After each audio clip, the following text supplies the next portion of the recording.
Right now on Full Custom Garage, Master Metalman Ian Roussel continues the lead sled challenge. The main thing I knew bringing the car over to Victor's was that his head was going to be spinning with ideas. He looked at me and said, oh, that's a good idea, but I could see in his mind, I thought I was done. I'm feeling like the world-class mountain climber that just summited Everest, and Victor's in the back of the car with like a whole new battle plan. I want this sucker to bulge.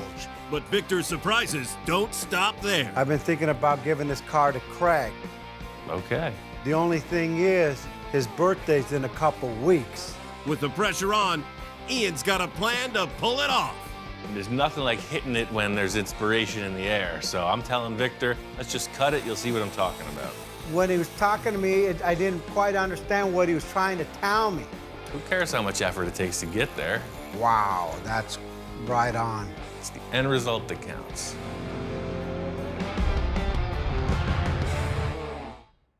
A while back, I had this crazy idea. I wanted to take this old Packard and convert it into a lead sled for my friend Tom. Oh, man. Came out pretty cool, and then Victor saw it. I said, hey, Ian, you think Tom will ever sell the car? And he said, you kidding? Victor wanted me to come over, some kind of consultation. I'm walking down the driveway, and the Packard's already there. Surprise, I got the Packard. I don't want to change that much, but I want to change everything. Victor comes in and just wipes the slate clean. Check it out, I got your clip. They said, that's not gonna work. I said, I know it's not, but Ian will make it work. Took a bit of doing, but I got the body on. That's it, man. I brought you surprise, so come on out and I'll show you what my idea is. Victor says he's got something out in the driveway.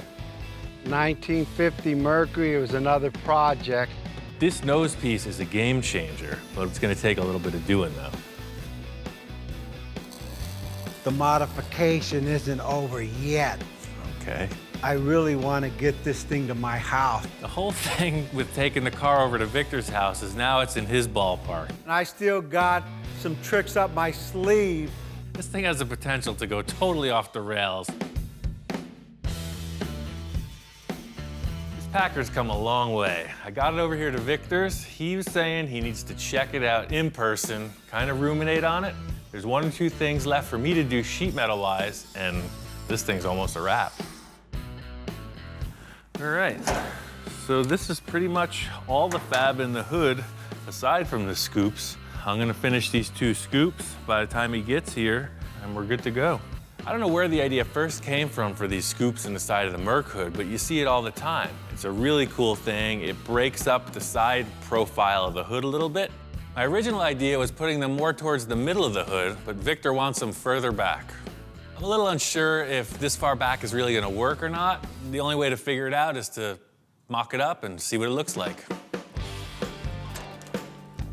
The whole thing about this vent is it's all about placement and the shape of it. The reason this idea works on the Merc hood is because there's a huge indent that people cover over. The Packard just doesn't have that. The whole thing is just trying to get this thing to work. The process here is pretty simple. Just make this piece of sheet metal fit the hood and put a curve in it.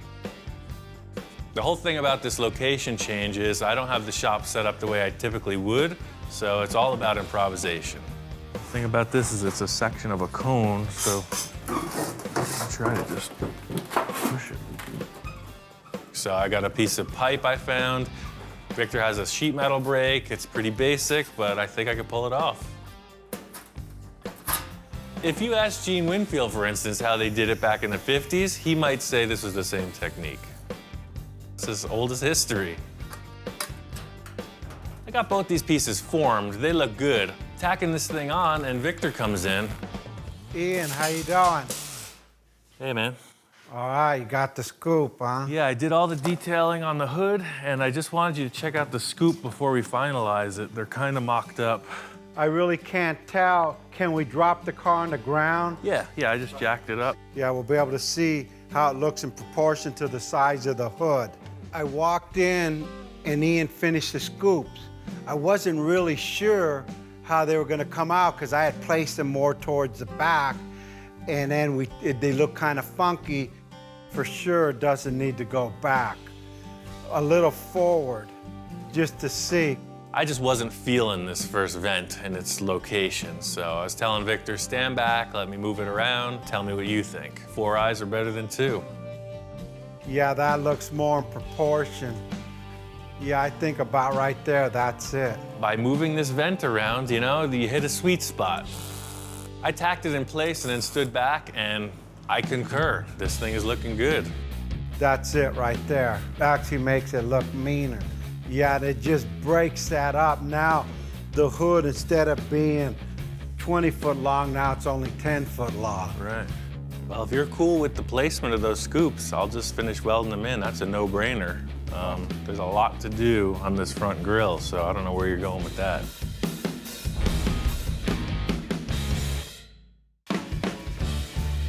I got these scoops pretty much finished up. The positioning is working for me. Hopefully Victor is in agreement. How's it going? Good, man. I just finished grinding all this stuff down. You got a couple scoops. This looks good. I mean, what a difference. So the scoops took a little while to weld, so I didn't warp everything. I took the stock Merc bumper and I narrowed it because we narrowed the nose underneath the headlights, remember? And the first glance, it looked like nothing was done to it until I really looked and said, hey, them bumpers aren't too long anymore. Yeah, so where did you cut the bumper from? I narrowed the overrider on each side so it doesn't even mess with the chrome plating. And then I narrowed it right behind the license plate so it looks like it's a factory bumper, just a little bit narrower. Perfect, yeah. Clean cut. Actually, it looks factory done. I think the whole goal that we're going for here is this subtle kind of makeover. You're not seeing any real hard lines of modification. It all just kind of flows, and I guess that's really the end result Victor's looking for. Yeah, the bumper looks great. Before we could commit to the grille, I want to commit to the headlight covers. Victor pulls out these headlight bezels for the front end restyle. We've been using them the whole time, but he tells me he's been thinking. Last night when I got up at like 4 in the morning, I mocked these up. Then I remember I had another set and I actually put the light bulbs in it. So I got one more set. I've already stuck the light bulb in there. Victor has these aftermarket pieces you see on custom Mercs all the time. It's like a Frenched universal headlight. And it fits right in, no extra modification, nothing. They work perfect. They got brand new fancy bulbs inside, and it really gives the car a really face-forward appearance. Now it's been cut, sectioned, chopped, straightened, length, and now it's French.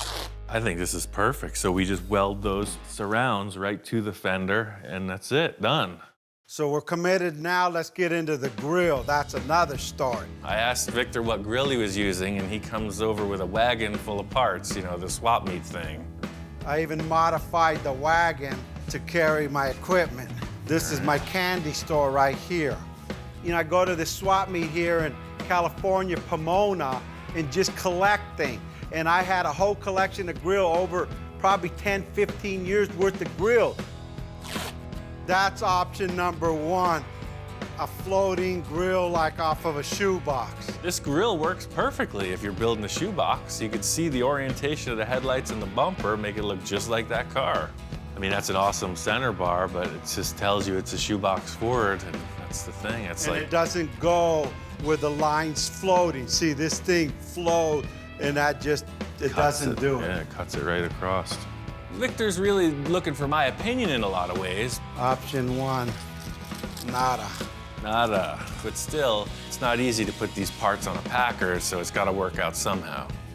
Option two is a 53 Chevy. This might flow a little better. Really works with these curves in the Merc opening, though. That's cool. Second thing up is this grill from, say, a 53 or 54 Chevy. It's a good-looking piece also. That fits it and it flows. The only problem I see is, what do you see behind it? You see nothing but the radiator and all the lines of the modification we've done behind it. It doesn't work with the overrider either. Yeah, you have to no, run just a blade bumper. It fits, but it doesn't work. The grill to me is like a nose on a person. It has to fit right between the two headlights, which are your eye, and your mouth is the bumper. Well, I don't think any of our choices so far are that good, man. It just doesn't flow. So now I guess we'll go with option 3, which is the regular stock Mercury grill.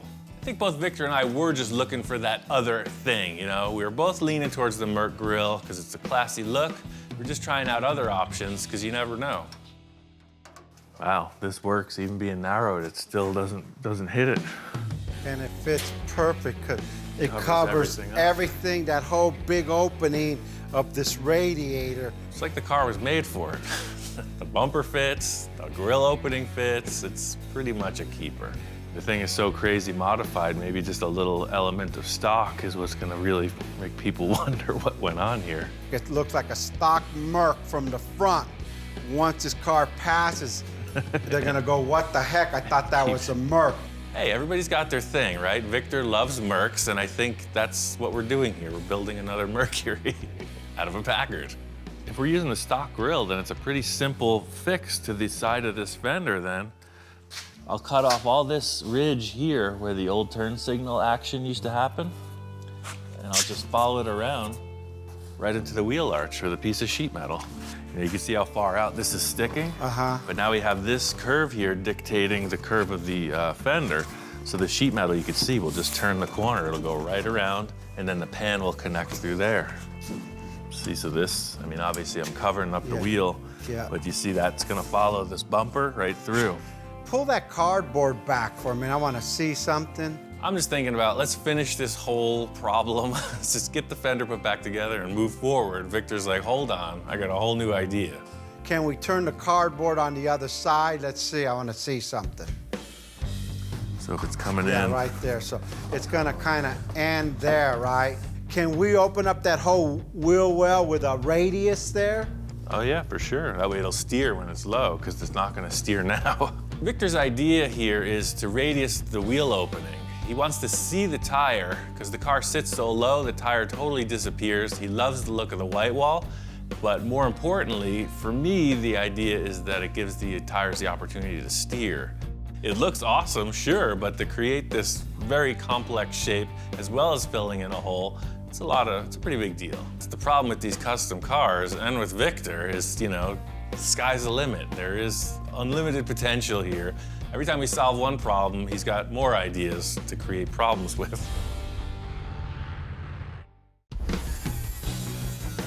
Victor had to take off, and that's kind of his gig. He's the idea guy. Now it's up to me to just make it happen.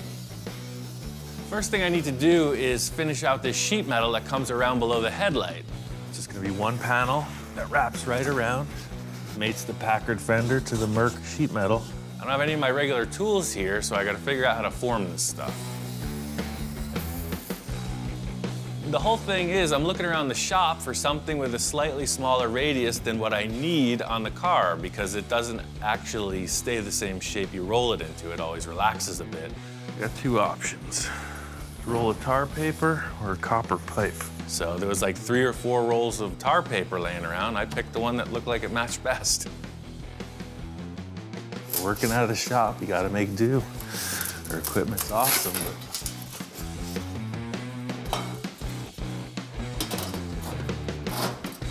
there it is. Getting this sheet metal panel in place around the front of the fender, I know it's not right, it looks a little flat. I'm gonna build out the wheel arch and then take a look at it. I don't have a bender, so I'm gonna do the old tire trick. I've used this trick a whole bunch of times before I got my fancy equipment, and first thing I can think of is a Volkswagen rim, because you always need some of that, and I know it's gonna be the right radius. Back before all those fancy tools were around, that's how they used to do it. They would take the spare tire off their Model T, and they would curl it up. Takes a little muscle, but I got some to spare.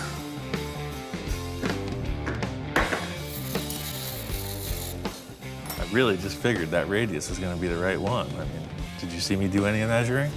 Look at the outtakes. I did that to that. It's when you know you're on the right life path. Things just fall into place.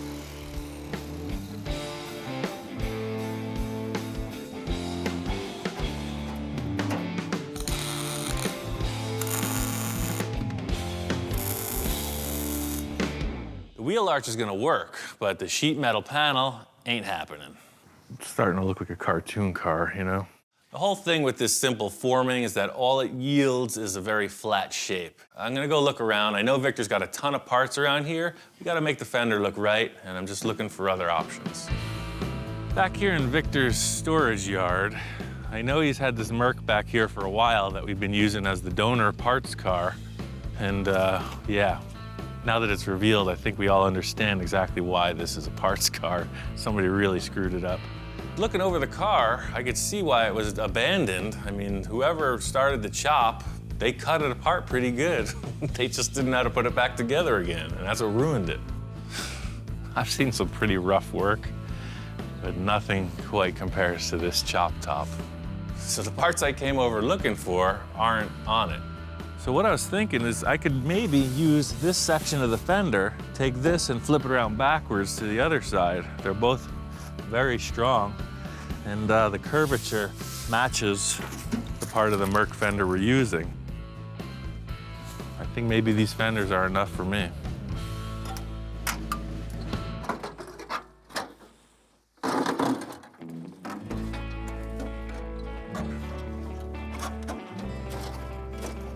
I think the car was getting a little sentimental. It started to reattach itself, so it was a little difficult removing it. There it is. We really don't have much to work with, so there's only one way to find out, and that's to take them back to the shack and see if it fits. I got the Merc fenders back in the shop. I'll do a little slicing and dicing, see if I can make them work. The whole thing with these leftover parts is that it does have a really nice radius. The fender well opening is represented, and it's, you know, it's original Merc sheet metal. You can see clearly it's curved, but it also has a slight curvature this way. See, you got this nice undercurved section. It's nice and round. There's plenty of material to come up. So that's it. A little duct tape. This thing's done, ready for paint. The whole thing here is we're missing what we need. That's why I tried to make it.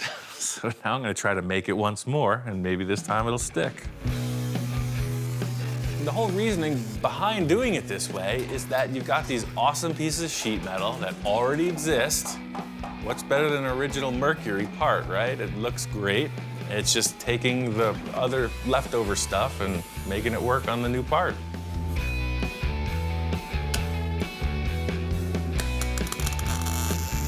I got the piece of Merc sheet metal fit on the car. It's welded up. It looks like it's gonna work perfect, but I need to cut out the wheel opening so that the tire will steer. I started the fender opening with this round tube, so I need to continue that detail right through to the bumper.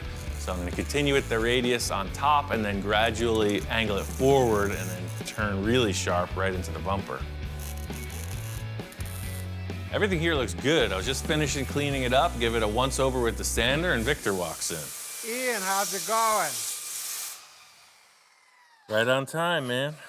I got this thing pretty much nailed. Hopefully it's what you're looking for. Look at the white wall on that thing. That's like right on. We wanted to see the wheel and tire. The radius on the tire is bitchin', dead on. Victor walked in and he was all smiles and nods. He was liking it, and he didn't realize the amount of effort it took to get here, and we weren't going backwards, so he had the right response.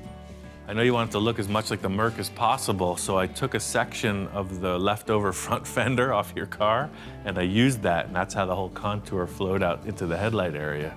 When he was talking to me, I didn't quite understand what he was trying to tell me. I mean, it looks like it was designed and built like that from the factory. This whole car's flowing, baby. We're done. That's it. Send it to bodywork, and we're off to the races, man. Does it turn, though? Does it turn? So it looks great in the end, you know, both at ride height and drop, but my main concern was that the car will steer and the tire doesn't hit anywhere. I've been thinking about giving this car to Craig. Okay.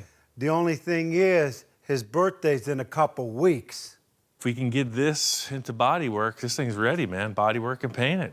I don't believe it's ready yet.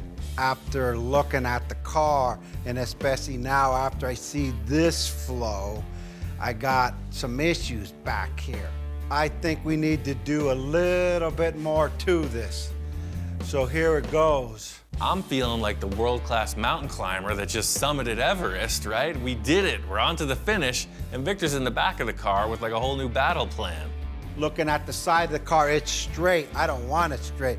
I want this sucker to bulge. I'm welling away with my hands like I'm always talking and pointing and stretching, and he's looking at me like, oh, shoot, what am I getting into now? It turns out there is kind of a deadline with this car. Victor's planning on giving it to one of his employees, his right-hand man, Craig. That's the thing with Victor, he's got a million ideas and they all start flowing. Looks like the rear of this car is gonna be a whole new adventure. The main thing I knew bringing the car over to Victor's was that his head was gonna be spinning with ideas. I've never sold, give away anything, any car I've ever designed or built. And in my mind, I go, hey, you know what? Who better can I give the car to? I mean, Craig, he's a good friend. He just so happens to work with me. Craig has also been on the sideline through all the projects Victor and I have ever accomplished, so he's always been in the mix. I think he's gonna be really surprised. First thing I want to do is let's make this a two-door. The main idea that I brought up to Ian, number one, this is a four-door. That's unacceptable. We're gonna make this thing a two-door. But the front door's long enough so we don't have to extend it. Well, that's certainly a lot easier. The thing with that is if we do weld up the back doors, look how massive the B-pillar is gonna be. Typically you would lengthen the front doors if that was the look you're going for. It's Victor's idea to seal up the rear doors, and I'm all good with that. That makes perfect sense, but what happens is when you're looking at the B-pillar, it becomes this massive panel. You know, what if we just made it a hardtop? What if we just came and this was your window opening? I agree, and that'll go with the whole flow of this car. Long hood, long side window, almost like looking at a limousine. I mean, if you want to just commit to it, I can cut that off and we can get the look right now. But then it'll take me a couple days to weld it all up. I'm anxious now. Let's start cutting that sucker. There's nothing like hitting it when there's inspiration in the air. So I'm telling Victor, this car is super strong. I got braces underneath. Let's just cut it. You'll see what I'm talking about. I've done this on a few cars in the past, and I know what this is gonna do. It's gonna give it this immense open air feeling. The side of this car is really closed off by the B-pillar and the window frames. As soon as I cut it, watch. Surgical precision. I kind of knew what this was going to accomplish, but it was really good to see that Victor was on board with it. He left it up to me to make it happen. Much like when I'm chopping a top, I'm thinking about the contour of the sheet metal and how I can reuse it to make it look perfectly factory. Just like when you do a chop top, you want to save all the contours because they're factory stampings. So this deal matches. I'm just gonna put it down there. You'll see, I'm gonna repurpose these old junk and make a custom car out of it.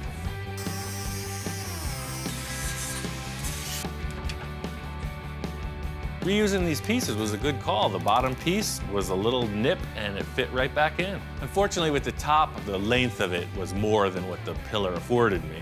As it turns out, this piece is just too small. See, I just got away with it on the bottom. And on the top, this contour changes a little bit right here, and we just don't have the material. See, it's been welded and fixed in the other chop. It's a pretty simple piece of sheet metal. It's just a straight shot with a curve in it, so it's not gonna be that hard to duplicate. It's just a time saver to reuse the old stuff. It's just gonna take a sheet metal brake and just kind of creep it in there and just pull a gentle bend in the sheet metal. So you could see, it's absolutely perfect. The thing is, once these weird issues are resolved with the way the B-pillar used to come out of the door, you can see it's a really straight, clean line. It's a big window, 6 foot long. I think the look is nailed. There's just a lot of detail stuff that needs to go into finishing it. I'm gonna finish the driver's side, do up the passenger side in the same way, and then it's ready to show to Victor. Two-door conversion looks great. I'm just kind of messing around, putting the tires back on. Victor comes in. Ian. Hey, man. Hey, what's going on? I got these, all the windows and everything wrapped up. The two-door swap.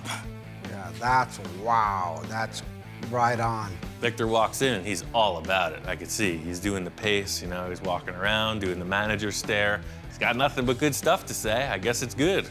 Day and night, I mean, with the pillars gone, it makes this thing just flow. I mean, the hood, the back, it's like, wow. Two-door conversion, hey, that was a natural, but to take the post off and make it, you know, a hard top, changed the whole look of this car. I mean, it's like the hood, this thing goes on for days. I got this two-door conversion nailed. In looking over the rest of the project, I think we got a bigger issue in the rear fender wells. The front we've been working on so diligently, everything's worked out good. The airbag suspension, everything worked out fine, but what it added up to was the rear fender well. I can't get that tire back on. Victor's guys have done a considerable upgrade on the air suspension under here. It made the car incredibly low, but as I'm looking at it, there's no way this tire is gonna go back on. There's just no room for it. The whole deal is, you know, when this skirt used to be on here, you take it off to be able to change the tire, but the axle will be down here somewhere. But now, even with this tire, I deflated it. There's no way I can get it through here. It's just... So the tire's deflated now? That's what I'm saying. Why would you change a flat with a flat? We didn't really notice there was a problem with the tires till we put the air suspension on it.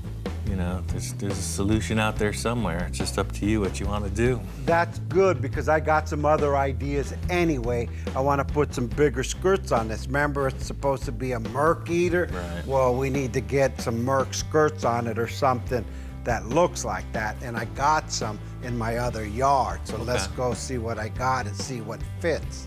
Victor is a collector of numerous car parts. His process is just seeing something cool and storing it for a later date. So I'm excited to see what he's got. It's gonna be a little field trip. This is my junkyard. Here's, I got some stuff back here. I forgot what I had. I haven't been back here. You say your junkyard years. like there's only one. I haven't been to this part before. Yeah, this is one I forgot about. Walking over to Victor's yard, I'm seeing some pretty cool stuff that he wasn't telling me about. I recognize one of them, but there's three that I never seen before. It's like a 65 Lincoln, some kind of cool little Nash Metropolitan, and then some oldie 40-ish Chevrolet.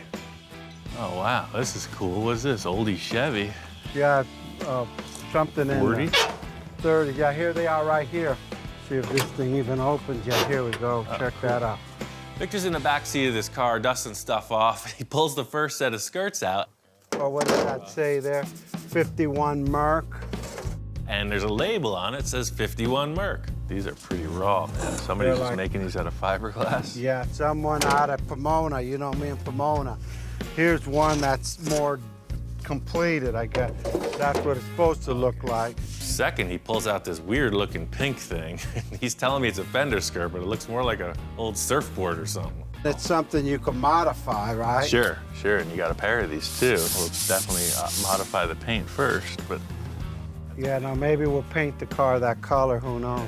He's pulling out a whole bunch of different shapes. He's got these other ones, kind of like a round teardrop sort of shape. Definitely for a car like the Chevy we're taking them out of. So there's a whole bunch of different ones to choose from, but nothing tells it like putting it on the actual car. The three options you have here look like they'll fit. We just put them on the car and see which one looks best, and I think we're good to go. All right, cool. Let's go put them in my truck.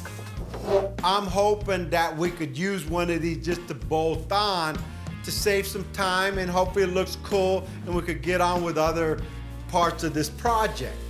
What's up with these freaking kiddie rides, man? Yeah, no, I was in the helicopter business like your buddy. Oh, right, yeah, right. You're doing a little helicopter I figure if he work. could build a helicopter, repair it, I could do one too. We got to put a chassis under this and cut this thing out. We're ready to ride, man. I'm always a sucker for the interesting stuff. You know, I've seen a million cars, but he's got these little, you know, coin-operated toys you see in front of the supermarket. He's got a helicopter and an airplane.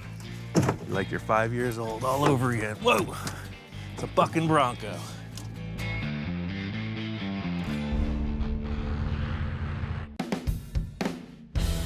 Getting these skirts back in the shop, so we're gonna line them up, tape them on the car, and see what develops. Okay, this is it. Let's see what we could do with that. I don't know, what's your first pick? My first pick is the 51 Merc. All right, let's do it. Here it is. Do you have the magic Yeah, the Glue. application tape. Got the application tape. How about right there? It don't have enough bulk to it. It doesn't add that other like element. It's like too flat. The whole issue with the Merc rear quarter is it's very flat, and these skirts represent that. Packard is much more curvy, so there's kind of a misalignment. We need to get something longer. Let's try these other ones. Pair to fast. Next on deck is Big Pink. Proportion-wise, it's there. The shape is just another shape. It's the wrong, see the curves on the car? That doesn't got it, but I love the length of it. It's just out of proportion. I like the way it steps off of the car, but that ain't the one. What I'm thinking about mainly with the second choice is that it's just way too square, you know? Victor's telling me he likes the fact that it's longer, but it's not the right shape. That's it, man. That's strike two. We only got one more. Our third choice was these kind of manufactured-looking skirts. They had no label on them. These are off of a Merc 2. The contour of this one fits to the body better than all of them, so this just might be the one. Taping them up on the car, it looked pretty darn close. Look at that, it's great. The size is there, but it doesn't flow. It doesn't match the body. It's still too small. I like the way it bulges here only. From here to here, it's done. You're done here. But this I don't like. I have my Envisioning tape? envisioning tape. Aha. In typical Victor form, simply taping this skirt on the car is not going to be enough. He's got his other roll of tape, his envisioning tape, and he's starting to draw lines on the car. So what you're looking to do here is bring that 2/3, 1/3 proportion to the skirt. You want that to come right up to where the old trim line used to be. That's why they put it there, because that line looks best. I get it. That's cool. While Victor's here, I want to mock up the shape of the fender skirts. Once we figured out the outside line of the skirt, it's just a matter of trimming the metal to fit and fastening it to the fiberglass. Victor's whole plan here is just completely covering up the old rear door. By having the skirt match up with the front door jamb, it's going to give the illusion that the two-door was always that way. Yeah, that's it right there, man. That's it. I think you're onto something. Victor liked the look of the skirts. I'm just going to replicate that in steel and get the car ready for bodywork and paint. This car's getting very close. The last few things are wrapping up. Victor's got his interior guy Lino on it. Yeah, Lino, he's done a lot of interior work for me. He's done 4 or 5 cars for me. Lino, right now we're designing the seat. They're off of a 62 T-Bird, and we've already molded them into the back seat of the Packard, and they fit perfectly. On the interior, I wanted to keep with the theme of something in the 50s, right? We're going Merc Eater, right? Lino, show me how that's gonna look. Okay, you want to do some diamond tuck? Okay, good. Okay.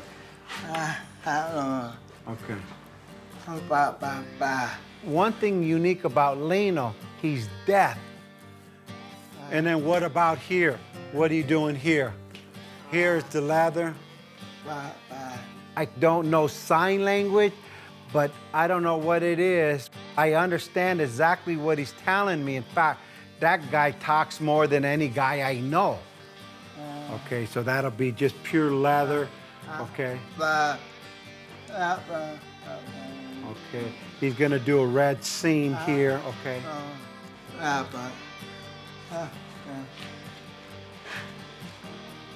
Okay, so it'll all match together, okay. Victor and Lino are kind of like the odd couple. I'm not sure how they communicate, but somehow they make it work. With Lino, he's the type of guys like Ian. The concept he was gonna do with my idea of the diamond tuck, and then he started showing me what he was gonna do on the outside and how he's gonna tuck it in, where the seams are gonna go. The guy goes to the next level. I said, you nailed it, go for it.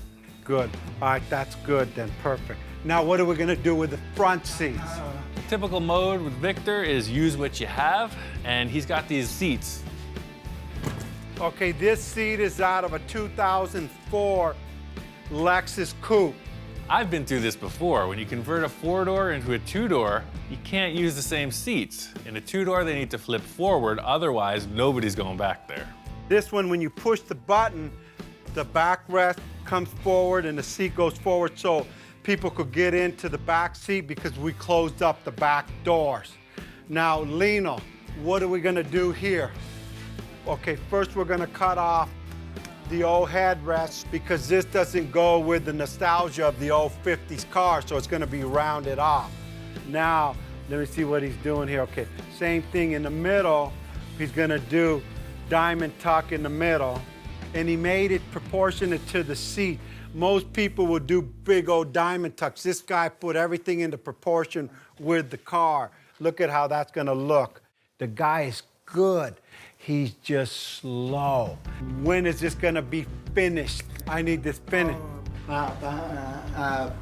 We have such time constraints on this project just because it's Craig's birthday, and I wanted to give it to him for his birthday, not after. 1 day, 2 day. You hope? He hopes 2.5 days. I hope too, because if not, there won't be seats in the car. All right, good job. Hopefully, he could get this job on time. If not, Craig, he'll be sitting on a 5-gallon bucket.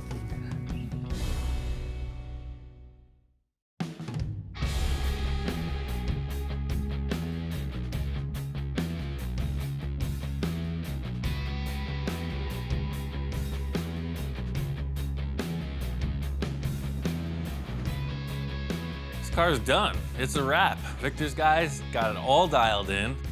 My favorite thing about this car is that it looks 100 miles long. It's like that cartoon you saw with the big giant gangster car. It's exactly what this thing is. It's really stretched out. It's low, it's lean, it's mean. That car looks great. I knew once I give it away, that's it, it's not my car. So I said, hey, I want to enjoy it while I can. We better take this thing for a test drive. And it drove so smooth. I said, hey, Ian, you want to drive this thing? And he looks over. And I'm like, of course. That's what I came here for. Chassis swap was an awesome call. This thing drives like a new car. The gloss paint job makes it very classy. We're driving. I said, pull over. I want to see this thing. When I stepped out and, I seen the car driving and looked at it in a wide open space, it was like, wow. I mean, this thing looks mean. I mean, like really, really mean. I could tell from Victor's response, his expression as I'm cruising by, it's exactly what he wanted to see. He's a happy camper. I looked, I said, hey, Ian, get out of the car and look at this thing. Let me drive by. I mean, look at it. I was always sold on the rear view of this. I did the chop to my preference. Victor kept that in place. The thing that really turned me on about the whole thing was the nose. The way that the Merc was modified, just a little bit, car coming straight at you looks good. I see him with his thumbs up and I seen the guy smile. I didn't think the guy could smile. He's like, whoa, I see teeth. After the test drive, we take it back to Victor's shop. We pull it in next to his Mercs. Let it down, parked it right next to my other 2 Mercs in the garage, and she fit right in. Lino finished up the interior. It looks great. Leather upholstery, totally pro. Victor was able to get an original Packard steering wheel, and Lino modified the wheel to fit and the dashboard to cover all the existing late model stuff. It looks old, acts like new. I'm so charged up right now. I can't believe Craig is gonna get this thing. He's gonna flip out. Yeah, I called him, he's due any minute, and I told him, hey, come down, check out my new car. I just completed it. Yeah, he has no idea what's gonna happen here. It's a heck of a bonus. I don't know how Craig's gonna respond. He's a pretty cool character. It's all business. Let's see how this works out. Wow, this thing came out beautiful. Didn't that come out really cool? Check it out, man. What do you think? Wow, you guys did a great job on this. I brought you here, and I know today's your birthday, and all the effort and everything you've done, man, dude, happy birthday. That's your car we built. So this whole time, we've been building your car. I just paid you back all the effort you did for me, and that's your car. No way. Happy birthday, Really? man. Yeah. Thank you. For somebody to go ahead and do that for you, it's totally awesome. Sit in it, turn your car on, drive it. It took some time to go ahead and sink in that the car actually belongs to me, you know. Still as I'm talking right now, I'm not believing it. Craig, man, you look good in that thing. Let me see, close the door. Are you sure this is mine? It's yours, I already told you, man. You just need the shades and you got it, man. Look at that face. A face only a mother could love. This car is totally awesome. And to even own something that Victor and Ian had built together, it just, there's no words that could describe it. It's priceless. I'm glad. The only car that I've ever given away goes to this man. And this just continues to inspire me for the next vision. And with Ian, anything's possible. Victor redoing this Packard is proof positive that nothing's ever finished unless you want it to be. He's got me thinking about a bunch of projects of my own that just might need a little refreshing.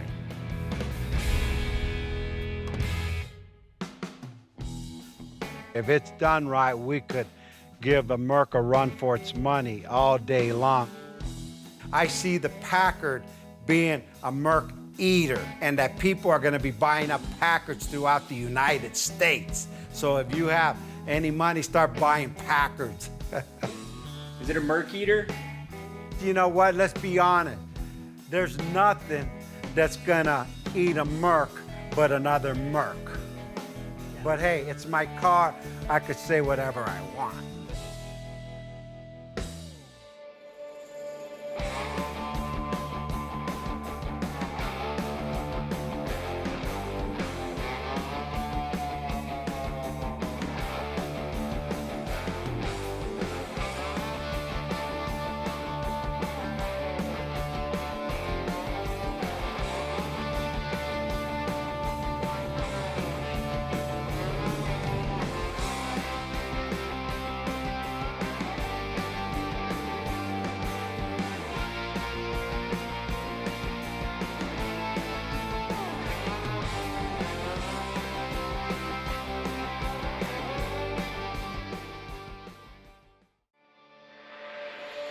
Right now on Full Custom Garage, Master Metalman Ian Roussel continues the transformation of his wild show car. I had a t-shirt when I was like 15 that said normal is boring.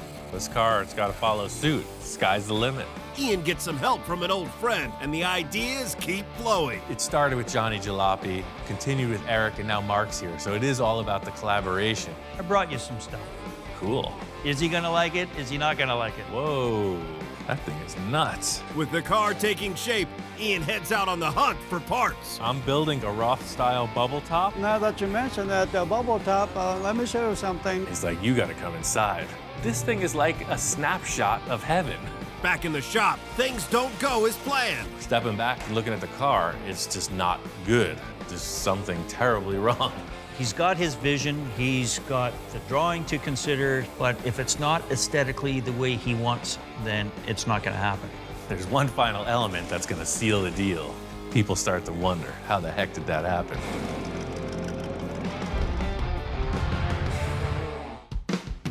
This thing all started when I decided to redesign my first show car, Space Junkie.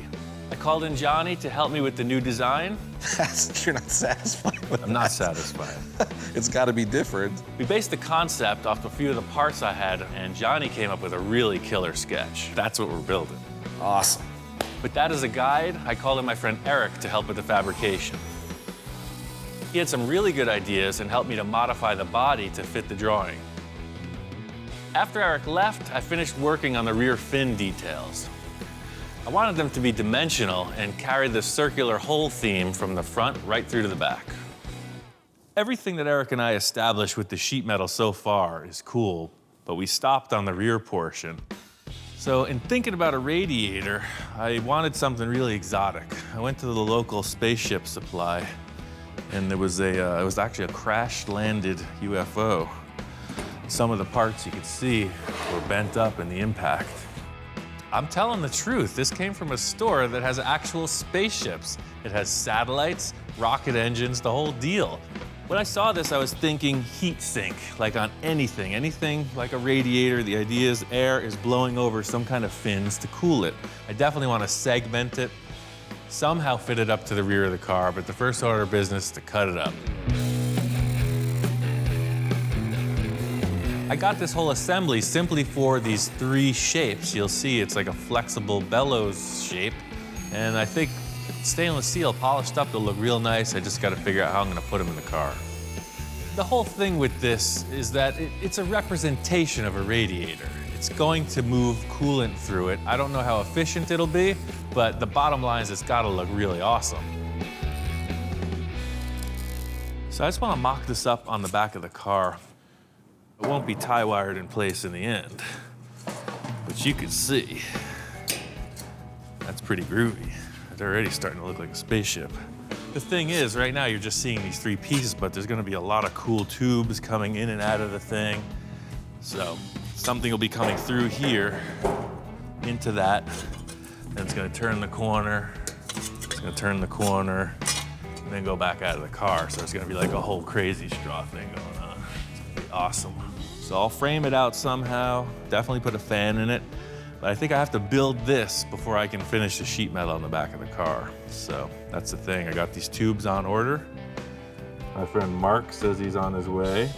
Mark's a long-term client. He's a total car nut. He heard that I was making another of Johnny's drawings come to life, and he said he had to be a part of it. Yeah, Johnny sent me a photo, so I got it on my phone, and he told me you're building something else, so I had to come and see. Johnny Jalopy, Ian, and myself collaborated on a build.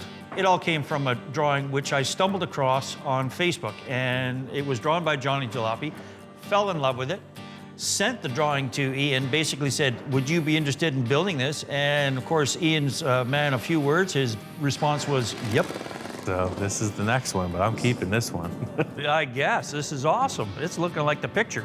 Ian's done so much for me with my cars and my builds that I had to give back, right? It's car for Ian, and I want to be a part of it for him. So you can see, this goes on like so. Awesome. Oh, I like it. I like it. Johnny's been sneaking me pictures of what's going on with the build, and I gotta say, it's like anything that Ian builds. The pictures don't do it any justice. You have to see it. I mean, I heard you were building this thing, and you know, like I said, I came here to give you a hand on this, and I brought you some stuff. Cool. I was surprised Mark said he brought something, but I'm open to everybody contributing to the project. It's like a potluck dinner. Sure. Everybody brings put it in the pot, stir it up, and see what comes out. Exactly that. Well, I'll go get it for you. Mark said he brought a surprise to help with the build, so I was curious to see what it was. He starts rolling in this thing, and I uncover it. Oh, it's a small block Chevy. Ian was pleasantly surprised because it's a V8. I mean, granted, it's not the prettiest thing you've ever seen. You know, it's kind of black and a little grungy, whatever. I mean, all we did was kind of pressure wash it off, got the grease off of it, whatever. But it's a strong running motor. I mean, if you look at the drawing, it's got the exhaust stacks coming out both sides, so the car needs a V8. He's concerned. What are you so concerned about? Do I gotta give you the pep talk? Well, we do a bit of quality control here, and the dog is giving me kind of the eyes. So he gives it the sniff test, he's smelling the distributor, he's checking the oil, transmission. What do you think? It's gonna be all right? He approves. No? Uh-oh, hold on, something with the transmission. Uh-oh. Like, remember what happened last time? I'm like, I know. On the last project I worked with Mark, he brought down an engine that had some hidden issues. I'm a little leery about this one, so I wanted to take a look inside. You know what happened last time? I looked in the valve covers and... Don't look in there.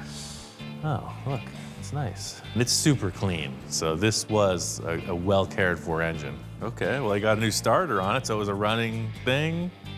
They told me it was running, so It ran don't great. shoot the messenger. I'm just a delivery I heard guy. that before. I have to prove it to Ian that, yeah, this thing works. Otherwise, you know, I'm never gonna save face with him ever again. So we're gonna mock it up into the Space Junkie. Put it in the car, and I could tell this is what it needed. That's the look, man. I think you're all right. You definitely, you got an eye for this, man. Look at that. Huh? That's Oh, yeah, freaking see, you have perfect. to have a V8. Yeah. It's got the look he wants, it's got the stance he wants, and Ian will paint it up, and it'll look like $1 million on the outside. I'm looking at the frame rails and the way that the exhaust ports are coming out. It's gonna look very much like the drawing, which is what we're going for. Straight 8 would have never gave us this look. I do have another piece that kind of tops it off. But wait, there's more. There's more. Yeah, I surprised him pretty good with the engine, but you know what? That's not the big piece that's really gonna surprise him. I brought something else along. Ian's the creative master, and this is just sort of what I've done for him, and I'm hoping that he likes it, you know, so I got a bit of butterflies in my stomach going, is he gonna like it? Is he not gonna like it, you know? Mark walks in with what looks like a pillow. I think, you know, what is this? He's got sea cushions or what? Gas tank? It was a gas tank, Oh. but now Whoa. this is your air cleaner. Oh yeah, just like his drawing, man. That thing is nuts. I guess it's a motorcycle gas tank that he has taken the time to modify to look like Johnny's artwork. It's a big shell that has this mohawk detail on it and a bunch of cool vents. I could see he spent some time. It's just what it needed. I'm glad you like it and you can use it. I really like the fact that Mark made this, and just like the rest of the car, it's gonna get refined and evolved as it progresses. Now it's starting to look like a spaceship. So you got your radiator thing, you have Yeah. 2 mohawks, you have the air cleaner. I could see it already. The great thing about this project is it started with Johnny Jalopy, continued with Eric, and now Mark's here. So it is all about the collaboration, meeting of the minds. This thing's gonna be way better for it. So Mark's little V8 adventure got me thinking we needed a really cool exhaust. So I went and I got 8 of these Megaphones, supply shop here in town, and they have the flanges for the V8 engine. So I'm working on figuring the exhaust out. Mark is doing the intake. Mark hasn't had the best track record with engines, so I'm anxious to hear this thing run.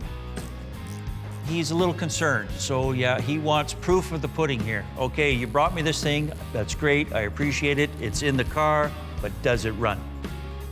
Ready? I'm ready.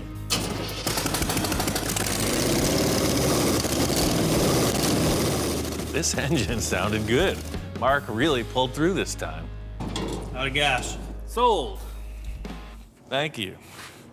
Yeah, it sounds tight. Yes! I redeemed myself. That's it. It's his moment to go bask in the sunlight. You earned it. Mark was feeling good about the engine, so I wanted to show him another special element for the front of the car. So I had these made. Check this out. This has been on my wish list for a long time. These are 21-inch spoke rims, but they're set up for a car. I had a guy custom make these for this vehicle. They're unique, and they're all mine.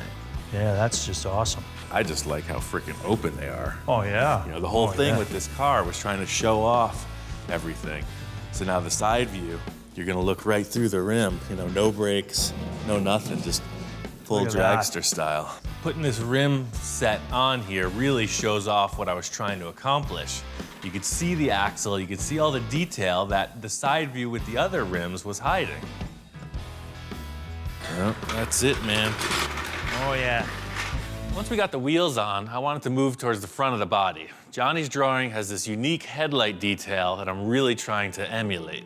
I thought the shape here with his headlight detail was really well represented by these architectural light housings. You know, you see them on the side of a building, illuminating the wall. So they're aluminum, they'll shine up. I mean, those are perfect for the drawing. I mean, they look like they were made for it. Yeah, they look just like it. Yeah. Pretty ruby. You just gotta start somewhere, so I'm gonna cut a hole in the body and stick these things on. I need to hold these light housings on the car. They're aluminum, so I can't tack weld them to the car like I would typically do. I just make a little springy round thing out of sheet metal that'll hold it, and I tack that to the car. It's just like a placeholder. Throw a couple straight edges across the top of the body, plug them in. This is just a mock-up. I wanted to put them in place and see how I feel about it.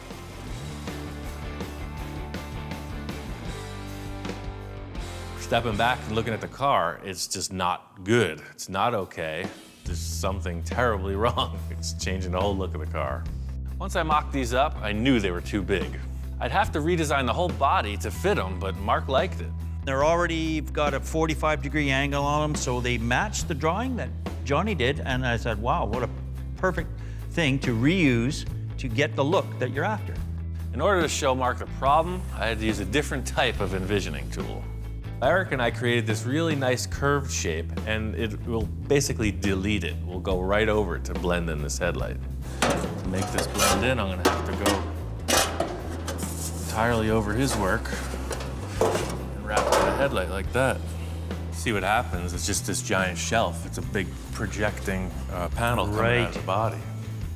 Right. He's got his vision, he's got the drawing to consider, he's got the body that he's already created to consider, but if it's not aesthetically the way he wants it to look, then it's not gonna happen. I'm just gonna ignore it. I'm gonna work on something else. Just like I used to do with my homework in high school. Whenever I hit a wall like this, you know, it's like writer's block. The more you push it, the less you're gonna get. For now, I'm moving on to something else. He's bending some tubes, brings out his big ring roller, and we roll another tube, and I'm still scratching my head going, I don't know what you're building here. I didn't really tell Mark what I was doing. I was just making a shape here. I had a couple ideas, and really I just wanted to flow with the existing components in the chassis. The curiosity gets the better of me, and I kind of go, okay, so what exactly are you building here? Much like a little mini grill for a little exactly baby it. roadster. When you find a clue into what he's building, and then, you know, you just watch him in amazement. I mean, what a brilliant idea to make it all curved like that. Perfect. On guard. I finished up the front of the grill, and Mark came up with this cool idea to put a shroud around the back.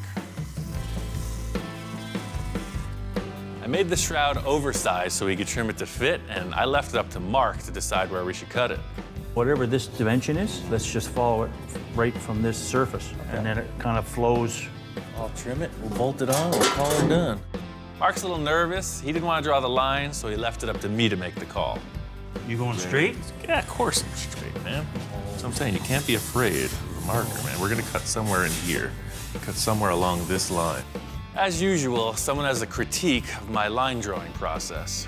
I want you to swoop in here so that your 6 inches is... Mr. freaking shy, Mr. Gun shy. There you go, fresh slate. Mark is a sincere professional. He needs detail. He's in there measuring down to the nearest umpteenth of an inch, getting a perfect trace line. He's not gonna have it cut until he's set. Now, my line, Ian's line. Which one would you follow? So the thing is, just to further complement his efforts, I just duplicated his original line, flipped it over to the other side of the shroud, and traced it.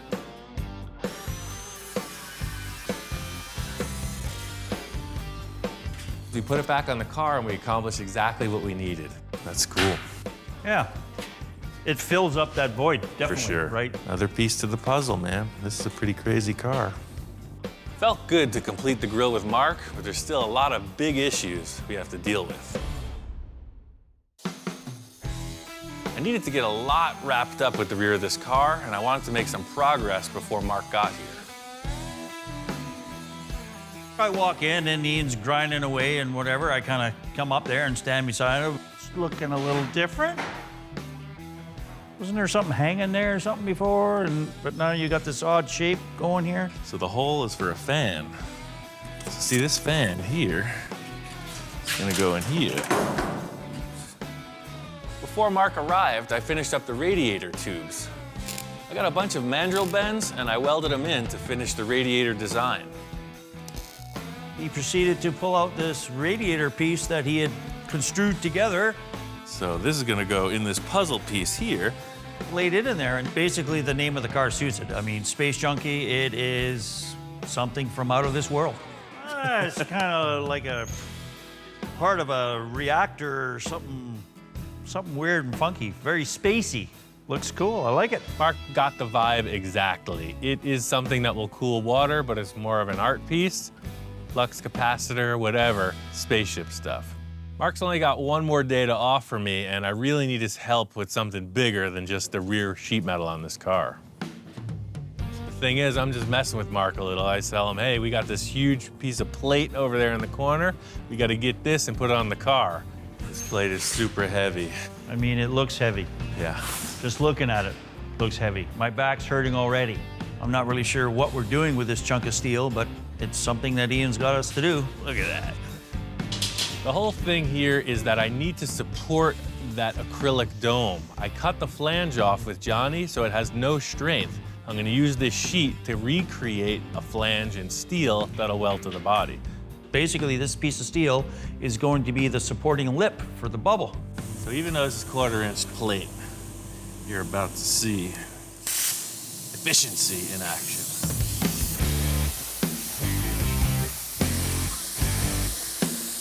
Cutting disc ain't gonna do it this time. I gotta use the plasma cutter.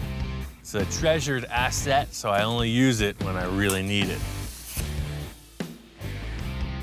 The sheet isn't big enough to do a full perimeter around the inside of the car, so we're gonna have to do it in 2 pieces, and you'll see we're pushing the sheet right to the limit. It's a big ring portion we're building, and we're gonna use the majority of the surface of the sheet.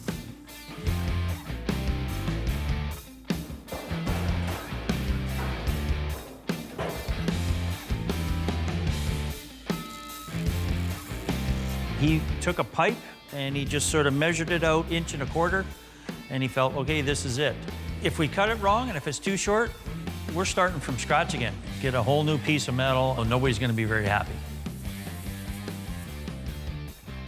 I've been kind of amped on this all day. I needed Mark's assistance. You see, it's a lot of heavy moving. We got it in place. I really want to see this bubble on the car. You ready, man? It's time for the test fit. I'm sure we did it perfect. So close. If I drop it, I'm running out the door. Very cool. Now she's looking like something. Yeah. That's cool, man. The whole thing was I haven't been able to see it until this point. It always had some piece of board in there, a couple braces. It's the first look at the vehicle, seeing through the interior. It's exactly what I hoped it would be. You know, it's looking more like the final end result here. Yeah, with the wood in there, you just didn't get the sense of it being such a cool thing. No, and to see through down into it and whatever, you know. Since I'm 15 years old, man, this is what I've been waiting for. The whole reason with splitting up a project into so many different tasks is just what we accomplished today. Is a little victory, charges up the energy, we see a good positive outcome, and it allows you to continue with the struggles you're having. So, buddy, I gotta hit the road. What? Yeah, I'm stoked that I can be part of this build. The collaboration between everybody, ideas that bounce off and whatever, and Ian's creativity holds it all together.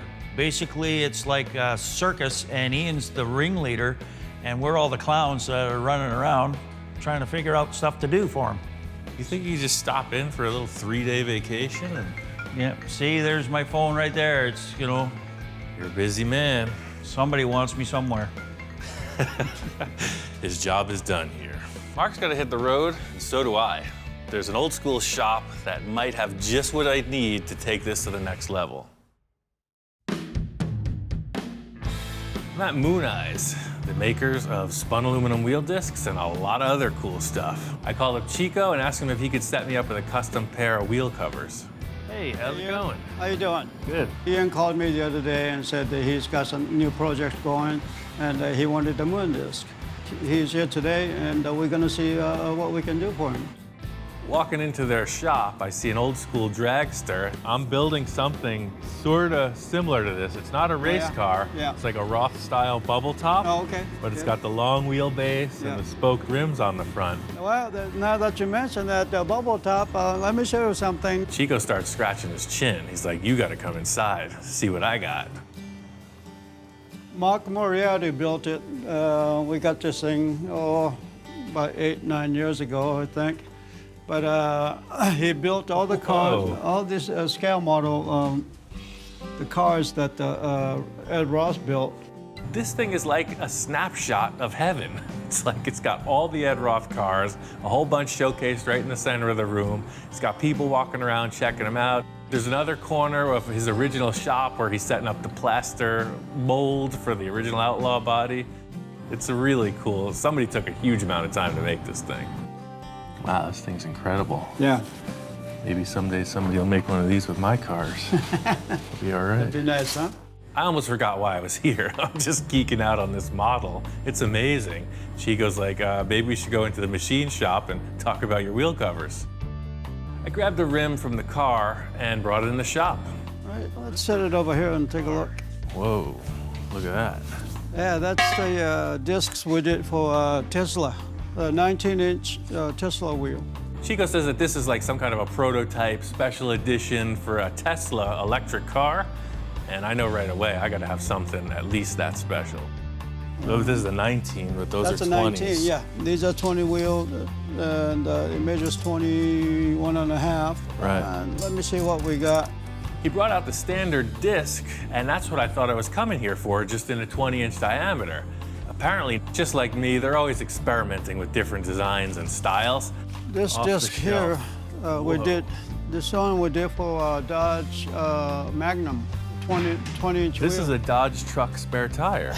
That's what these are. These are Dodge pickup truck spare It might tires. just pop right on there. Oh, man. Hey, perfect. That was almost too easy. Fitting that disc on the rim, it's like, this is what I need, man. Whatever it takes to make this fit, I'm on board. This is what the car's gonna have. This is even more space age than those regular ones. Those are moon discs, but these are like outer space discs. Yeah, those are, we named it Saturn. That's what they're called? Yep. Okay, Saturns, perfect. That's it, that's the look of the car, man. Yeah. The coolest thing about the Moon Eyes facility is that they have a full machine shop. Let me show you here. This is Manny here. He's been working with Hey, us for how's it over going? 10 years now. This is Ian. Man. I always wondered how they do this. Everything starts out from a flat piece of aluminum. See, that's what it would look like if I made the wheel cover. That's why I came Yeah. here. It was set up on that mold that we have, and it's from the 1940s. Apparently, nothing's changed since they invented this. You take a flat piece of aluminum, clamp it in the lathe, turn it on, and then push it into shape with this paddle.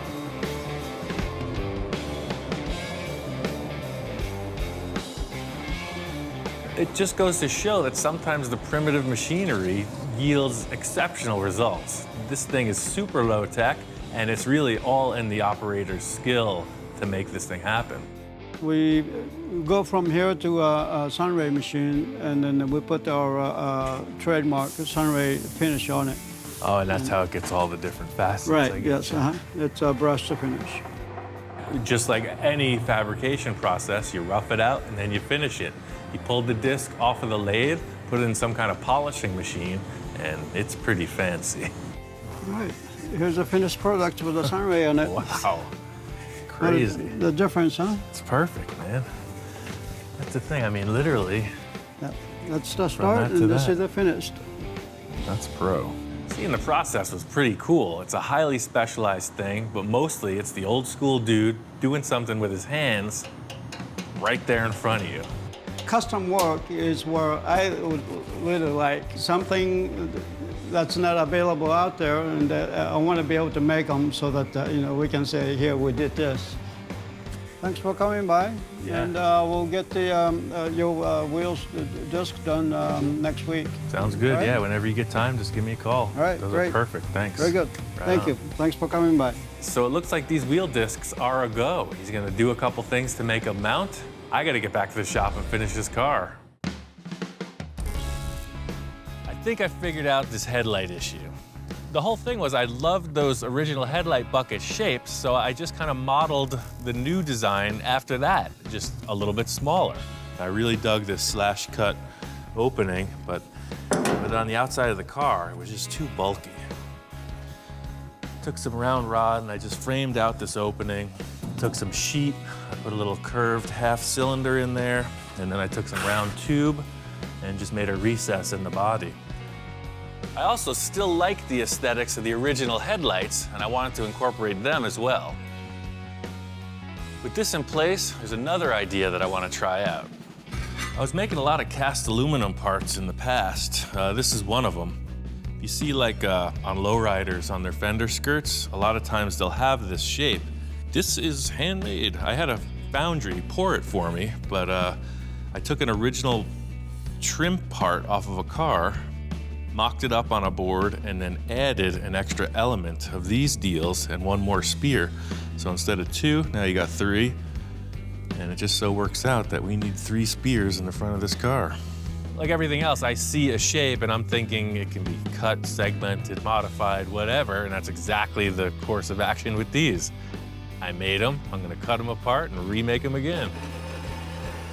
The whole thing I've been doing from the start is finding parts that I like the shapes of, wherever they may be, and modifying them. And now I'm starting to find the parts that I modified before and remodifying them to make something even weirder. So it's a whole vicious cycle. These pieces are going to be screwed on. I have to drill, tap, a whole bunch of other stuff. I just want to see them on the car.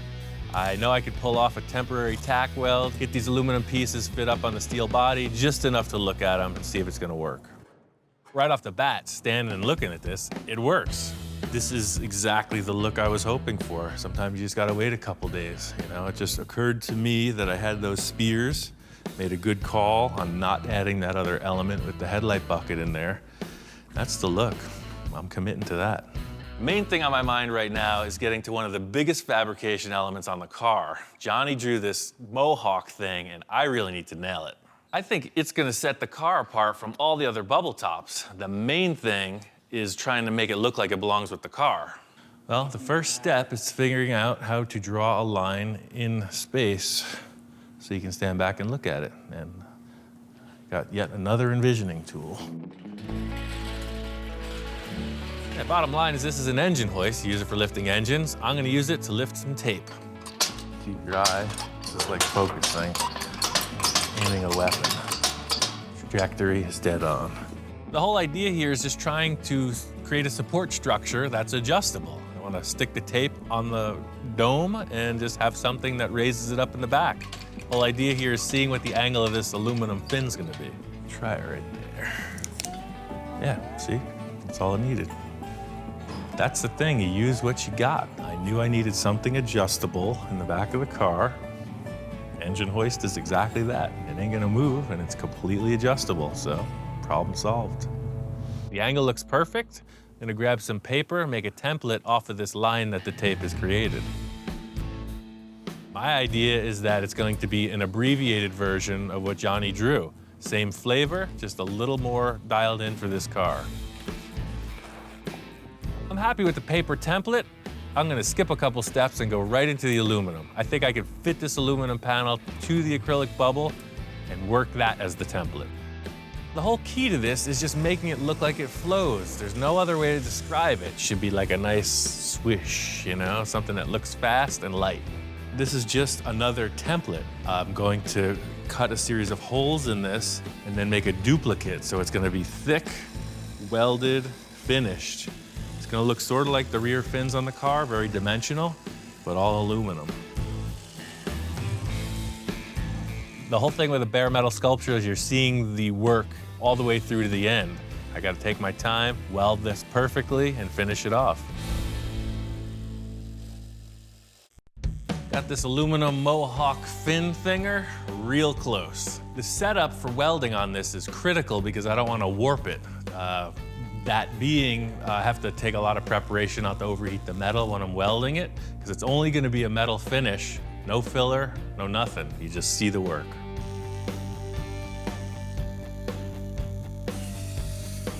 Down to the final bit of sanding. Detailing out the center of these holes is pretty tedious. I got this 3M belt sander. It's like a miniature little file belt, and it works perfect for a small confined space like these. This mohawk fin thing is the crown jewel. It's right at eye level. It's the main focal point of the car, so it's gotta look perfect. So I'm going through everything. I got the belt sander, I got a die grinder, a regular flat sander, and really that's the whole deal, just creating a surface that will be refined to a nice finish. I used to work at a foundry. We did a lot of aluminum and bronze sculptures. One of the guys that taught me is probably watching right now. So, hey Tom, pretty cool, huh? So here's the deal. It's still gonna get finished out. It's still pretty scratchy looking, but that's the gist of it. Once I got the mohawk built, I really wanted to focus on the bodywork. As I'm putting the filler on and refining all the surfaces, that is what tells the tale. How's this car gonna look? You want a mirror finish. I like the 3M Platinum Plus filler because it's super easy to work with. It's smooth. This car is such a sculpture. I gotta use all these foam blocks. You have all your profiles you'll want to use represented on the block. So you got thinner, square, rectangle, triangle, just everything. This car really is like a nod in the direction of Ed Roth. You see it kind of has a lot of the features that his cars do. It's a very sculptured look, and the whole deal with all the body filler is I'm creating this really wild, very smooth, contoured surface, and that's really what all the sanding is about, making this thing look like a mirror finish. The final paint job is kind of on the back of my mind. The paint could either make it or break it. I want something that complements this wild design. You saw it with the original Space Junkie body. It wasn't that radical a concept until the paint was on it. It was just a radically chopped car. The paint freaked it out. Now we have a really radical body, and hopefully the paint can take it even further. I got this car primered, so it's looking good. It's one thing getting this thing looking like a close to finished piece, but it's gotta drive. I had a t-shirt when I was like 15 that said normal is boring. So this car, it's gotta follow suit. It's not going to be normal. You're gonna be sitting way back. So I got this little miniature dragster steering wheel. So you're gonna be all the way back here. And there's no room for your feet to do anything. You're sitting here driving this miniature steering wheel like a dragster, and your hand is up here like a monster cartoon car guy, but your throttle is on this lever, and when you push it, it is the brake. So your master cylinder will be on top front row center, and you're pushing it with your hand to stop and twisting it to go. I wish I could make my eyes pop out. When my friend Eric was here, he kind of threw this concept out as a challenge. This idea is pretty far out there. It has the potential to go way wrong. You don't want the car to get out of control. Choke thinking about it, but I gotta make it work. I wanted to look cool, so I started thinking about stuff, and I had this aluminum bowling pin. I started welding some plates to it. I thought it'd be a perfect brake cylinder holder. Ever since Eric left, I've been kind of thinking about it, like how does this happen and be safe? And the answer for me is to use an actual real master cylinder from a truck and a real throttle from a motorcycle. So the master cylinder bolts right into those holes. It's a 1/2-inch aluminum plate. That's very strong, just like you'd see this thing mounted on the firewall or on the frame. So that is kind of started and mocked up. I got this piece of 7/8 solid aluminum rod. I picked 7/8 round because that's what a dirt bike handlebar is, diameter, and I just got a dirt bike throttle grip. And that goes right here. You dig? That's freaking cool. Sounds good in theory. The arm position is right. I think it's gonna look okay. I just gotta make it. So I want this rod to pass through the housing, the bowling pin that holds the master cylinder. So I'm drilling a few holes in there to create a slot.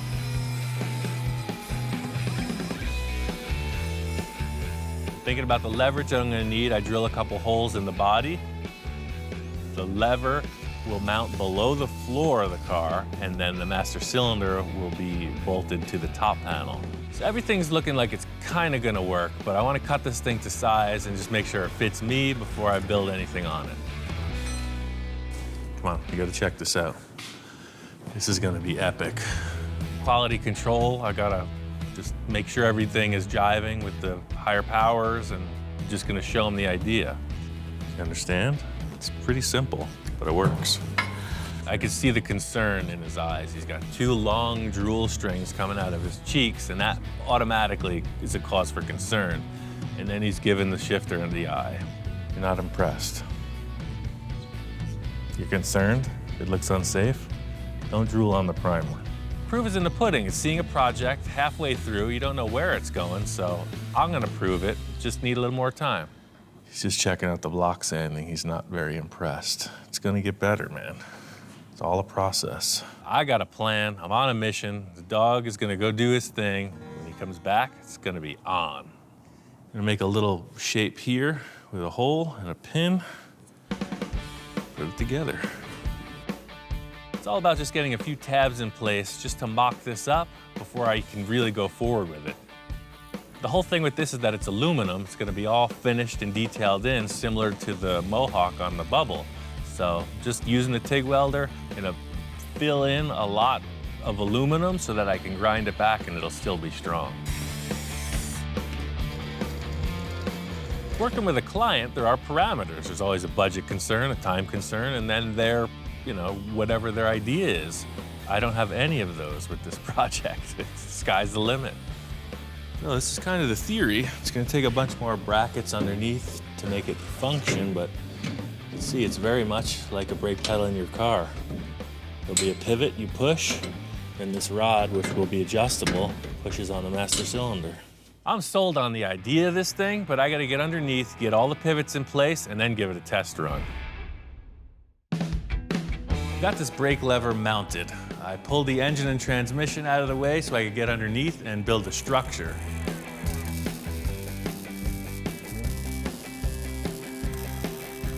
This thing is very much looking like a spaceship now. There's one final element that's gonna seal the deal. Well, every bubble top I've seen either has doors or the bubble opens, right? So it's, as trick as that is, I just wanted to do something different. I wanted the whole car to open, like a funny car. So I put some hinges underneath in the back, and I put some additional structure around the side of the body. Yeah, sort of like that. Looking at it now, you see it on all the funny cars. They got this nice chrome rod that holds the body up. I don't want that. This has got to be totally trick. One thing is for sure is that brace has got to come out. I got these air cylinders from the local spaceship surplus. There was a couple of them laying there on the shelf. I don't know what model they're from, but I think I can tailor them to fit this.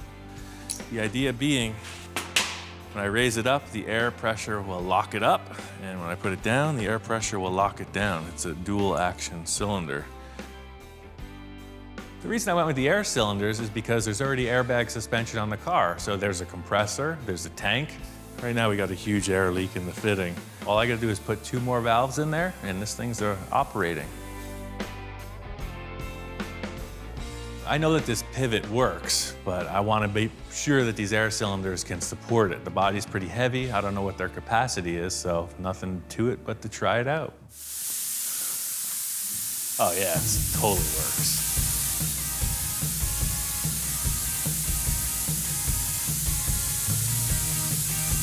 Yeah, see, it's almost neutral.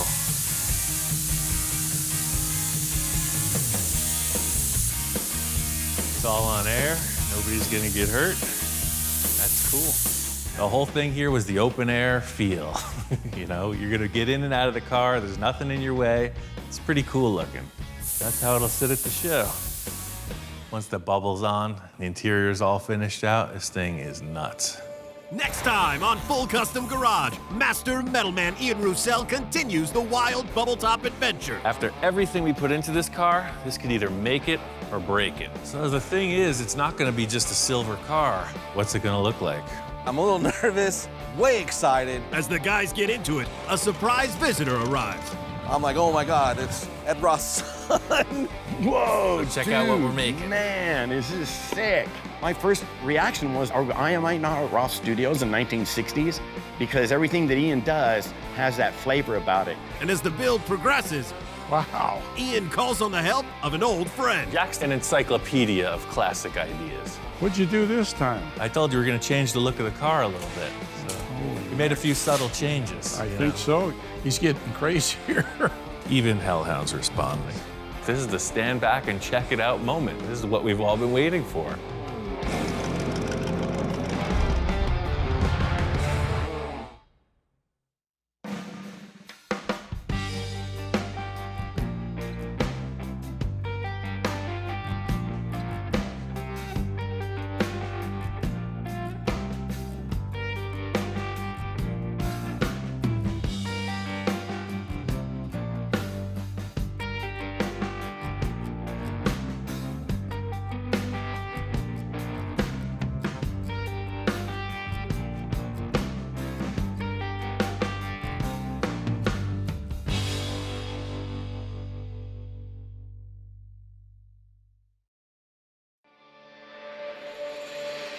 Right now on this special episode of Full Custom Garage, Master Metalman Ian Roussel goes back in time. We're gonna go traditional on this, or at least as traditional as I can muster. Created in 2005, this film captures the rebirth of custom culture and features a classic build by Ian Roussel. My favorite thing is that you can take something that people will recognize and just warp it into something that they don't recognize. Also featuring a creative cast of characters. I can just keep learning. That's why I hang out with Ian, because he's just a maniac when it comes to this metal work. Plus the Burbank Choppers Car Club and many more. It's like a time machine in a lot of ways. Full Custom Garage presents Back from the Dead.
If this was 1955, the kids back then couldn't afford a $10,000 paint job just like we can't now, you know? We just primer it and we want to drive it, man. We just want to go out there and burn up the streets and hang out with our friends and pick up some girls or whatever, you know? It's hot rodding. It's absolutely an affliction, you know? It's like drugs. It's absolutely like drugs. It's probably sometimes more expensive than drugs. I think it's outside the law. I think it's above the law. Just got respect. We did it kind of as a punk rock thing, you know, the attitude against the norm.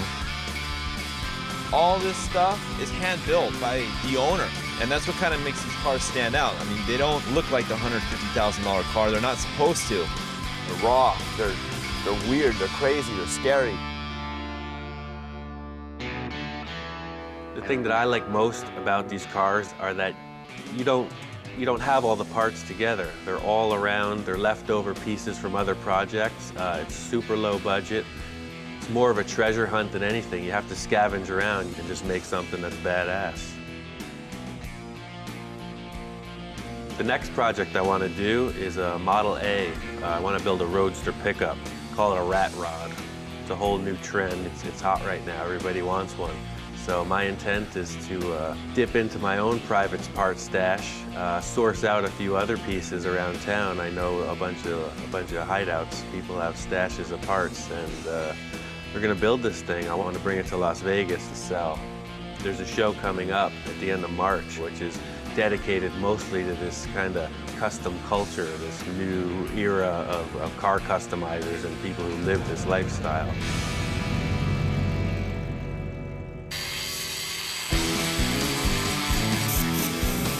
The most important thing for me was to lay down the line of the car, and I want it to be utterly low. I want it to be so low it was almost undrivable, because I think that looks the best. So I just stepped the chassis way up in the back. The rear end, a lot of people run a buggy spring. I didn't have one, so I took these coil springs and made the chassis to fit that. The most important thing for me was to take all the pieces and get a rolling chassis and make it ready for all the body and the aesthetic parts. I guess for me, fabricating is it's just sculpting. That's all it is. An artist sculpts in clay or wood or whatever. I sculpt in metal. How would you describe the spider car? I built that car for Viva last year. If I was a cartoon character, I'd be a supervillain, and that would be my car. I think some people might have a problem with it because it's not traditional. It It's made of all old parts, but it doesn't fit the mold. It's not what a guy would drive in 1955 in high school.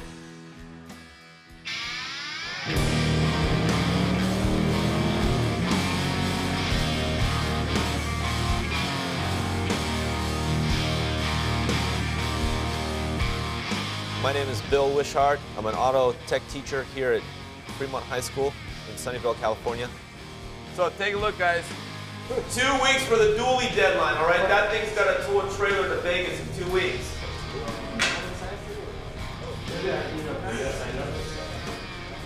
Okay. There.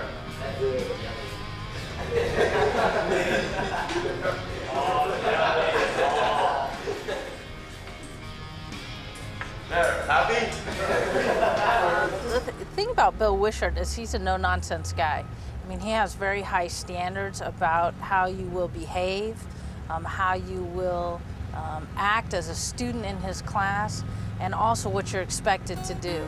And Brian, ready? Ready? Yeah, he gets his own category here.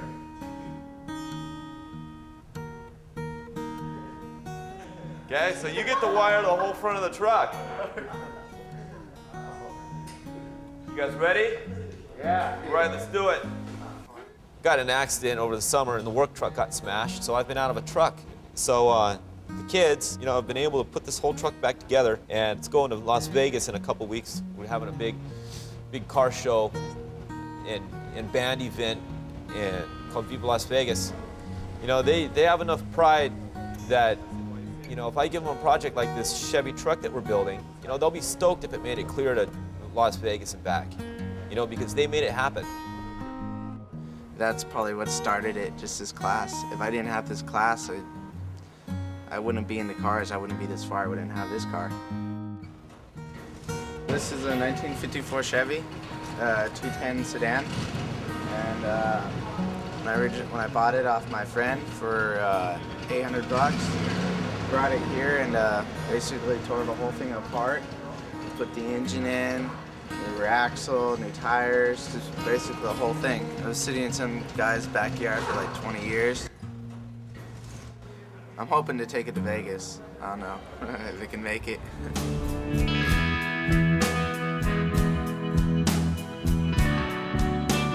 A lot of the guys you see striped, they draw it out, then they stripe it, you know, so I'm not really into doing anything twice. I want to do it once and I want to get paid for it. If I do it twice, I want to get paid for it twice.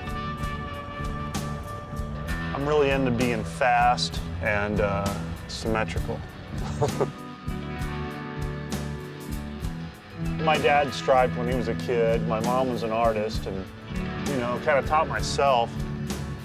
And I finally met a guy that did it for a living and he pointed me the way, showed me how to load my brush properly and stuff like that. And it was like overnight, everything changed. I think I'm done.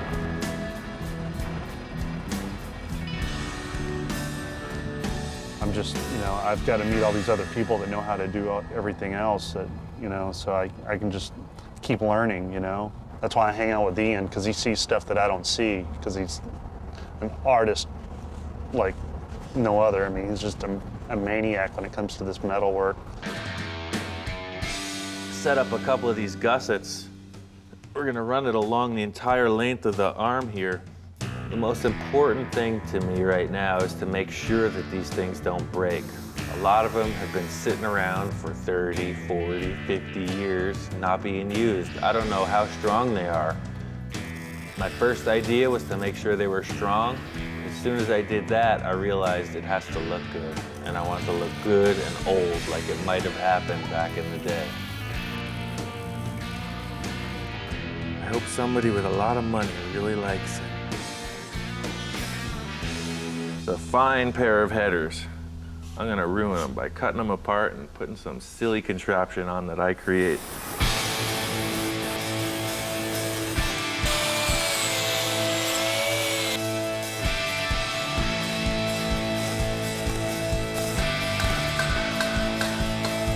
I'm gonna keep these till I'm dead.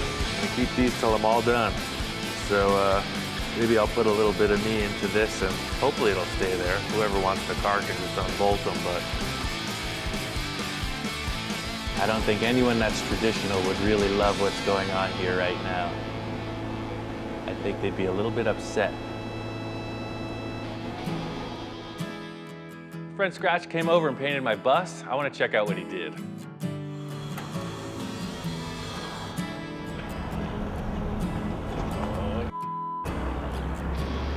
know what this is gonna cost. It looks great. You said do what you want, but I didn't really mean that. I just figured, you know, the front end, you know, has all the striping on it, and the back didn't have anything, so I don't know. I'm really into a traditional vehicle, you know, like find a period and just form the car around it, you know, have like a 5-year margin. This is kind of my pride right now. I know you can't tell, but it's going to be a car that was actually a painting of Keith Wiesner. You're asking me if my art's influenced by what I see here or the other way around, and it's both. It kind of just keeps going. Like I'll see something and it'll turn me on, and I'll go home and do a drawing of something like it, but it won't really be the same thing. And somebody else will see that and they go, wow, that's neat, I'll build a car like that. And they take it a step further, and then it just keeps getting translated back and forth. So it's a 26T, tall T. I chopped it 12 inches, shortened it 4.5, and put a Model A cowl on it. You'll look up over the top of it when you drive it like a monster would. It'll be a car called Cherry Pie. This is my booth of wares here, and I got all my posters and shirts and stuff that we sell.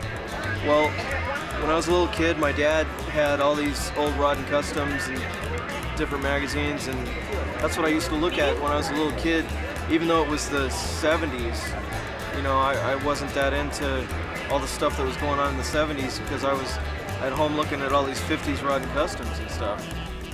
This is my 50 Ford. It's a sedan and it's chopped. It looks a little more like a coupe now.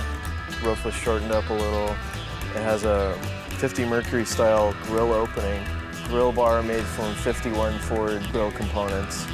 I've had this since I was in high school. Just been working on it ever since. It's just kind of a long-term project. When I built my first custom car, I got the car going, it was pretty much done, and I didn't know what to expect. Drove it down to Paso Robles, and I was surprised to see that there were other people out there doing the same thing that I was. And that's how I found the Road Zombies, was, you know, I noticed their cars, they were, you know, very similarly built to mine, and, you know, just kind of started talking to them, and, you know, they were cool. They invited me to park with them at Paso. We've got about, I would say, 17 current club members with two prospects going on right now. One of the prospects right now is a fellow named Steve Caballero. It's a great lifestyle, and it's a great hobby for me, and I'm stoked that I got into it, and I've met a lot of cool people, and it's actually the hot rod stuff has really got me more into art, so I'm starting to do a lot of more painting, and I just love the creative side of all these guys and what they've done.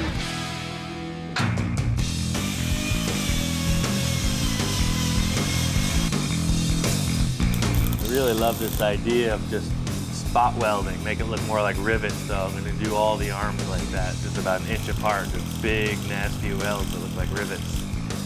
Big rivets makes me think of tanks, planes, military stuff, super industrial, so I'm gonna make it look that way.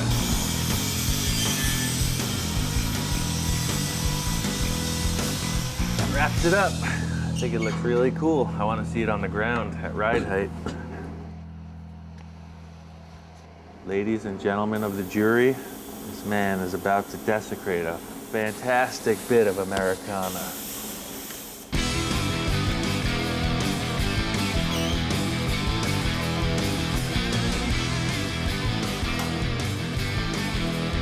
Like I said, I tend to get carried away cartoony. That's a little bit out there, but I think it's okay.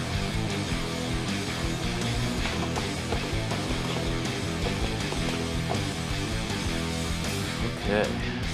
It's a 302, it's a small block Ford motor. I don't know where it came from, but it's all rebuilt and new.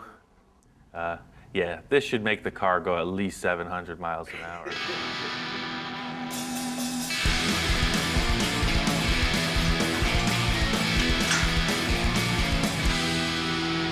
All I want to do is make this car and go to Vegas. My whole life right now revolves around this deadline. It has to be done.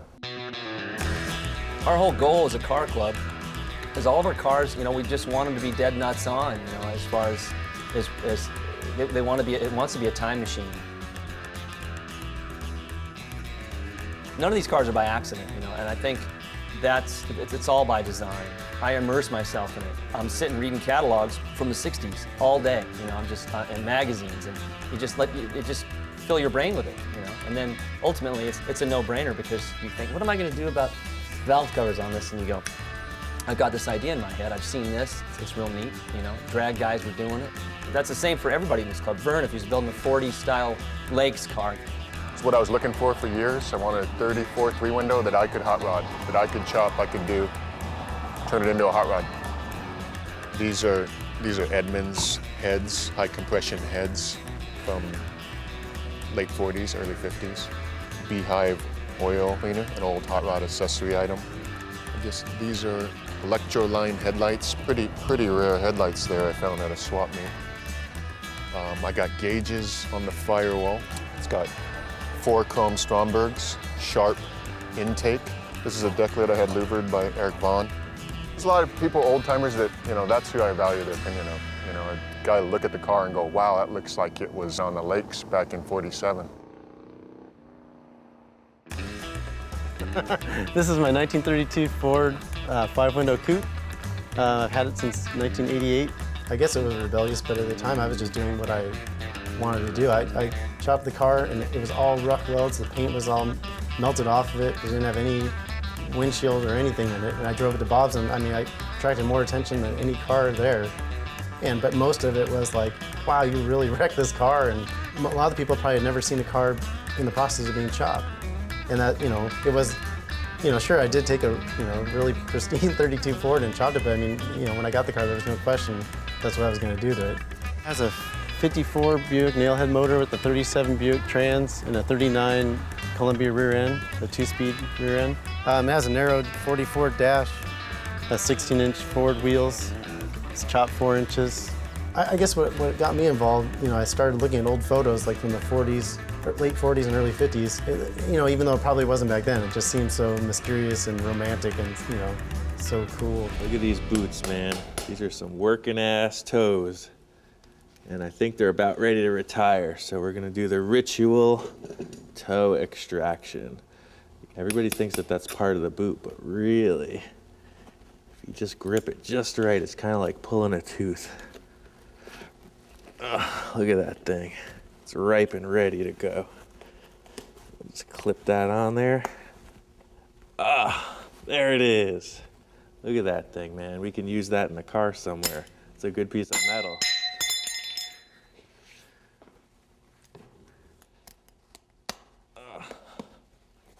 Yeah, look at that. There's a sock in there. Oh, there they are. Now I'm gonna put myself in harm's way for the rest of the day. I'm gonna have to be very careful. The easiest way to put sheet metal in is just in flat plates, but obviously the floor isn't flat. So what I'm doing is establishing a whole series of triangles. So it's kind of not origami, but it's something like that.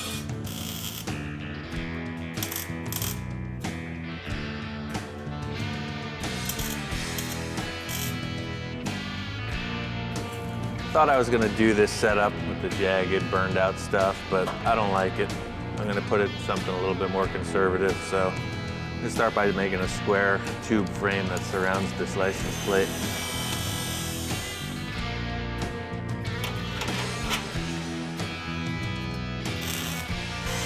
Weld it on and spot welds like you have the arms, and it's done. Clean, and it looks good. Yeah, this is sweet. It's clean. It's right. It's not my greatest vision, but it's right for this. How would you describe the dune buggy chick car?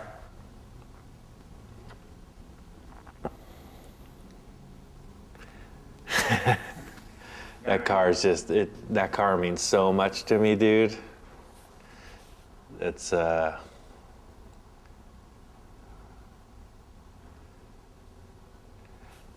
car is, it's my favorite car. It's the best car I ever built. It's my favorite car in the whole world. I didn't expect that question. My ex-best friend, ex-girlfriend, she was a super rad artist, painter, sculptor. She said, well, why don't we make a flying dune buggy? I said, what? Yeah, like if Amelia Earhart met Tank Girl, and they got together and made a dune buggy, this is what it would be.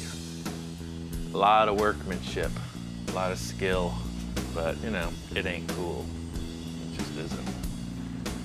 My father was working in this building doing construction. He got friendly with the janitor, and the janitor would give him cases of toilet paper and tampons, because that's, you know, all he could hook him up with. He was a janitor. So we always had all these boxes of tampons around, and I had to make these huge fiberglass shapes, and I didn't have enough material. So I mocked it up with some paper mache on the outside, and I took the tampons and threw them in the fiberglass. And they sucked full of this stuff, and I just laid them on. So it's kind of funny that it's a chick car, and it's made out of tampons, the whole rear end. Now this is a really big pizza box. Always order the extra large if you have to make any templates for a pickup truck bed.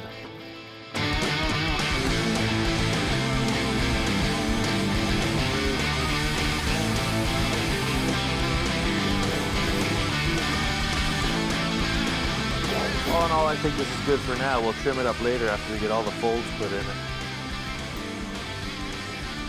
This type of forming with the metal, it strengthens it. I'm designing so that it looks cool too, but it's mainly for strength because I want this lid to be able to hinge up and support itself. So these will really put a lot of strength in it. I guess again, back to the my car, their car thing. My car would have this.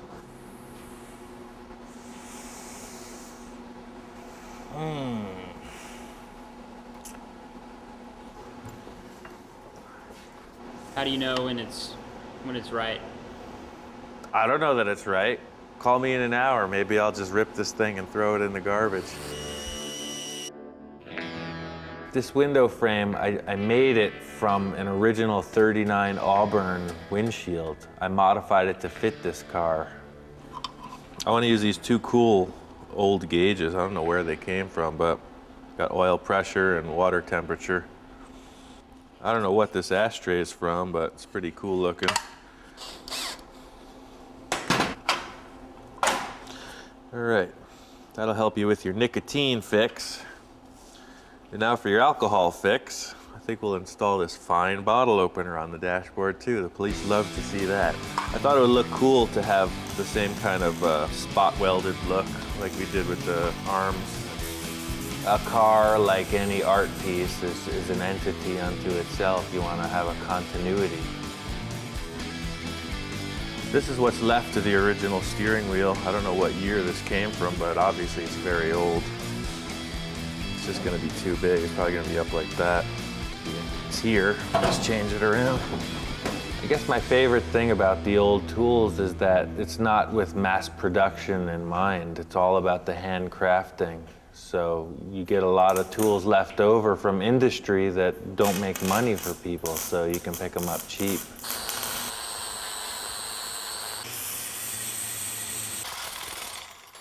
At first, I set up the steering column. I hooked up the original steering wheel, and it was too big. It didn't fit, so I just made a new hoop and made a smaller wheel.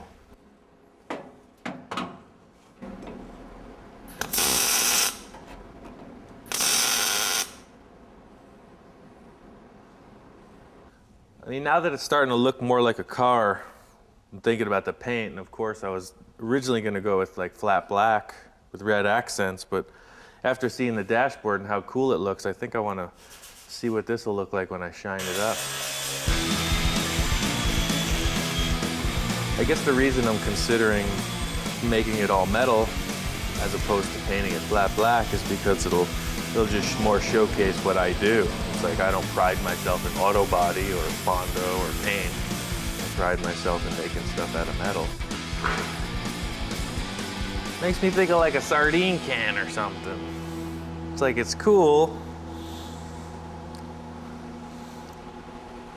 I think the rusty frame is enough. Paint the rest black. I can't decide where to put the shifter. I mean, originally I was gonna put it in the middle, big tall shifter. My other car has that. I've seen a lot of other people do it, but there's just no room in here. So I remembered I had this is an emergency brake for a Chevy truck, like a 66 or something. I think I want to make a jockey shift, a suicide shift for this car. So when you're driving, you're out of the car. You're like, it's really tough. Come on!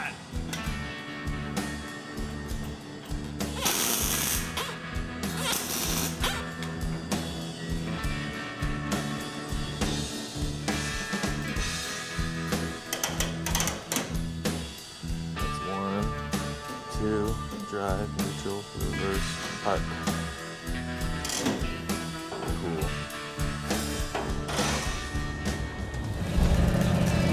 We pick a certain era of a hot rod or a custom and a time frame of when that car might have been built, and then we just basically adhere to that year or group of years and build the car within those parameters. My name's John Fisher, and I've been a chopper member for the full life of the club. And this is my 36 Ford. It's all done 40 style, kind of motorboat style. It's been chopped, 40 Ford fenders, and the taillights have been changed, and now they've been blended into the tail guards. And everything's been shaved. It was my initial design, and I kind of researched it. It has a 50 Ford Deluxe steering wheel. You know, it would be in primer, but I've kind of gone beyond primer and finally painted it. And I don't know, it just kind of snowballed. It was hard to stop doing stuff to it. Kind of gives you a feel what it would have been like for a guy driving it, you know, in the 40s or the 50s or the 60s or whatever, depending on what car we're driving.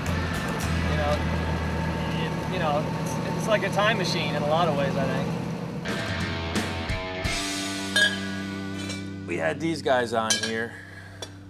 I'm gonna save them maybe for one of my own cars, but we're gonna go traditional on this, or at least as traditional as I can muster. A lot of people talk about Ed Roth. Ed Roth, they love his style, his aesthetic style, and he does stuff that nobody even understands, or he did stuff that nobody understands. So that's what I want to do. People understand this. They can relate. Hopefully they'll pay a lot of money for it so I can do what I really want.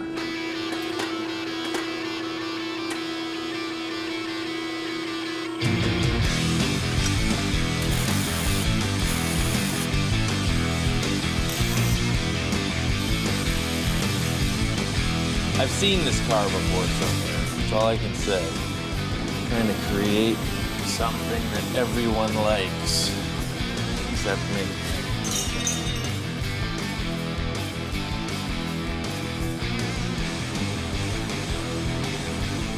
I think it's so done, just like that.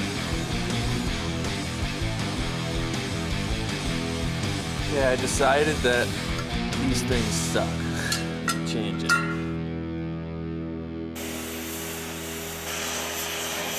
Follow me.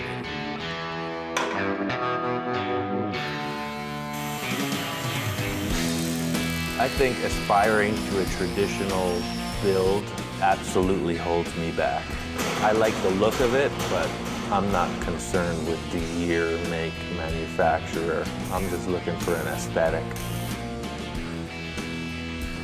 And that's what I love about this kind of approach, is that you're not really bound by $1 million paint job. You can change it every week if you want.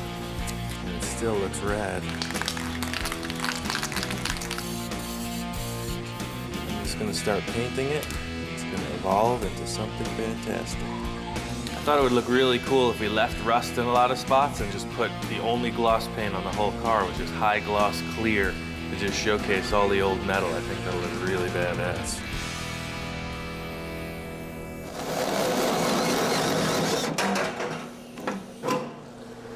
The body was just too nice. I just.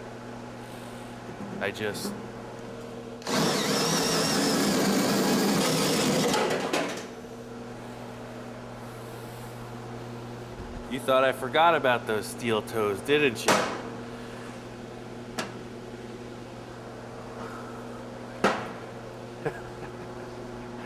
I didn't have a vent for it, you know? You need a little ventilation in there. I think they're perfect. I just knew it would come to me. I knew those toes were gonna be worth something, man. They were too cool to just throw out. My favorite thing is that you can take something that people will recognize and just warp it into something that they don't recognize. That's my super project back there. Probably like in a year or so, I'm gonna start on that. It's a 50 Olds. It's my 55. I had that up and running about probably 8 years ago now.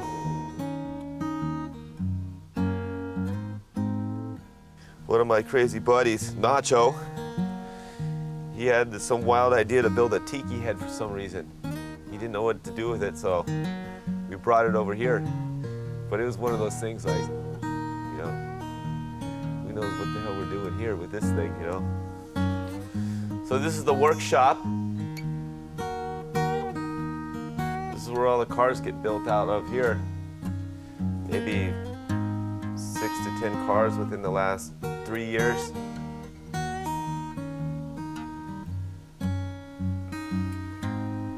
This is where you built this car? Yeah, this is where I built this car.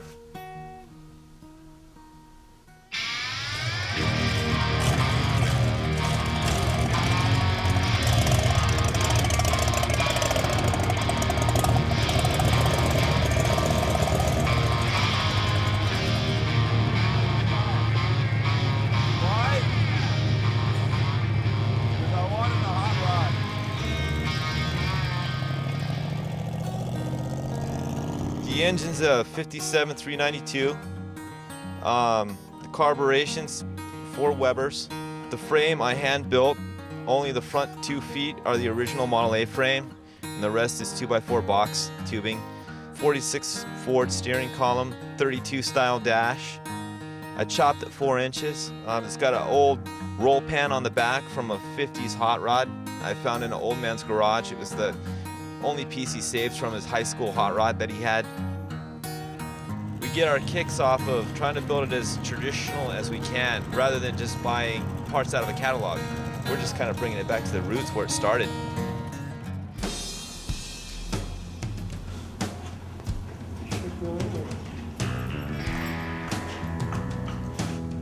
Like an expectant father.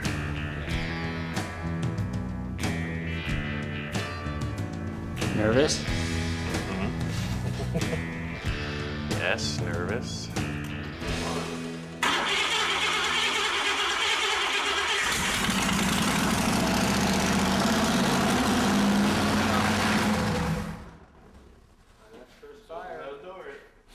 Somebody squirted oil down the cylinder wall. Oh yeah, I filled it with oil.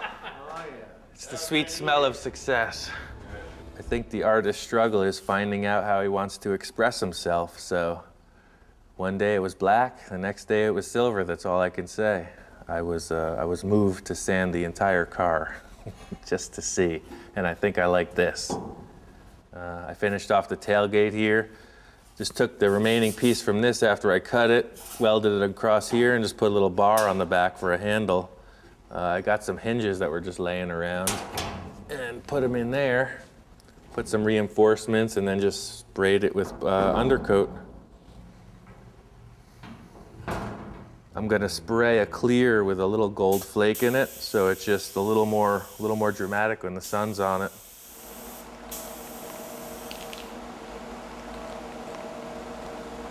Oh, he's the guy with the gold car. Yeah, I saw that car out there. That's the gold one.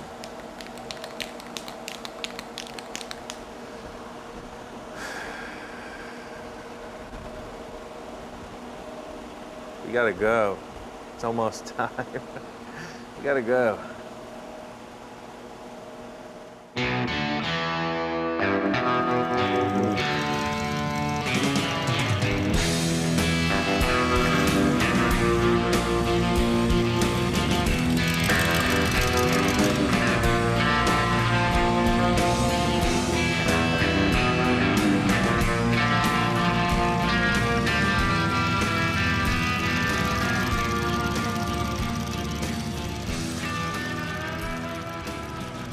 After it was gold, I was horrified, so I sprayed it black in an effort to just make it fit. It looked like Liberace. It was so wrong.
The car club, the Shifters from Southern California, throw a car show every year.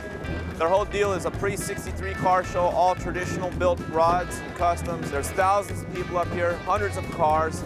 They turned away 200 cars at the gate this morning that didn't fit the criteria. It's all about the traditionally built custom and hot rod.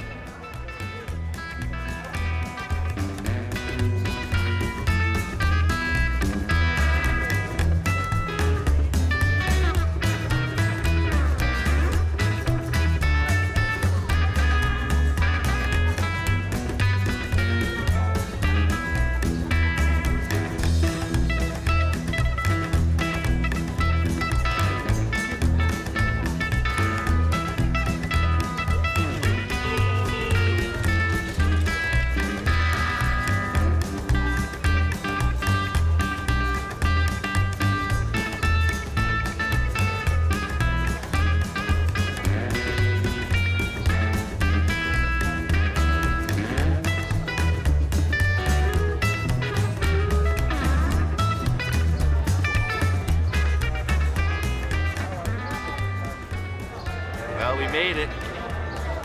We pulled in last night. This place is already packed. I couldn't believe it.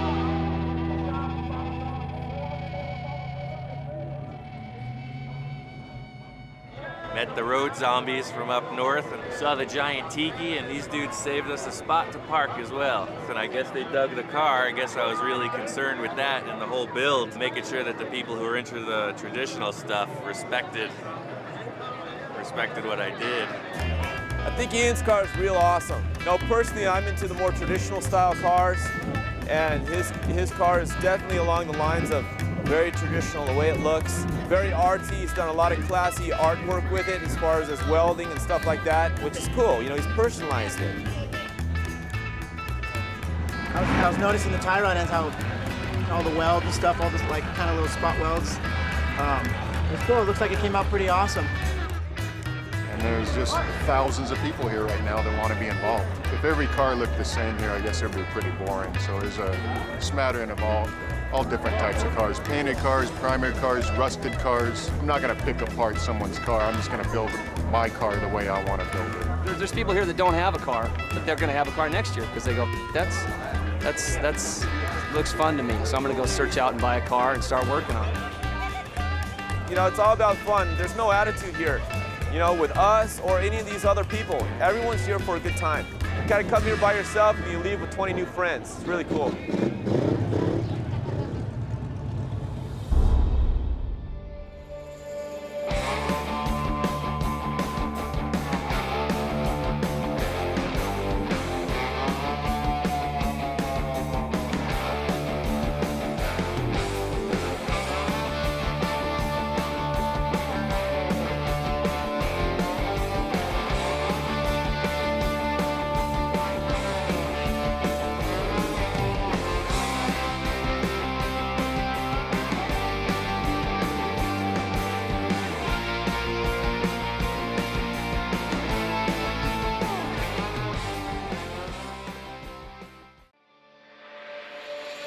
Right now on Full Custom Garage, Master Metalman Ian Roussel looks back on the best builds of Season 2. The second season was all about pushing the builds further.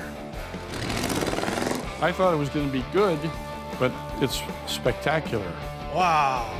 I was blown away. I really wanted to do stuff I had never done before, you know, venture into the great unknown. He got in deep with this project. I was thinking of, hey, I'm gonna throw a wrench in the fire on this guy. It's just a pile of parts. Well, that's why you're the man for this project. Going into this bold-faced and fearless.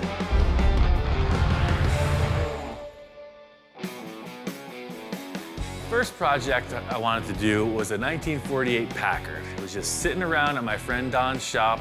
I wanted to turn it into a custom lead sled for my friend Tom. The biggest challenge in the chop on this Packard was the big bulge in the back of the roof. I took care of that. I wanted to show it to Tom. Uh-oh, there goes the neighborhood. What's up, man? Wow. Got a car. This is the Packard, huh? Yeah. So being excited about seeing this Packard underway, I gave Ian a call and I said, hey, I gotta come down. I gotta take a look at this thing. And just putting it on the ground and chopping the top, he loves it. Now that I see it here in person, I like it as a four-door. I stopped on these roof panels. My next step is to throw them on the English wheel and get these guys tacked in. I got a way of doing things by myself, but hey, there's another body in the room. Get to work. To be able to work with Ian today is a real special treat. This is a really complex thing, creating a big roof for a chop-top car. The whole thing is establishing this nice roof line. I want to minimize the amount of body filler in the end. So it's really just like push it, hold it into position, and tack weld it so it stays. You know, it's the stuff you read about in magazines. So I stuck them in the car and had them hold up the sheet metal. I would have to come up with a bunch of weird contraptions to hold it in place. Here he is doing it. He was pretty excited. Ian, in my opinion, is today's Ed Roth. Ed Roth was a wild customizer who was very innovative. Ian is just carrying that torch. What this thing does is it sucks the metal together so it will create a little more of a dome. Ian likes to think outside the box, doesn't care about what anybody else thinks, and builds what he wants. So this is gonna crown it out a little bit more as well as take away all those hammer marks. I'm really not that familiar with an English wheel. I've only used it a couple times. Eastwood had this really simple, portable one, and it worked out pretty darn good.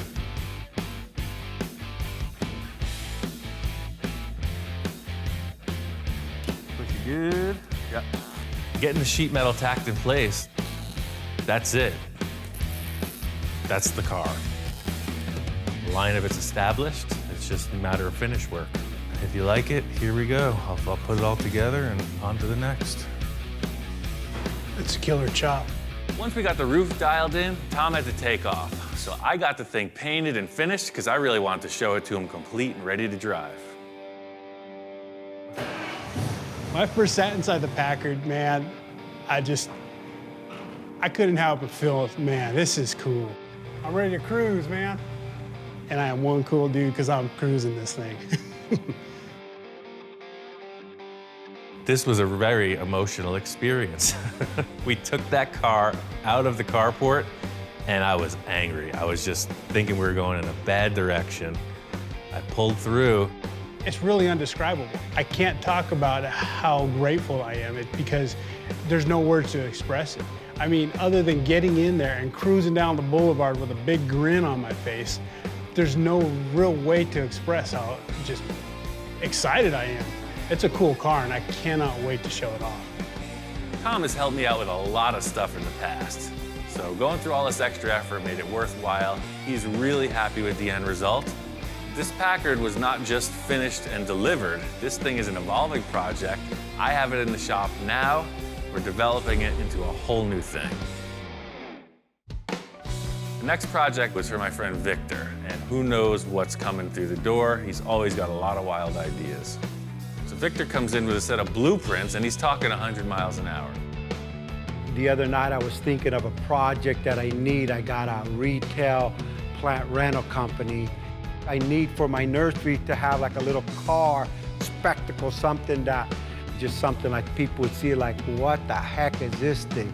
If Victor wants a spectacle, he came to the right place. Victor wanted to build this VW kit car. It's called a Boonie Bug. He found these old plans. Remember, like everything we do, this means nothing. This means someone has built something like this, so ours cannot be like this. I think we're gonna take these plans and funkify them. We're gonna go full disco. I think it's gonna be cool. First thing I needed to do was build a framework for the body.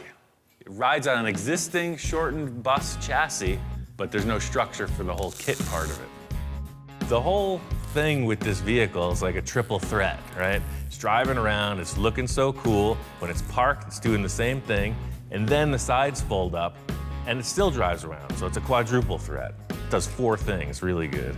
I got the whole structure for the body built. I really wanted to show it to Victor. There's always kind of a friendly competition between us. I wanted to nail my concept and sell him on it. Hey, Ian, what's up? When I first walked in, as usual, more was done than I expected. I love the way you angle that thing. I've been thinking and dreaming about this too since I left. I said, I want to put, kick the angle down. I didn't know it was going to be forward or backward, but you're reading my mind.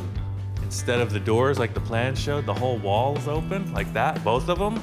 That's and then amazing, it says yeah. ultra green, so when you park it. I was thinking of, hey, I'm gonna throw a wrench in the fire on this guy. I'm gonna have him make something raise up because I want my sign to show. And I come in and you raise up the door and my signs go there so the guy like outthinks me. But yeah, no, that came out crazy, yeah. The build of this was pretty inspired and quick, so I got it finished up and ready for paint and interior.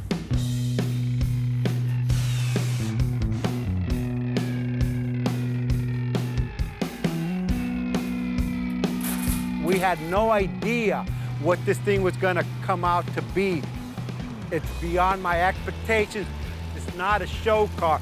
The little nursery car took it to the next level. This thing gonna be all dirty and in the mud. We lucked out with this engine. This thing rips. Everything has held together great. It runs great. I almost wish I didn't have to give it up. I was really getting attached to this thing. Being able to drive it on its inaugural run was really cool. Performed perfect. I think Victor's gonna take this thing more places than the nursery.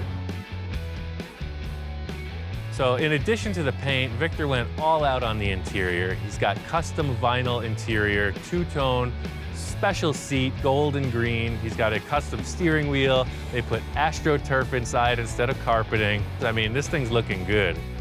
The reason why me and Ian hit it off so good is he's creative. The thing I like most about this was that it is a stand-alone concept. You're not going to take it to a car show and judge it against anything, so there's a certain freedom in that. My friend Jack has had this custom Econoline pickup for years. He's got some really wild ideas. He wants to push it even further. So we're going to have to take about this much out of the middle. I want to the top to be about this high. Jack threw a total curveball at this project. I was thinking of wild paint schemes, you know, and he's talking about cutting this thing apart. So you want to section the entire body? Yeah. It's a pretty good looking truck like it is, man. I know. Sure you don't want to just start on another one? This is, No. This has to be the one. Jack showed me these drawings he had, and we went right to work. We had to modify almost every panel.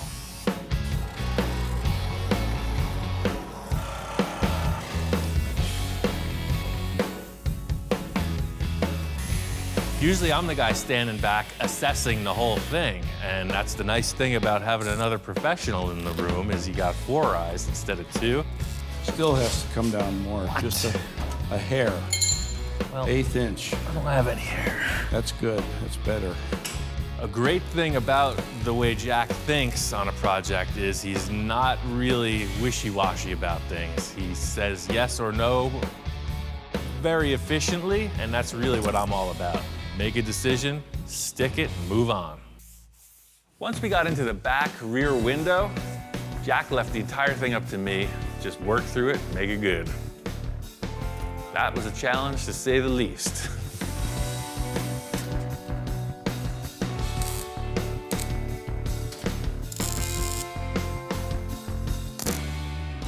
I like what you did with the window. It's beautiful.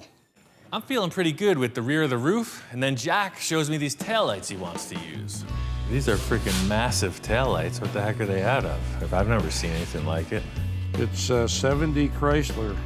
I found him at the junkyard. He looked at me, what the hell is this? And I said, well, we're gonna try this. We're gonna put these two together and see if they fit on the truck.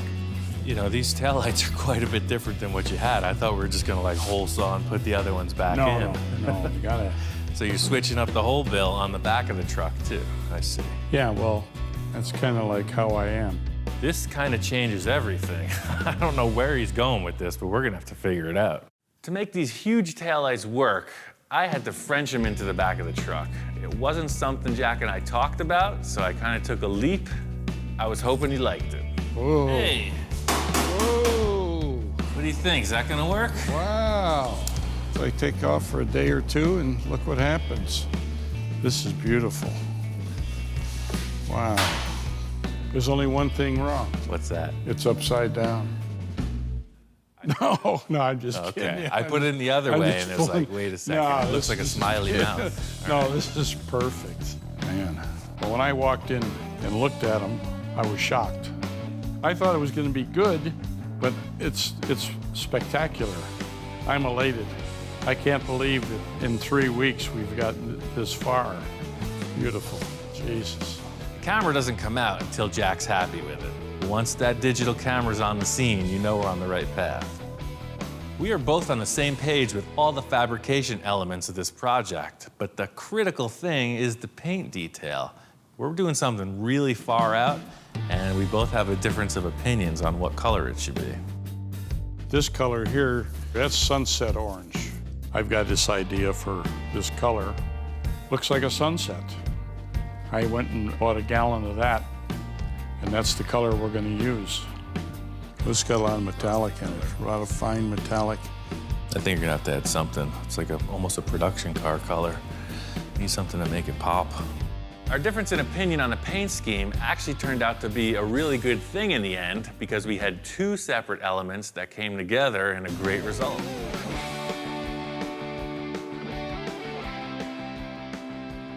Gene Winfield really inspired the paint job on this. I'm not saying it rivals any of his fades, but it's pretty mellow. It's just the red gradually fades to black right into the rocker panels.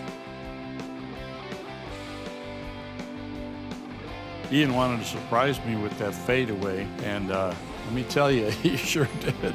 It really looks good. Jack was digging it. Right out of his pocket, first thing is his camera, so I know I'm on a good run here. It's been the story through the whole build is that if he starts taking pictures, you know you hit the mark. The next project was for my friend Kai. He's got a bunch of motorcycles. He wanted to get his 1958 Harley-Davidson Sportster back on the road. Once we got into it, we were over at his house, and he asked me what I wanted to get in exchange for the labor. I want that. You want that? Yeah. That. You want that? Yeah. Okay. Naturally, I'm entranced by this early Harley, but just over my shoulder, there's a police motorcycle. KZ1000, that's a hot rod. I've never really ridden it. I've had it for a little while. Apparently Kai got this in a trade or something. I guess his buddy picked up a few of them at the auction. It's a typical scenario. These police bikes get decommissioned after a certain mileage, and somehow Kai ended up with one. This is a KZ1000. Did you ever see Road Warrior or Mad Max? Yeah. Well, that's what's going on underneath here. Right. I'm just not a big Kawasaki guy, you know? I'm not a big Kawasaki guy either. Well, look at that engine. When Ian said that he was also interested in the Kawasaki, I was a little surprised. Yeah, you want it? I see this thing as a stripped-down race bike. This thing is cool. Well, I'll tell you what. You build that Sportster, you can keep that. I'll do that. I'll trade you for labor. Yeah, for sure. Okay. This kind of turned into a battle of the bikes. I was going really radical on the police motorcycle. Kai's bike was pretty straight ahead, but it's exactly what he wanted. Huh. This is pretty damn cool. It's gonna be all right. Yep, I think so. You know, I'd say it's a close runner-up to the motorcycle that I'm building. It's a good-looking machine. You're definitely gonna take second place. You think so? Well, things got heated a little earlier in the day, you know, so I don't hold grudges, but I like to stab it back a little once in a while. So Kai's sitting there admiring the machine, and I'm thinking, you ain't seen nothing yet. Just look at that thing over there. You got your fiberglass drooling off the rear fender. I mean, that's got a look. It's kind of Sigmund and the Sea Monsters right now. It's pretty groovy. Well, the way it looks right now, I don't think it's going to compete anywhere. I have seen nicer bikes, though, in my life. I can't say I've seen uglier ones. Thanks. You're welcome. After Kai kind of jabbed me, I wanted to play a joke on him with his bike.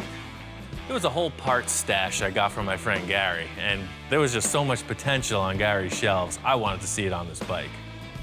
I put him on the bike, and it's on. This is a 70s style deal.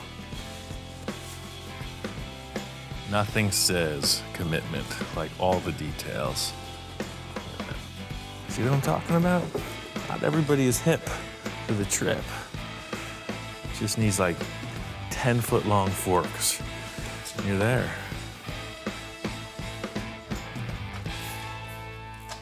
Hey, Ian. How's it going? Good, man. Got your bike just about ready to start.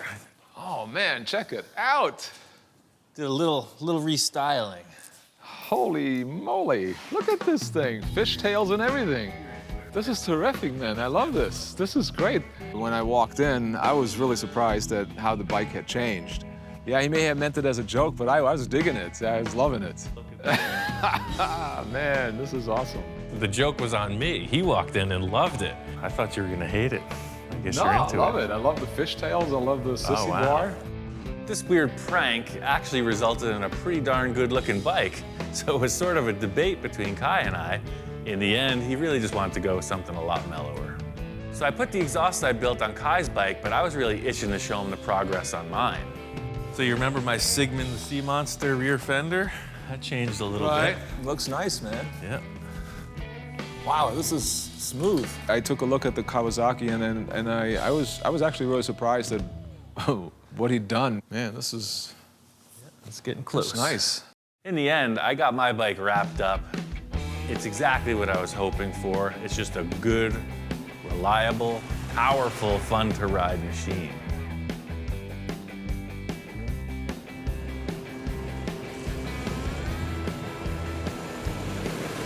The whole deal with this project was the transformation. You saw this kind of very upright police motorcycle, and I just took it all wrong and made it gnarly, a very aggressive machine. I knew what was inside of it, and I just let it out.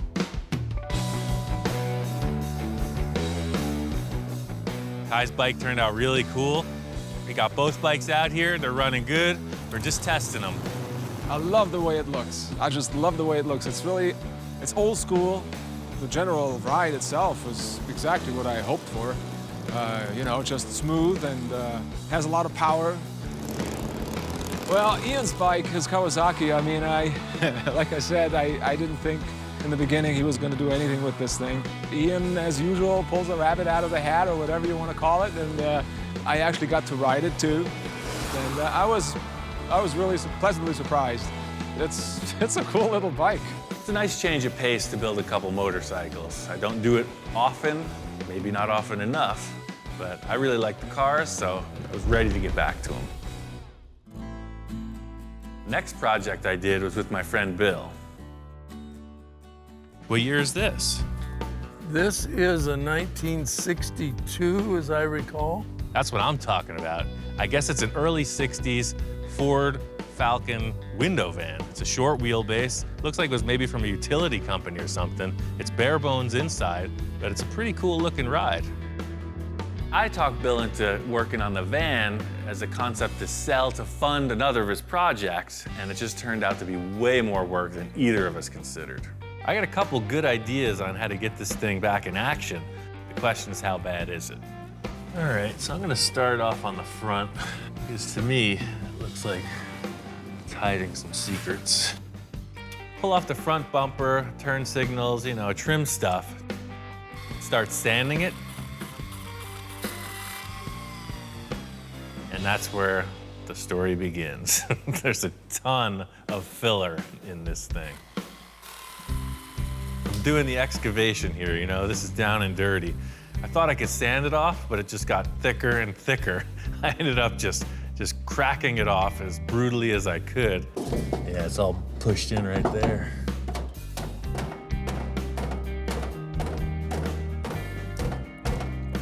Even though the van looks pretty good, you see it's hiding secrets.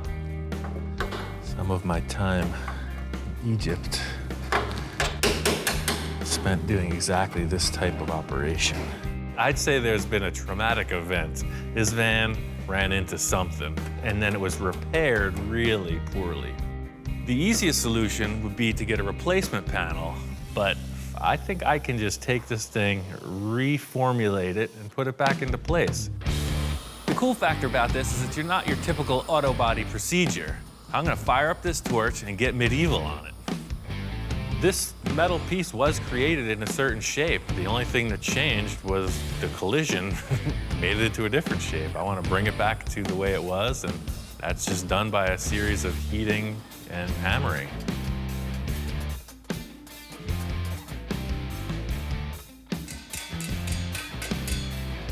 The whole idea is I'm just going to fit it into place and then continue hammer and dollying it.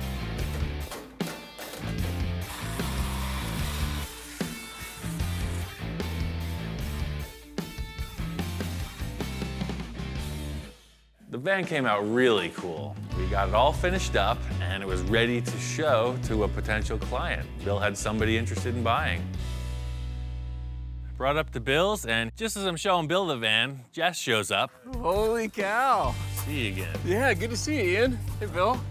When I first walked up and saw the van, I was just kind of blown away. It looked perfect. It looks like a plain white van on the outside, but the interior is all fitted out. It's deluxe. They put curtain rods in there. Holy cow. Yeah. So this is the Pendleton yeah, the flannel? authentic flannel. So I'm really impressed. I can't wait to take it to the beach. Let's drive it. Good, let's do it. Let's close the doors up and jump in there and fire it up. Oh, and we're off. So looking at the van from the outside and the inside and kind of being a spectator is great. The aesthetic is totally there. It's everything that I want. But it's not the feel of driving it. And so once you drive it, I was sold. When we first started this project, I didn't know how it was going to end up. It got in pretty deep, but in the end, it turned out to be a really nice van. This next build came about in a completely different way. My friend Tom's putting on a charity car show, and I wanted to build something to support the effort. I went up to my friend Bill's house. He's always got a bunch of cool projects, and I knew he had some old trucks. In Bill's endless pile of parts, he's got a fire truck. Holy moly. You know, I love the old fire truck because it's a roadster, and it's one of those keeps getting moved back project. I'm never gonna get around to it. I really need to check this thing out. Pulled it out of the weeds, and it's in very good shape. I know the chassis got the look. And And then seeing this body and the bedsides, I'm thinking giant hot rod truck. I'm always excited to watch Ian and see his gears turning in his head and what he does. These are the basic building blocks for my inspired project. I told Tom what I found, and he was up for the adventure. He wanted to give me a hand. So I was thinking, man, it'd be really cool if Ian showed up to my car show, but now he's talking about building something. The whole look of this project is how the body sits on the chassis. It's the look of the whole ride. So getting it in place, I could tell right away, and Tom agreed, this thing is way too tall. Look how freaking massive this body is. Yeah, it looks kind of goofy up tall like that. It is, it's way too tall. My initial thought was this was gonna be kind of a highboy style, real old school look on top of the frame rails. As soon as it was in place, I could tell it was not gonna be okay. That's why I wanted to put this body on. It's just way too big. When the whole truck is up in the air, the body looks kind of small, but now it looks massive. That close to the ground, it changes everything. The firewall looks like a freaking tombstone. It's gigantic. I think we gotta channel it. Yeah, there's no question about that. It'll look so much cooler too. Right, I'm talking about a hot rod, and you know the formula, man. Low, big and little tires, then lean. We gotta strip this thing down. It's looking good, but it ain't there yet. Both Tom and I agree, this big box on the back of the cab is not the look we're going for. First order of business is to chop it off. Channeling means you drop the body down over the frame. It gives the whole vehicle a lower profile. The compromise is the interior room. But I don't care about riding comfort. This is all about the look. We're channeling this sucker. Get it down. I'm just into it, you know. I love this plasma cutter. I'll use it all day long. So I got the shades on, you know, shields are down. I'm in the moment. Tom's yelling. Woo, we got a fire in the fire truck. Fire in the truck.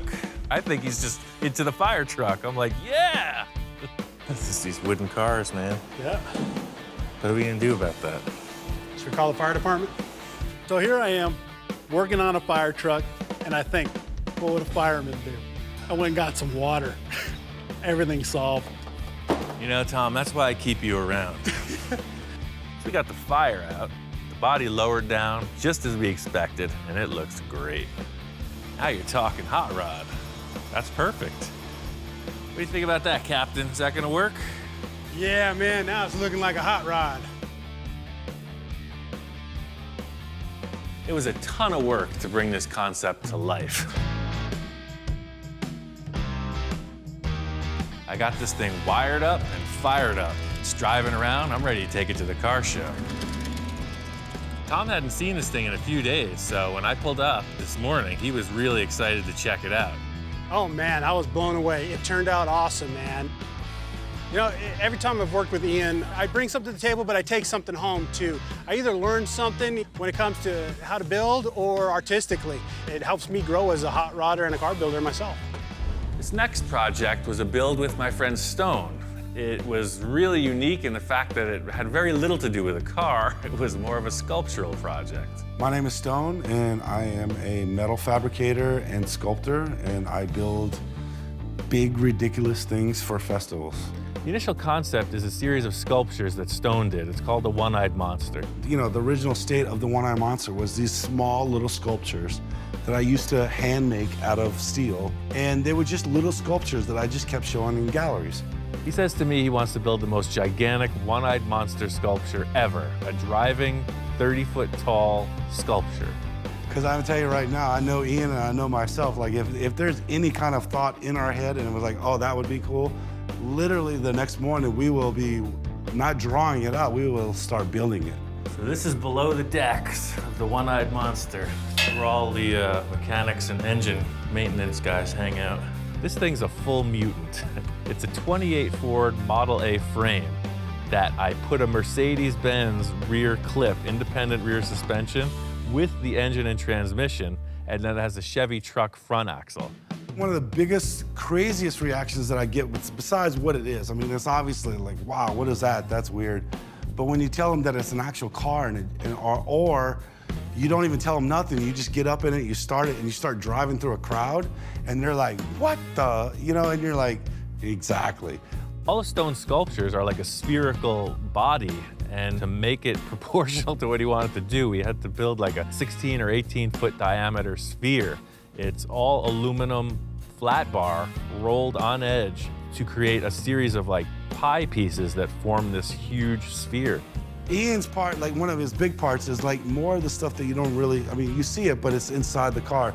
And that's transferring all of the controls from, you know, a 4-foot range up to 14 feet in the air and actually make it functional. You drive it kind of pirate ship style. It's this huge A-frame, you're 15 feet off the ground, so all the controls and the steering are upstairs. So we made 2 lenses for the eyeball in the same way I was doing the bubble tops and taillights on the other projects. For these, I just made a round oven. We used the same barbecue style thing and just blew these circular ones as to Stone's specs. You know, he knew what the diameter of the eyeball was gonna be, and we just made a ring and a backing plate and inflated them. It is actually kind of complicated because it's colored, but it's translucent. You know, you don't want to paint something because during the day it might look great, right? But at night, that will not look that great 35 feet in the air. You need to light it from behind. So even though this looks like it's all painted, it's actually totally translucent, so any light will penetrate any of this paint. We created our eye socket out of like stuff that we just made here in the shop. Putting this thing together is a lot of effort. It's a full day setup, but the real reward is the sun sets, you get up in the cab and you're cruising around. I mean, just that, it's a really cool vehicle. It's totally fun. It's worked out perfect. It's exactly what it needs to be, and that's a spectacle of this crazy thing that no one else has ever seen. Working with Stone was a good change of pace because this was pure art. Most of the clients I work with are more car guys. This was a full mechanized sculpture, and that's cool. The next project was for my friend Don. He had an old 22 Ford C-Cab and a pile of old parts. As old as it is, it's in pretty darn good shape. I've got the frame for it, got some of the fenders. Oh, wow. Yes, this is what started this whole idea. This whole thing started with Don finding this manual hand crank. It's a tow truck winch. It's dated like 1930 or something. Well, that winch has been sitting in storage for 33, 34 years now. I always thought it'd be really cool to have a vintage tow truck, basically to move stuff around here on the compound. Every project has some sort of impetus, the things that get you interested in building. This hand crank did it for me. I think if we build the whole truck to reflect this era, I think we come up with something really cool.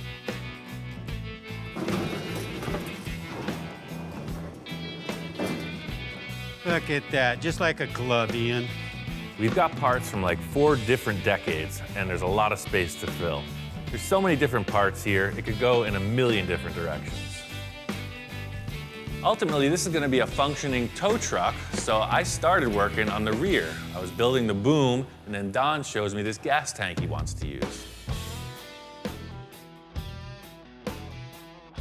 The tank Don showed me is just kind of generic. It looks like something that should be under the bed. This truck's got one lacking area between the bed and the cab, and I think building a custom gas tank is gonna set it off. Ian has his own ideas on how this is going to look, and I have my own ideas too, so I'm a little concerned about it.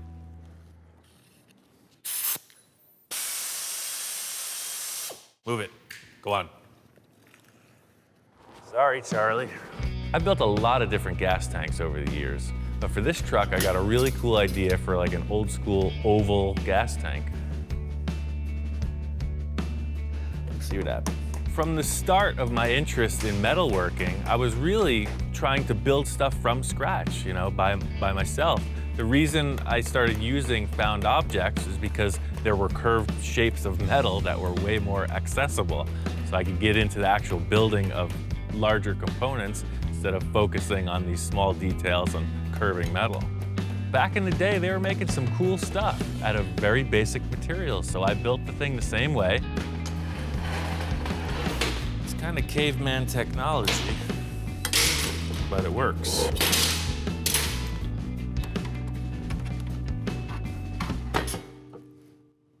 It's a stainless steel cap.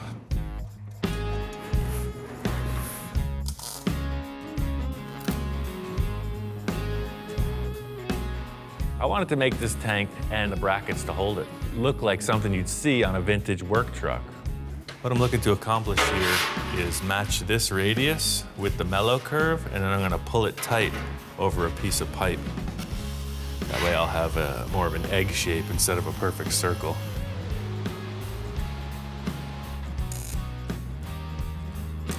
It just depends what you have to work with, but it was just easier to start from scratch because we had it custom built in proportion to this vehicle. That's what we got, dog.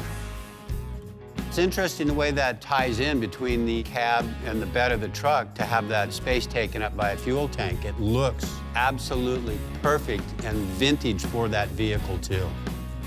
It's little steps like this that can convert a man like that to the creative process. It's a small victory in this grand war. And in the end, the truck came together really cool. Ian nailed this thing. It's unbelievable. The stuff that I gave him to work with, he knocked it out of the park. I mean, look at that truck. It is just absolutely beautiful. There's stuff from the 40s. There's stuff from the 30s.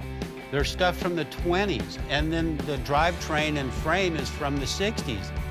Working with Ian on this project really opened my mind to a lot of things, and this project came out killer. I mean, it came out way better than I expected it.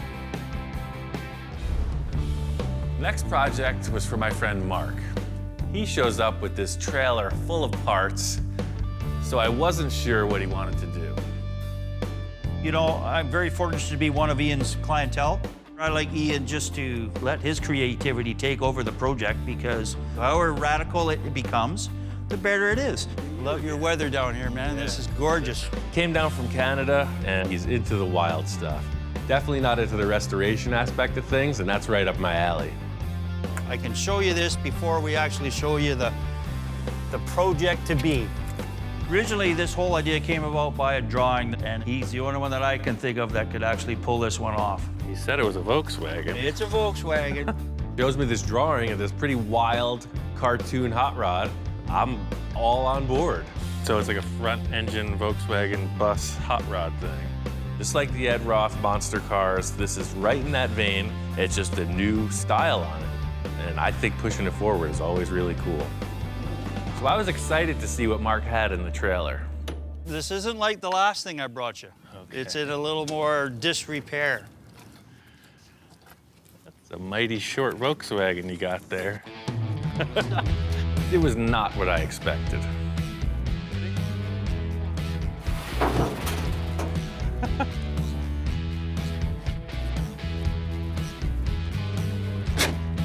Here come the clowns. Must have been a rare factory option. Mark pulls out this shortened VW bus and just a ton of other random parts from the trailer. So I thought, well, let's throw AMC running gear in a Plymouth frame, and then now we're gonna put a Volkswagen body on it. You know, let's mix up all of it. I like having clients that are all on board. You know, they think I can accomplish anything. Unfortunately for me, the anything gets wilder and wilder.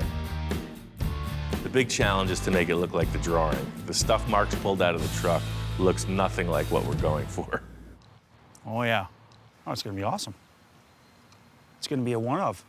I have my own ideas of the way this thing is kind of gonna look. To me, it's kind of rat rodish. I said, Ian, let's make this rat bus. Mark's talking about rat rod. He wants something kind of easy to build. You know, I'm looking at this drawing and I'm seeing full custom show car, like all the way. My time frame's kind of short. I'm kind of rushed down here to drop this off. This is just a quick pit stop for Mark. He's heading back up north, so I got free reign to make this thing happen. That's the excitement. Didn't Forrest Gump say you get a box of chocolates, you never know what you're gonna get? Well, that's kind of the way it is with me and Ian. Mark headed back to Canada and just let me go on this project. My whole concept was to make it look as much like the drawing as possible, make it drivable, and as wild and far out show car as I could muster. I got the whole front windshield established. The next big challenge is the rear portion of the cab. The drawing doesn't really show what's going on back here, so I'm leaving that open to my interpretation. I got a cool idea where I'm going to utilize the rear tailgate of the van and split it in half and make two. The portion with the rear window will be back here, and then the lower portion with this detail of the body sheet metal will stay here. Being that the cab is so much narrower, the whole rear window frame and the rear hatch have to be reconfigured. It'd be nice to just cut it in half and put it in place, but all the proportions are changed. Taking all the leftover pieces of the car and just refitting them in a way that the hinge mechanism will work and the rear hatch will open and close smoothly. It's just way smaller. So, you want to ride this thing, don't you? I know I do. That opens, you got your breeze. There's room to cruise, man. It's gonna totally work. This, hands down, was the biggest build of season 2. It's a huge amount of fabrication for such a little vehicle. This thing's wrapped. This is a toy come to life. Mark is out of his mind. Johnny is totally charged up about this. It's the coolest thing I ever seen. I'm stoked for Pomona. I can't wait for that first reaction from people when they see it.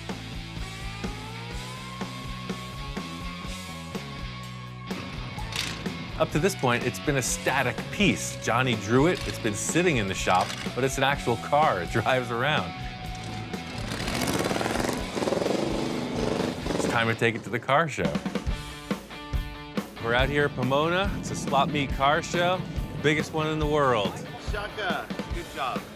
Pomona, man, beautiful swap meet. I've been cruising around there this morning. Reaction on the car is all thumbs up. Probably the coolest car at the swap meet today. Him cool, him way different. You know, I love it. I had never seen it outside the shop until today. So the windows absolutely glow in the sunlight, and it was like a beacon. People were hypnotized, they were drawn to it, and everybody was digging it. Well, I would think that's probably one of the most unique hot rods I've seen out here in the 30 years I've come out here. There's lots of different things out here, but that one's truly unique. It's the cartoon driving experience that, you know, if you own this, you'll have that, you'll achieve that. It's wonderful, man. This is kind of a step in a new direction for me because it's the wildest design I've ever worked on, and it was dictated by an artist. So it really makes me want to do more. Season 2 really expanded the role of my shop inspector. What do you think, Hellhound? Do you have anything to say? You don't even care. This is a breakthrough. It's really involved in the process. Wait a second. I think we're just gonna trade out somebody's water bowl. He's even offered up a few possessions of his own on occasion. Don't look so concerned, man.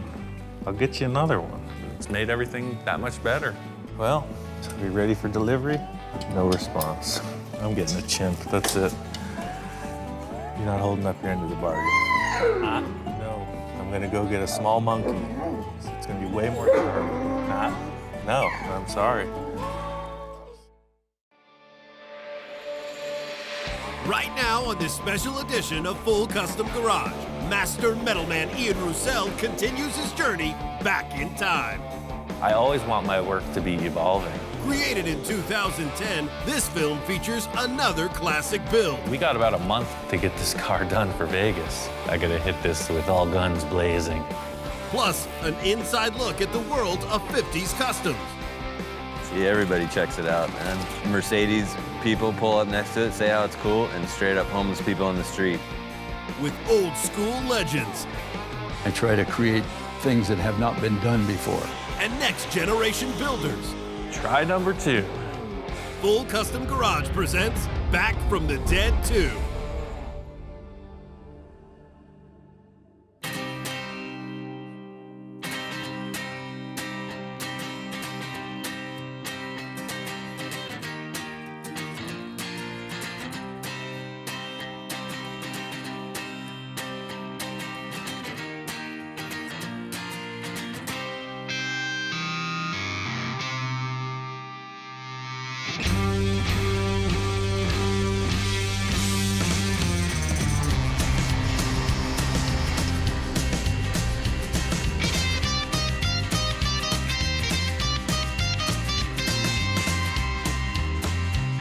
Some people might say, well, the engine is the most important, but to me that is not.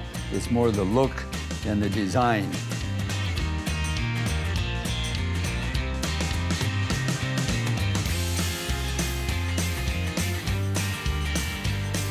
Everything I do with all of my cars is old stuff. I just don't dig ordering stuff from catalogs. I like to build everything myself.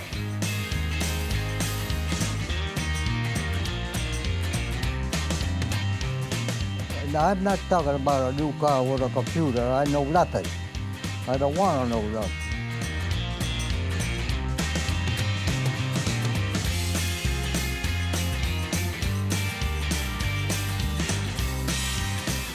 A couple of people has asked me, where did you get this car?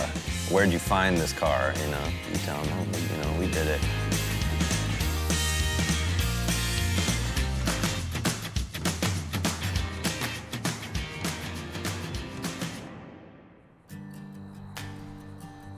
Doing a new project. I'm out here looking for a new car. I want to do a custom, something pre-1955, preferably a two-door. And we're trying to get it to Vegas in 2 months. There's a big show going on, so I really like to just kind of go out in the world and see what the heck's available.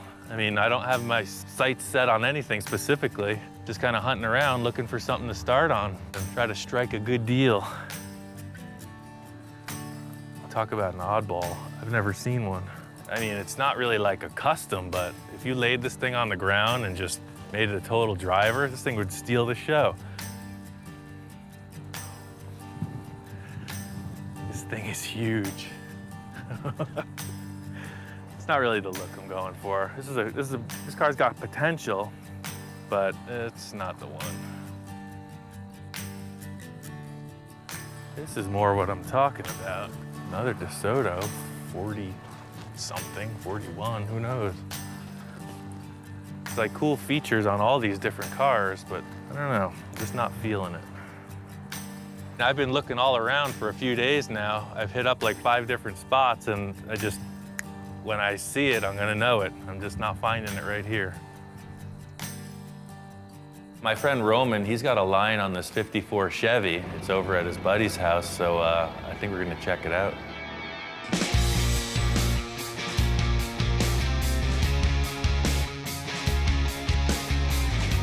This is perfect, man. I mean, this is exactly what I was looking for. It's never been crashed or really beat to hell. It's just old. Typically, most people would like a running car with very little rust, but I don't care. I'll cut the whole thing apart. I'll just build whatever it needs. I think we'll take it. It's cool.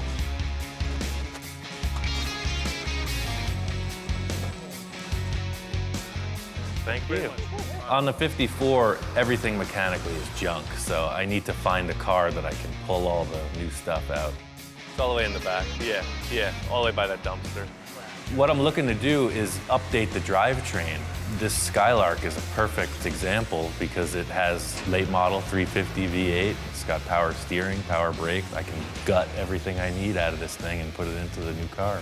Thank you, Gus. I appreciate it.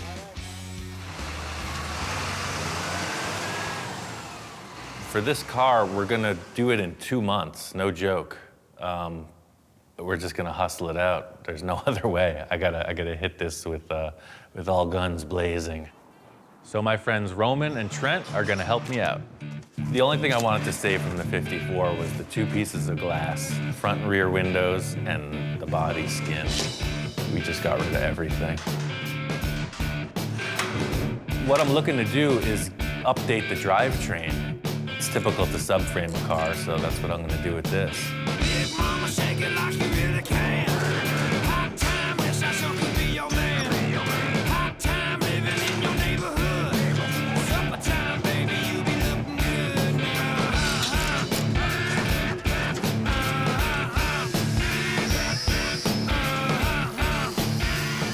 The reason that I'm subframing the car is 2 points. I'll have the opportunity to Z the frame and lower it, and it will update all the steering, the motor, everything. All the mechanical parts will be newer.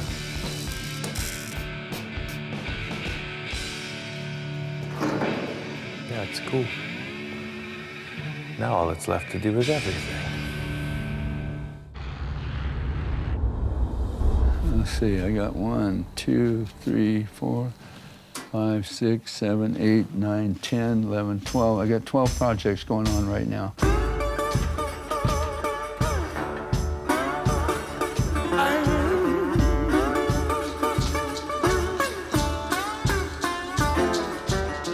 My first car was a 28 Model A coupe, and I didn't really know what to do with it. I put an antenna on it for a foxtail. You know, that was cool to run a foxtail on your antenna. Didn't have a radio, but I had to have that foxtail. This is my spray booth. I started the blending of paint. We call it fading or blending. This is one of my Gene Winfield blended paint jobs. You can see how I go very dark, very black, blackish green here, and then gradually work up into the lighter green up in this area. But that's a Winfield blend or a Winfield fade. This is a 51 Merc, and he brought it to me as a pretty much a stock body. So we've chopped it, we slanted the post, rounded the corners, and molded off all the door handles. And we do a thing here where we weld the front fenders to the cowl, and I make this piece all in here with a drip rail and everything, all by hand to, you know, to tie this together, and it makes a nice look. Every custom car, the customer is making a statement. Whether they realize it or not, they're making a statement with that car. How old are you right now? 82. And you're still working? Oh, I work 12, 14 hours a day, every day I'm home. If a guy retires and just goes sit in a chair and watch TV, you know, he's gonna die. You know, you gotta keep active and keep things working.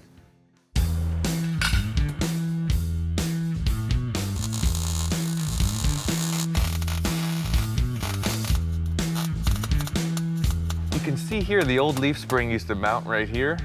But what I'm doing with the ones from the Buick is I'm moving them inboard of the frame rail, and I'm putting it up into the floor of the car so you can see the difference. I mean, it's about 6 inches drop. I think that'll work out good.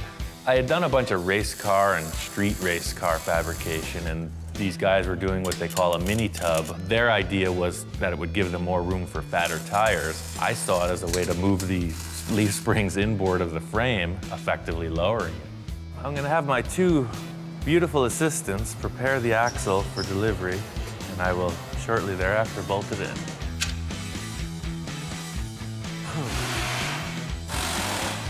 I came up with this idea for the rear leaf spring perches. I'm gonna put 2 crossovers, 1.5 tube across the frame, and the springs will actually locate between them on these cross braces.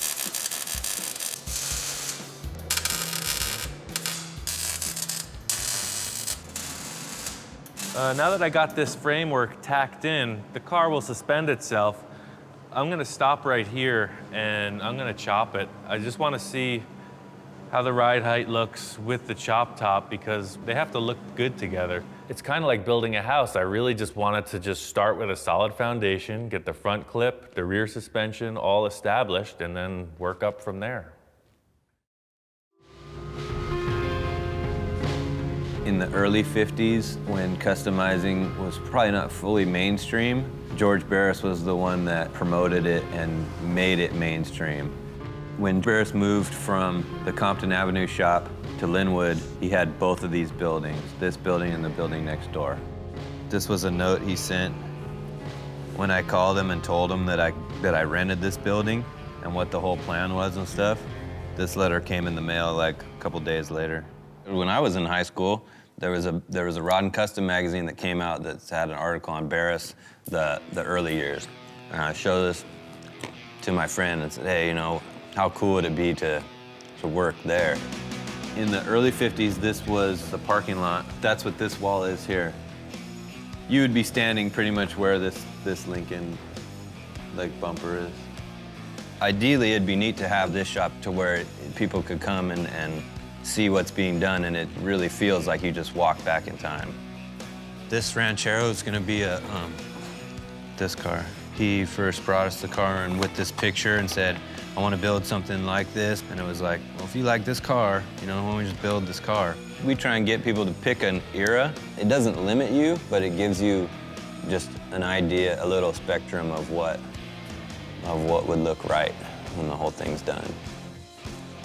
Mostly for us, we try and just stick in the little era of what the customer wants. Like, hey, I want my 55 Cadillac to look like it was made in the late 50s. And then you got pretty much everything laid out, what you want to run. The majority of the stuff we use, if we're starting with something that hasn't already been messed with before, we try and do it on lead.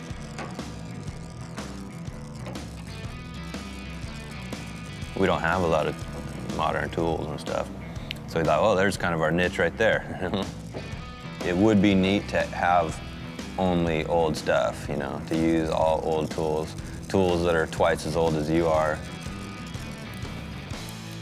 But I like to do as much acetylene welding and stuff as I can. It's neat having that kind of stuff around. Like, it just feels comfortable. It feels like it's done this job before. All I gotta do is keep doing it, you know? If somebody asks me to chop a car, again, I look at it and I make sure that the top flows. See, that's the most important thing to me, is to flow the top, and you do that right through the rear window. So the whole rear window and everything flows with that roof. So that's important, is the flowing of the top. For some reason, I'm fascinated about this sloping roof line. And maybe I'm all wrong by using cars like this, because I've tried it twice so far, and both were a little exaggerated. But I think if I mellow it out and just don't be so drastic about it, I think it'll be a good look. I'm not doing anything like, oh, 3-inch chop in the back, 2-inch in the front, or whatever. It's not gonna be like that. I'm just gonna cut the roof off and see how it looks. The most challenging part of chopping a top is the glass. You have to build the top around what you're doing with the glass. I didn't like the B-pillar, so I just came up with this idea to tilt the roof back and just refit the whole back window skin. It's kind of that moment of truth. Everything's cut out. I just got to figure out exactly where I want to cut the windshield pillar to tilt this thing down. One of the concerns I have is the trim as it comes through. It follows a nice smooth line, so if I pivot it here, then the trim will come up. Unless I cut it just above the trim line and then just lay the windshield down, pivot it right here, then they'll come up a little bit. I think it's what I'm gonna do. So I decided I wanted to just keep the stock size front and rear window. I don't want any of my cars to look really mellow. I want them to look kind of freaky, kind of different. I think by leaving the stock height front glass and just sloping it, it'll give it a cool look. I think I nailed it. I don't know what to say besides that. It's gonna work perfectly. I got it. It's cut, it's down, that's the line. Still kind of developing maybe what this signature flavor might be, but I always want my work to be evolving.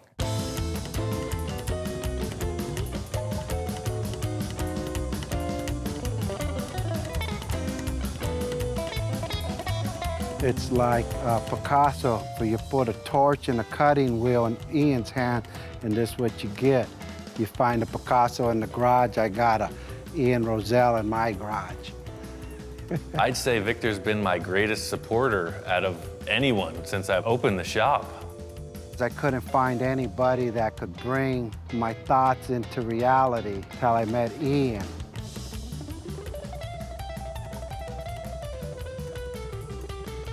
The guy is literally one of the greatest artists I've ever met, and I love art, so you could tell by all just things he's done with his hands or what he could come up in his mind with imagination. And more than anything else, the guy is an engineer.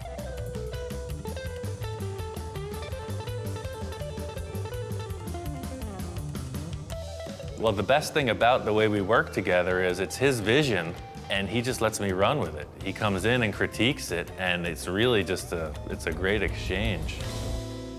My main concern with this window is the way that the chrome strip is gonna fit. I'd love to reuse the stock chrome that comes around here, but because the windshield and the rear window are on different angles in relation to the body, the chrome just might not work out, I'm not sure. I keep using the word convincing in a lot of the stuff I've been building lately because that's what separates the guys who know what they're doing from the guys who don't. You see a little mismatch in the way the trim's gonna fit and it's not convincing.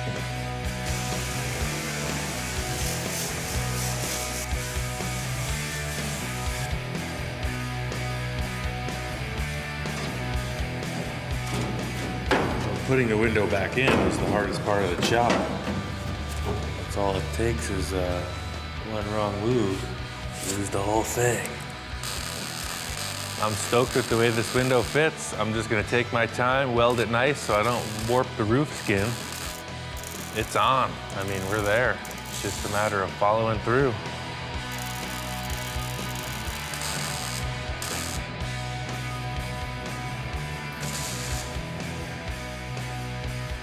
I want to make sure that these guys fit before we get any further into this.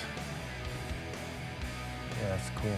Just trying to verify whether or not this roof skin distorted with the pillars, but it's cool. It's right on. We got about a month to get this car done for Vegas. I think we got it.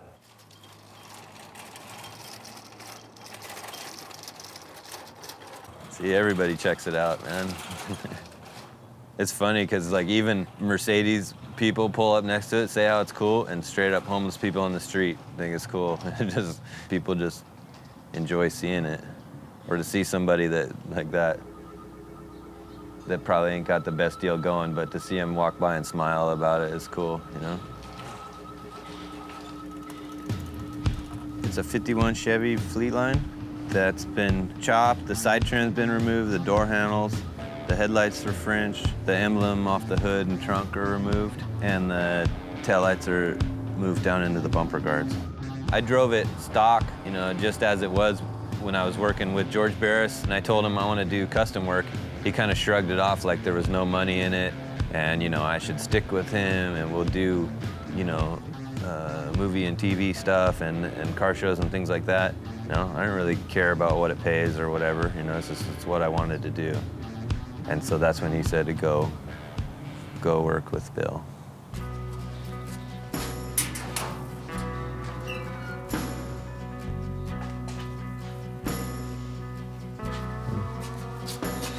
I don't know where he is. I don't know what I want to say about him, really. I mean, he's just like, I don't know. It's hard to explain it, to explain his deal. He does what he likes to do. That's the coolest thing about it. He's got the experience that just is unmatched by anybody. I'm not a teacher. All I do is point out mistakes. Somebody makes a mistake, I know what to do with it. I had to figure out all my mistakes. Nobody helped me with mine. It was like going to college in a way. You know, just the way he works with things, his patience, and he never once yelled at me or got frustrated at me. George would yell, you know, all the time. It was a totally different vibe. We did this car in the afternoons and maybe one day a week when I was working over there. Bill, he had it figured out. After I looked at it a little bit, I knew what to do. I just did it. With the experience and a lot of German talent, it was easy to put together. I don't have a blueprint, I don't have a pencil mark. It all comes out of my head.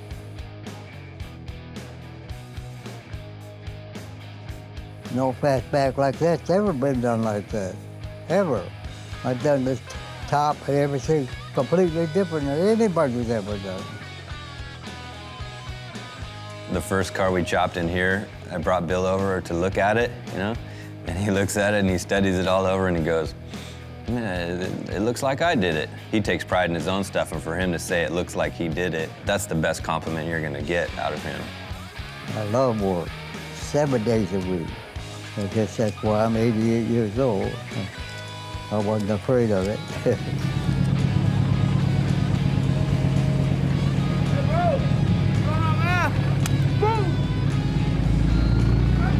likes this car.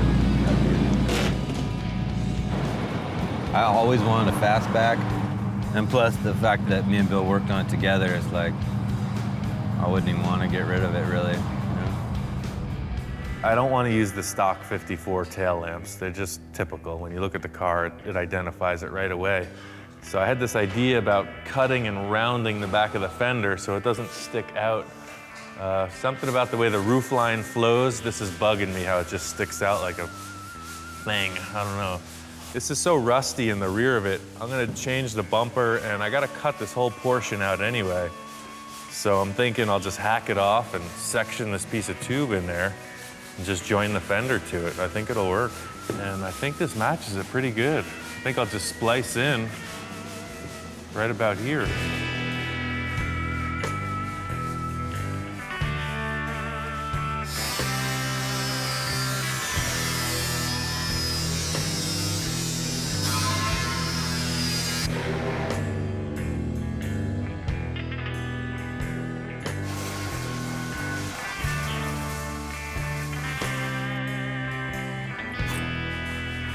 I don't even see a reason to take the rest of the tube off. I was thinking about cutting it in half, but why?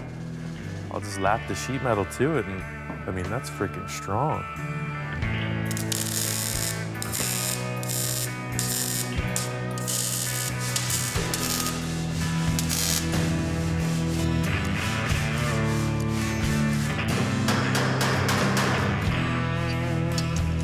Kind of weird to put a big tube in the quarter panel of the car, but it's what I need. It looks great. We're on a strict deadline. I could spend 2 months making a quarter panel.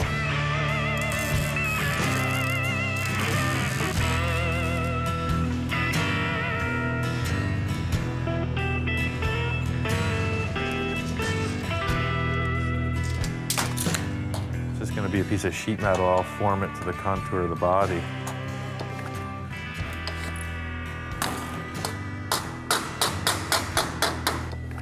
This fender's kind of a funky shape. It's a compound curve in a few different ways. I'm just gonna tack it in place and then hammer it with a dolly. I think it'll follow through fine.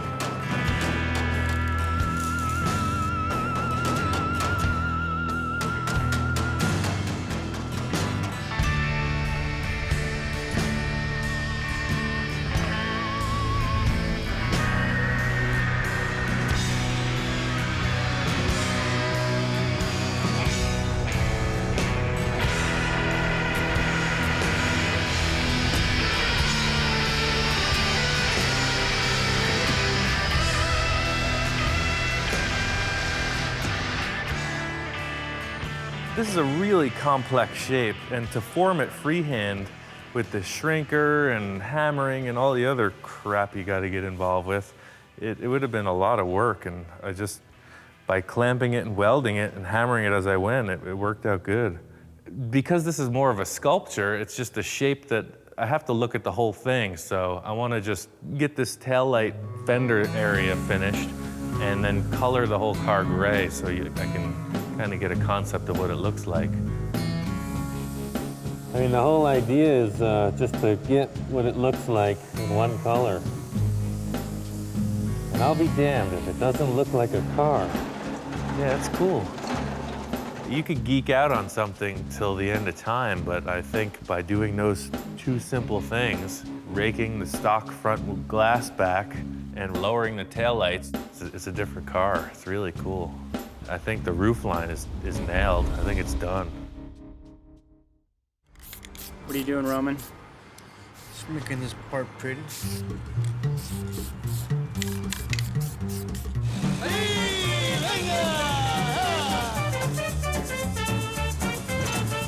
We're in San Fernando. Basically, right now, what we're doing is we're gonna go meet up with the rest of the homies to go to the cruise night every Wednesday down here in the valley. My background with cars, it started off when I was a little kid where I used to live. And like I said, every Friday, you see the Broms just ripping their pipes and with all the nice high-notes and everything looks nice. That's basically, I got stuck in that little moment. And my style would be, most people would consider it Chicano style. I don't like to modify anything at all on my cars. I like to keep it stock. He just came here one day, said he wanted to learn. He's learned some, and he's taught me some, too. He has different points of views when it comes to cars, and I have mine. We balance each other out. I'm starting to become bilingual, learning Spanglish. I know a couple things about low riding, and in his own respect, he's a badass. He knows what he's doing. I would consider myself a traditionalist, but I'm not stuck to that boundary like, oh, this is what I am, this is what I'm gonna do for the rest of my life. Nah, because if you do that, it gets boring. I like to see new things, try new things, and hear the feedback from people, what they say. If they don't like it, then that's too bad, it's my car. If they like it, well, it's for sale. You never know. The car's so low that it's gonna drag the bumper on stuff, so the closer the bumper is to the body, it'll help it out a little bit with clearance. But also, I just like the look of it being a little bit more tucked in.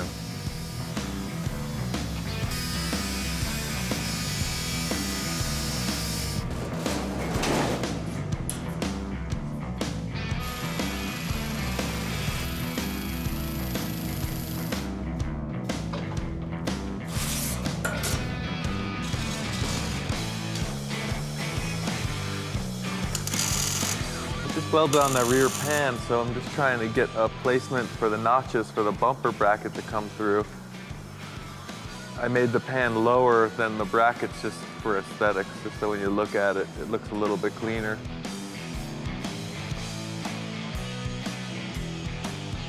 This looks perfect. I'll take it. Yeah, that's pretty much what I was looking for. That's cool. What do you think? Yep, you can't even tell what we did. I keep reiterating, it's easy. Making a car like this is just, you know, I want to make something crazy. This is just time. It looks great. It's just not my greatest vision. I like conjoined twins, three-legged dogs.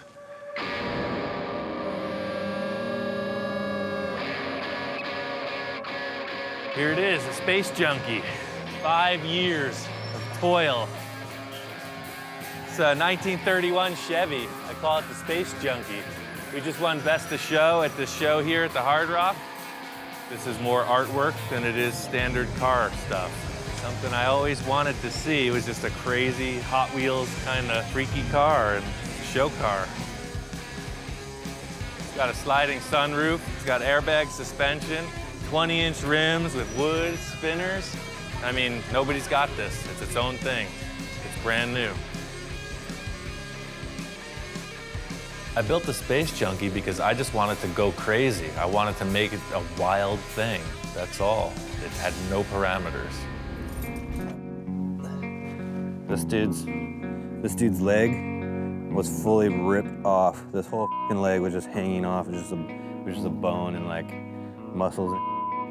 And Mike was like, hey, there's this cat in the backyard, like it got ran over or something. It's like about to die. I was like, all right, well, let me give it like its last meal, you know? And I grabbed its foot like this and it didn't like squirm or anything. And so before we went to Kansas last year, we cut all the meat and off it and made like a splint out of like stir sticks and taped it all up and made this cone out of like a Taco Bell cup and fully glued it back together.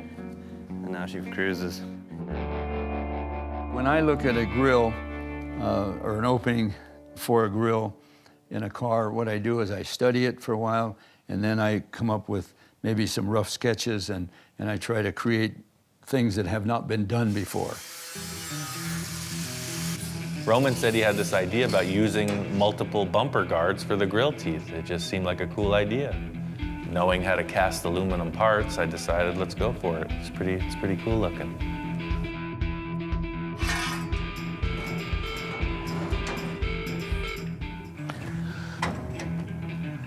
That's one more.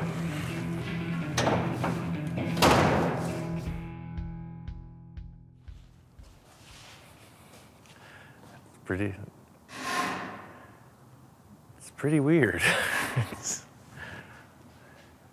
Hey, Roman. Oh, brisket's not done yet. Looks like tomater. Nah, tomato was different.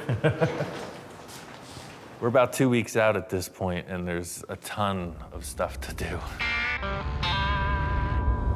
I took the rear taillights out, so I want to put them in the rear bumper guards. I found these cool little lenses at the trucker's mart. The problem I was having is they're just sitting there. They needed a way to be retained, held in place. What I came up with was I was thinking, what's super lightweight, aesthetically appropriate? So I was looking at a regular soda can and this lens, and they're the same size.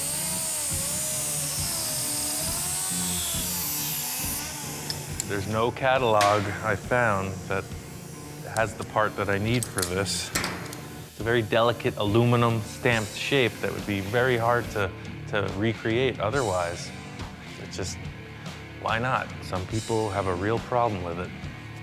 As of late, in mainstream custom culture car building, those two things, using junk and building cars, are at complete opposite polarities. But none of those guys are gonna have a trim ring like this, I guarantee you. Most of the people who have responded to the work that I do really dig the fact that I just take stuff and manipulate it to achieve my goals. Come on, that's freaking golden. We're about a week out, and I gotta call in all the help I can. It's time to get this thing nailed. We're on our way to Burbank Airport to pick up Big Bob Gore, or as someone has put it, hardcore Bob Gore. Bob is an eccentric who stalks me on cyberspace, and he's come by the shop a bunch of times and helped me out with my cars. He's a pretty cool dude.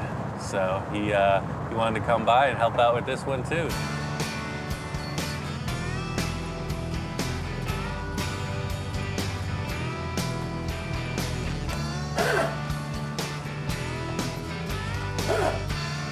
Hop on in. One thing's for sure is I'm gonna be like the happiest guy in the world for the next couple of weeks, and there's just nothing, no way around it. That's just a guaranteed fact. I consider him one of my best friends, man. This is an opportunity of a lifetime. What I do for a living is I restore cars, I fabricate metal. Also, I'm a body man and painter.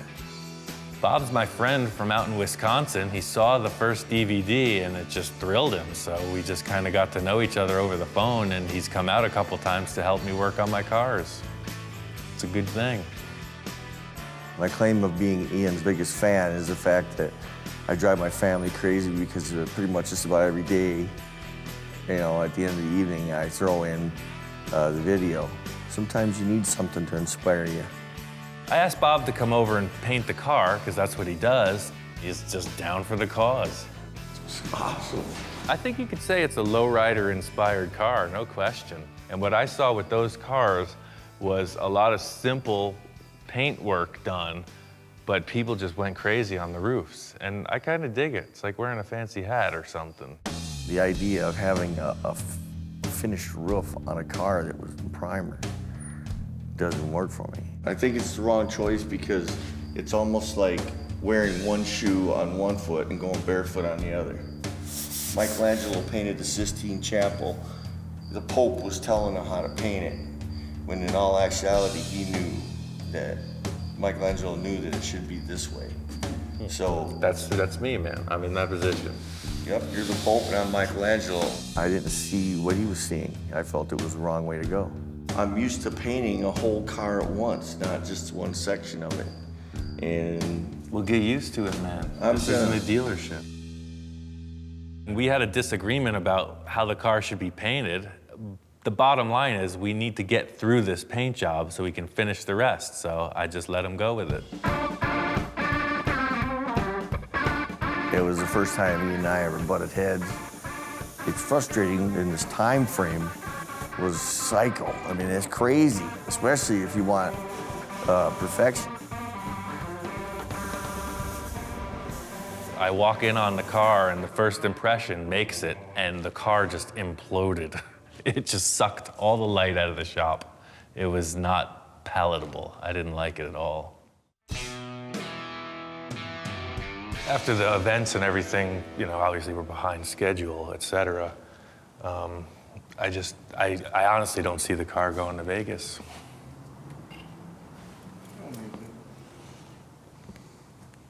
No, I mean, we're not going to take it. Oh. It's going to take a lot more time to finish everything.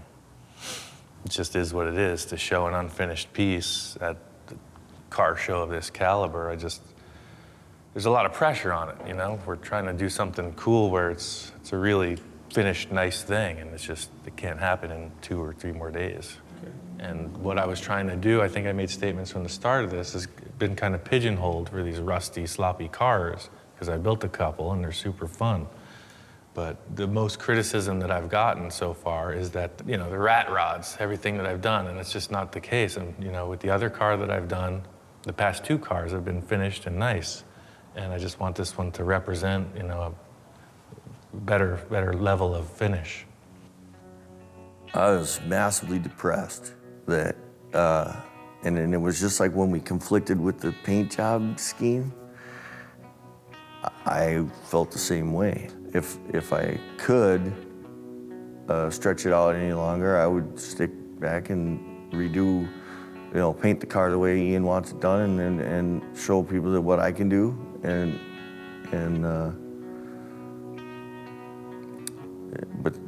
but we couldn't. I guess I'm just at a little loss for words. It's, you know, it's pretty much a bummer. I mean, it really freaking pains me to call it off. You know, everybody was hoping for it. Everybody was planning on it, you know. It's my call, and, you know, I gotta kind of bust these guys' bubble. I don't know, man, that's the stark reality of things. People like to make this out to be rock star stuff, but it's really not. Bottom line is, this is my mark, and I'm not gonna do it halfway. It's gotta be right, and I don't care how much effort it takes. It ain't done till I say it's done.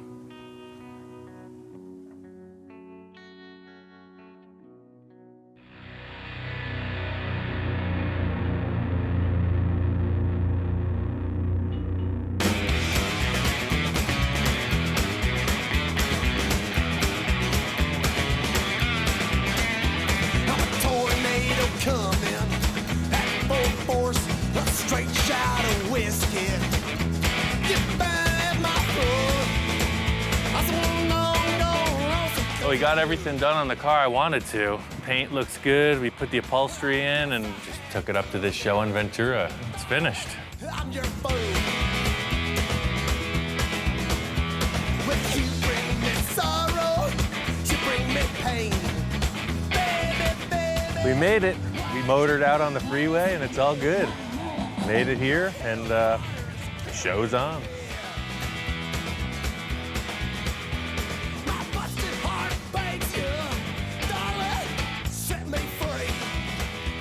Pretty cool. It's quite a nice ride, everything about it. It's pretty darn impressive and a lot of work. They just put so much thought into it and worked on it so hard. So each custom has a personality, which is your own. Your ideas, your thoughts, it all goes to your car. So that makes a custom right there.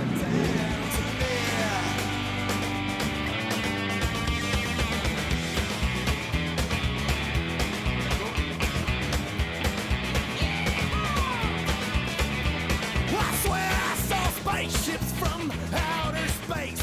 They told me they take me.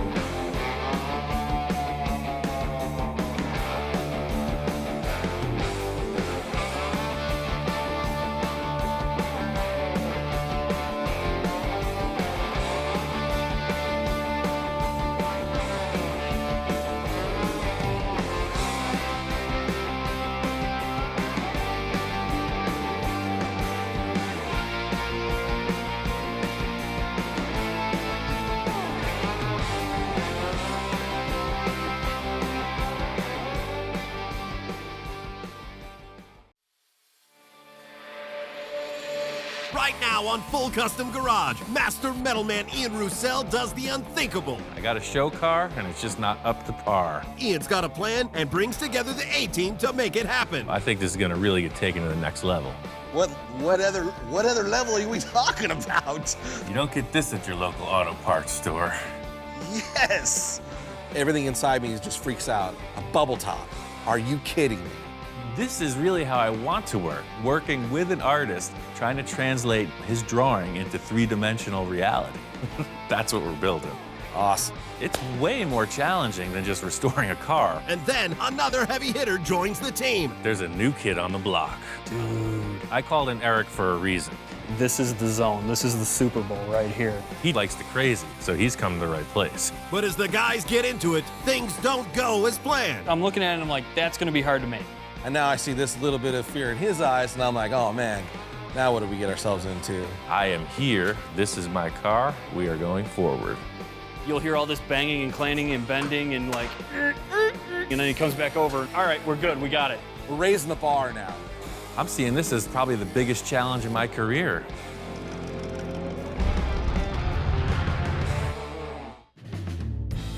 Called up my friend Johnny Jalopy. I've got a new car project I'm starting, and I really need his help.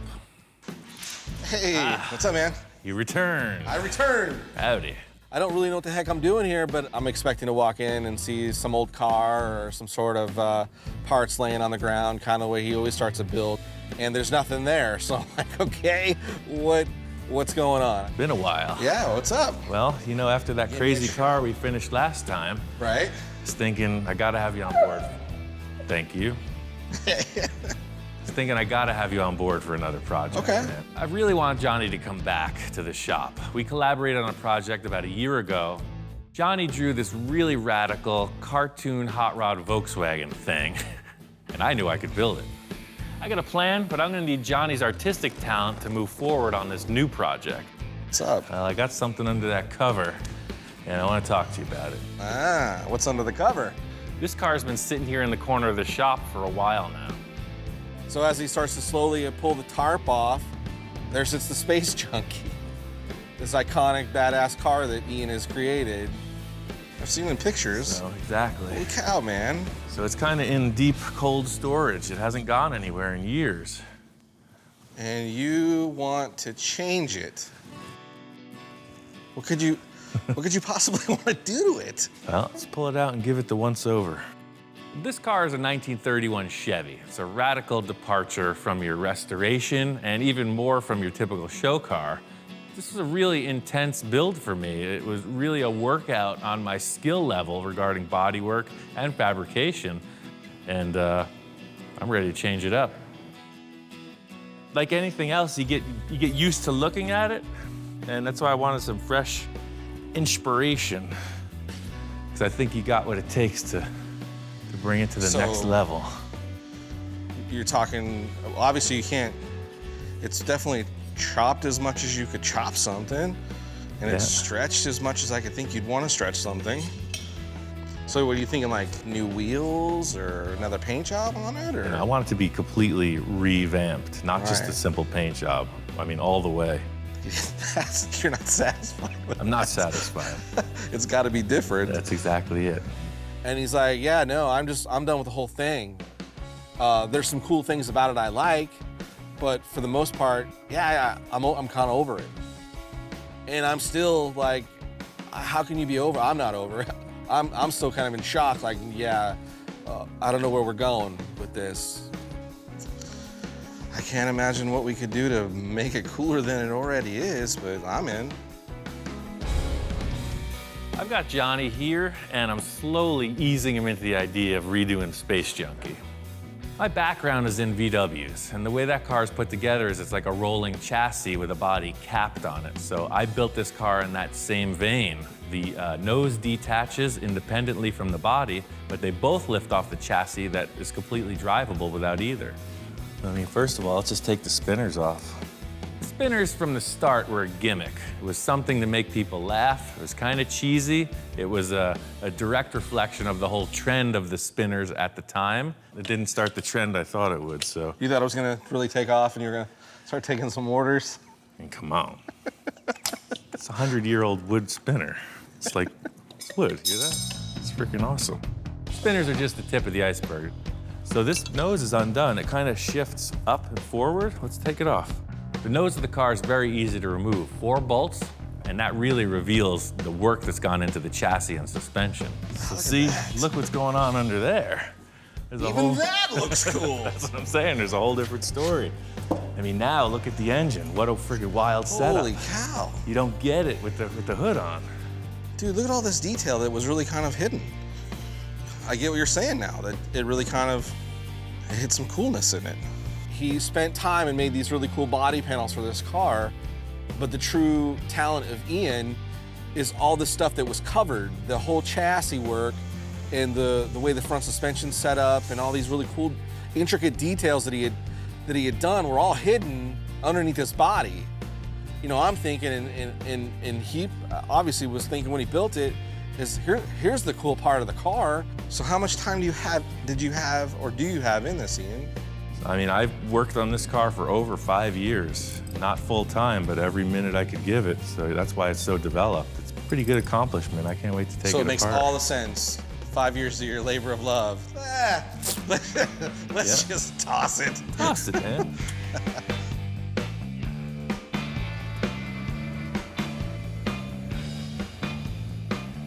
Once I pull this body off, I'll be able to explain my plan to Johnny. The whole deal was, from my thought process, I wasn't really leading you on until you saw it like this. I think we're working with this part, not that part. That's comforting, because I'd hate to see you cut that apart. That's a keeper. This is what we're gonna freak out on. Okay. From the start, I could see the concern in Johnny's eyes. You know, he doesn't want to cut this car up, and I kind of don't want to either. So seeing that it's a blank slate is a great relief, and I could see he's starting to think good stuff. You literally put anything on this. That's what I was thinking, man. Or just start fresh. When he pulled the body off of the car and there's this chassis just sitting there, my wheels started spinning. I'm like, oh wow, there's so many things you could do with that.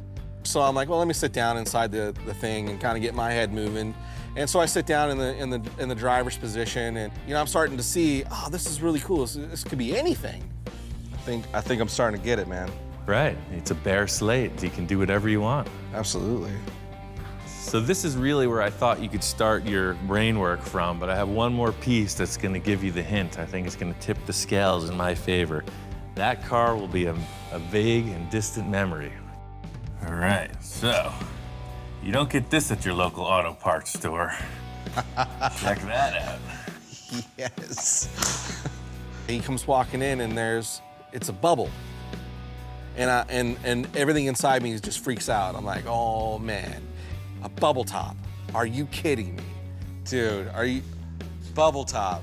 I made that other one with my friend, and what nobody knows is I made 8 of these, and this is the biggest one. I saved it for myself. Dude. Went on this bubble top adventure with my friend Victor. He's got a really radical bubble top T-Bird. While we had the oven set up, we made a whole bunch of different sizes, and I got to keep the biggest one. This is what we're using. Let me put 2 sticks here. Let's put it on, then you'll know what I'm talking about. Yes. Okay, we're raising the bar now. Some of the most iconic hot rods, you know, the Ed Roth built were bubble top cars. You know, this is amazing. I'm gonna get to be a part of something that could be crazy. I got this bubble stored away for about a year. I've never seen it on the car, and now it's the time to check it out. Look at that. Dude. That's pretty ridiculous, huh? Right off the bat, we set it in place, and I knew these two were meant to be together. So, you have a chassis, you have your bubble, but wait, there's more. What? I got one more piece to this pie, one more slice to the puzzle, and that's these quarter panels from a Ford station wagon. It looks kind of loose now, but you see you got a pretty cool body line, and then the details of where the lights come in the back I thought was pretty neat. Yeah. So, and it's got those cool, iconic little pod things in it. Exactly. And that goes on with the pods and the circles. Right. My concept, as far as this project goes, has ended at this. That's why I wanted you to come by here. Okay. It's like you got your bare essentials and just roll with it, man, whatever you think. I'm up for the challenge of building whatever you can dream. And bubble tops are my favorite. Yeah, and that's a pretty substantial Yes. freaking dome. The challenge is now we take all these three elements together and we come up with a cool design. I could probably pretty much put anything on paper, and the dude's capable of doing it. I'm seeing this as probably the biggest challenge in my career. I'm like a prize fighter without the prize, waiting for his match. As soon as he lays down the drawing, it's on. Ever since we mocked this thing up yesterday, I can't stop thinking about the car. I'm hoping Johnny is as enthusiastic as I am. I really hope he did his homework. You've got pictures. Actually, I didn't get a ton of sleep, and the car had been on my mind all night, so I had to get stuff down on paper. So the first drawing was like a real basic, not really adding a bunch of elements to make it drastically different, but taking all the pieces that Ian had said were the must-haves and putting them in there.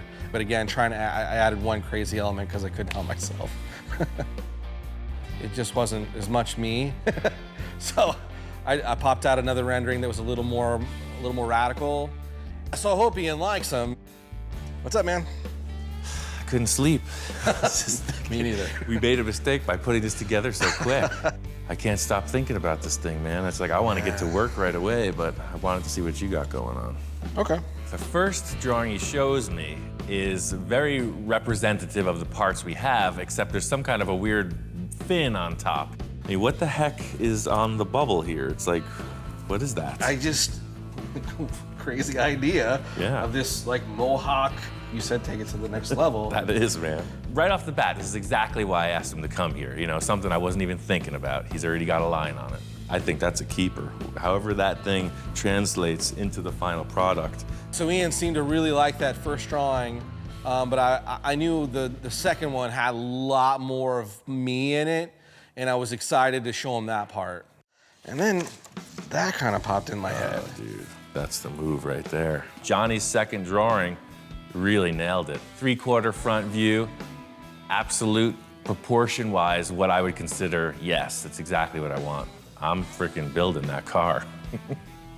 This is the keeper, dude. I think if you can put that mohawk on that car, that's what we're building. From the start, this car was like inspired by a lakes racer, a very long wheelbase and low profile. And that was the difference in his second drawing. The first one was very tall and cartoony, and the second one just nailed it. It looked fast right off the page. So the whole thing with your drawing is, this height here is showing almost equal with the top of the dome. I'd say that the car would be no taller than this by the proportion of the drawing, wouldn't you think? The roof of the Space Junkie was no higher than that, right? Even lower, right? There was just enough room for the sunroof to coil up above this element, so it was probably about this tall. So that is kind of proportion to kind of what I drew. Ideally, yeah. We mocked up this bubble yesterday. It looked great because we had nothing to compare it to. As soon as I'm comparing it to Johnny's drawing, I could tell it's way too high profile. We got to remedy that. So I think we got to cut this bubble, man. That's the most aggressive way to look to it. As awesome as it is, we got to cut this thing. A quick reaction to as soon as I showed him the drawing and the low cut bubble, he was like, we got to cut the bubble and see if that's going to work. It's almost 10 inches. It looks like if you're coming up with a hard measurement of 9, we could trim 8 inches off this safely and just take another look at it.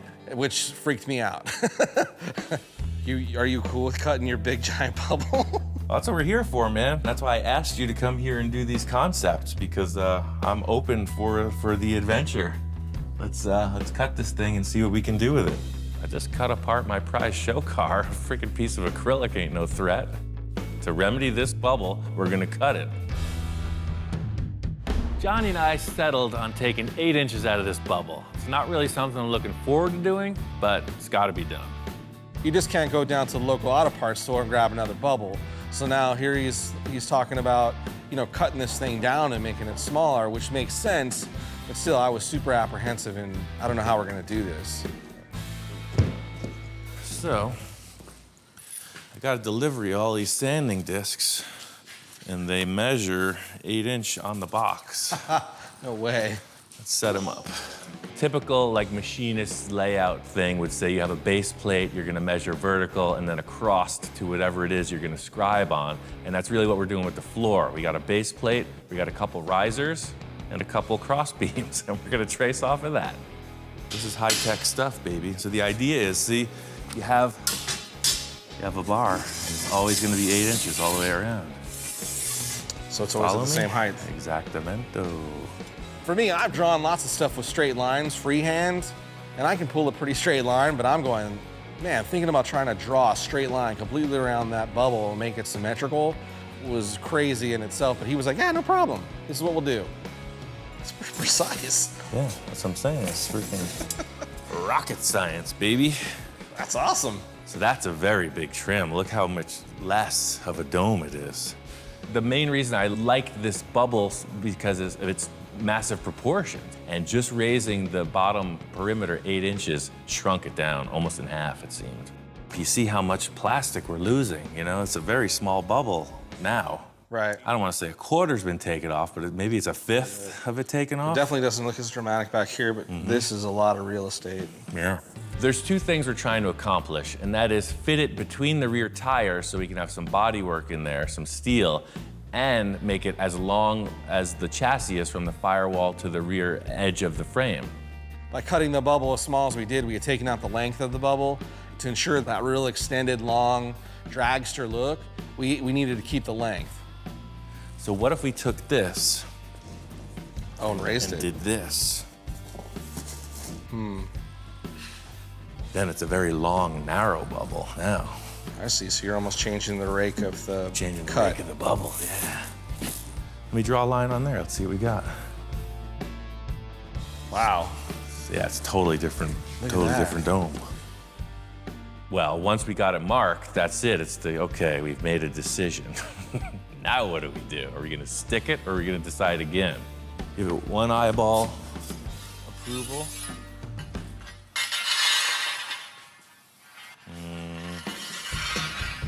If we mark it wrong and commit to a cut, you can't uncut it. It's very delicate. It's a one-time deal.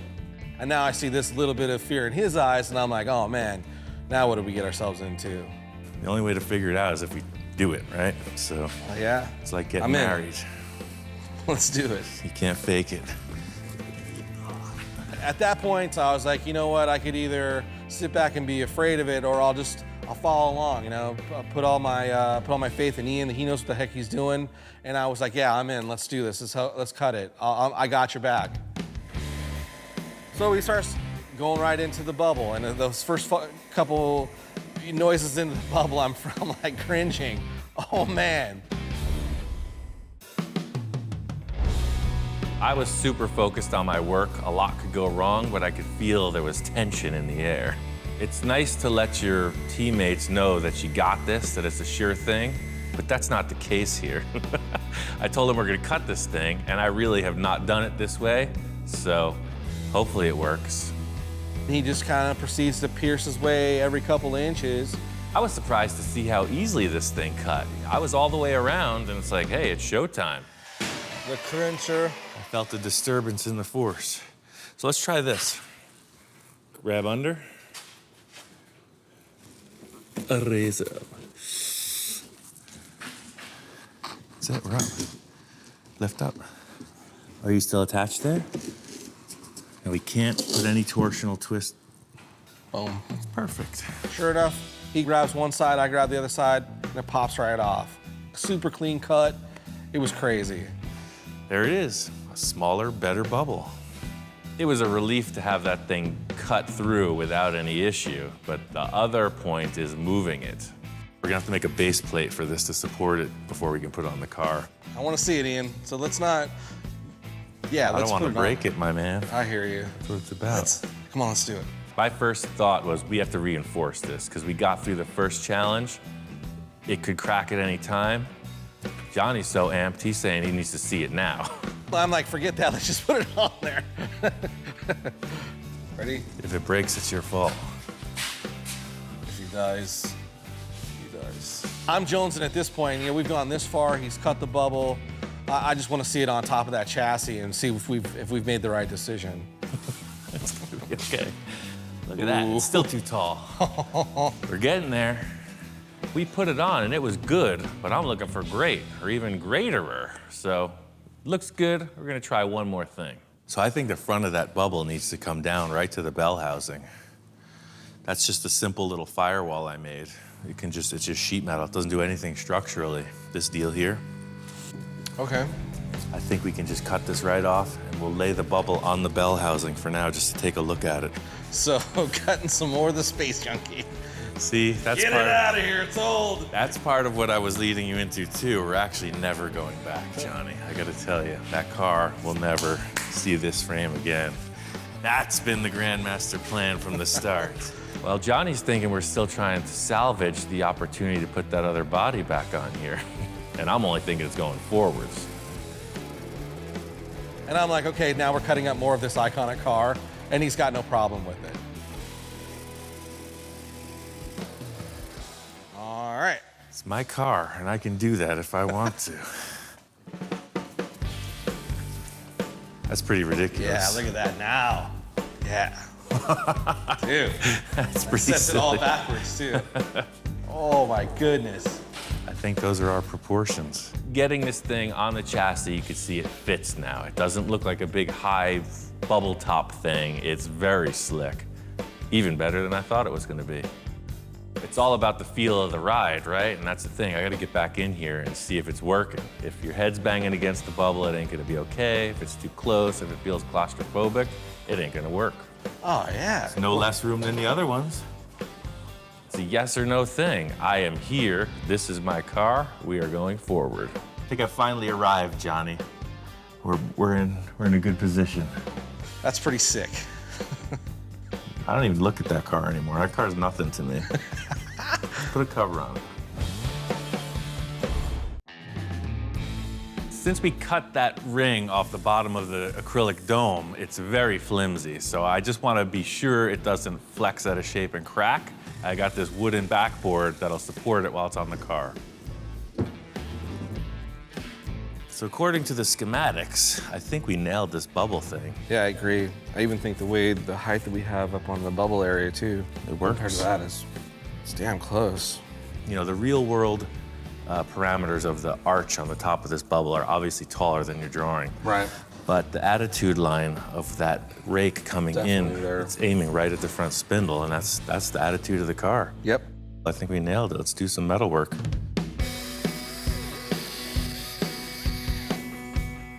We're trying to make this tire appear as big as possible, you know, up over the edge of the quarter panel, and that's really it. Just cut and trim until it looks right. So we're close. We gotta take this whole wheel arch off now, too.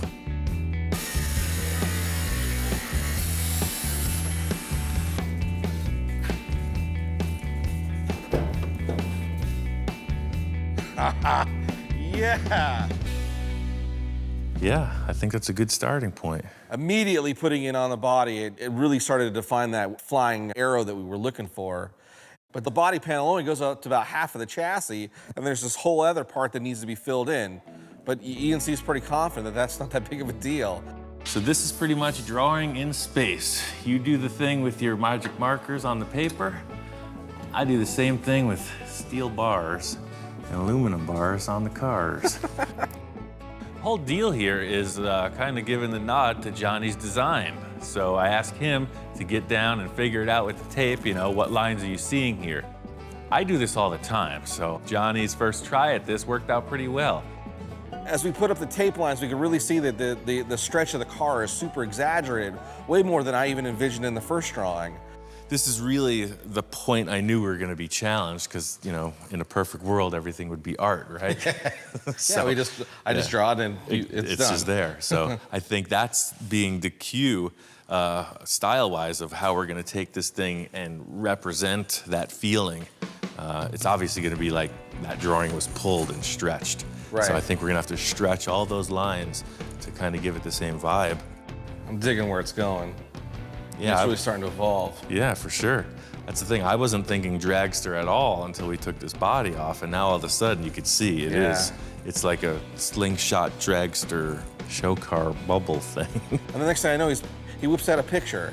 See, the whole thing I was thinking about now, and looking at this, it's starting to represent more like the dragster feel, you know? This is like a hot rod, but stretched out, and that's exactly what's happening here. So somehow, you know, the proportion has to mimic. Kind of the way this is wedging. Yeah, right, it's a total wedge, you can see. I'm digging it. And then we really start comparing that photo with my drawing, and then here comes the next challenge. Anything goes at this point if you can come up with a concept for that missing piece of the body. Well, I got my stuff here. I could... Yeah, I mean, whatever you can think. I'm gonna cut that other corner panel and get it mocked in place. Let that be a little flavor in the stew. I got the artist in the house. I might as well just keep him working. Through this whole journey, you know, Ian's kind of played this whole game of ping pong with me, where he comes up with an element and then he's like, what do you got? So it's interesting to be working on his level or playing in his game, and going back and rehashing the same design over and over and over again and try to really get it down to a defined ending is totally different for me, but it's super exciting. Johnny's getting busy doing his drawing. I'm gonna get busy doing the metal stuff. I wanna finish up these quarter panels and get them in place. Maybe we have a symmetrical look of what the whole back of the car is gonna be.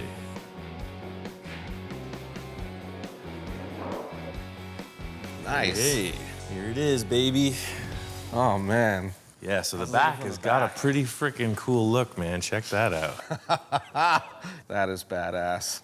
So that's the thing. The rear is open for interpretation, but these quarter panels are a great freaking start. Well, it's pretty groovy. I got a little something for you too. Throw them on the plate. Speaking of that. So we were just having like the car show in the shop moment. And then it occurred to me that I'd asked him to do some drawing. So it's like, let's check out your last rendition.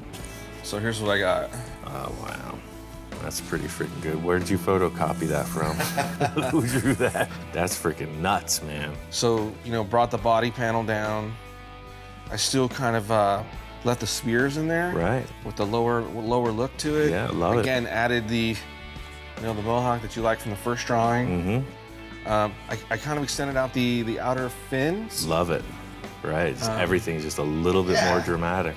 Johnny really went off on this last rendering. He really put all the details he was conceiving.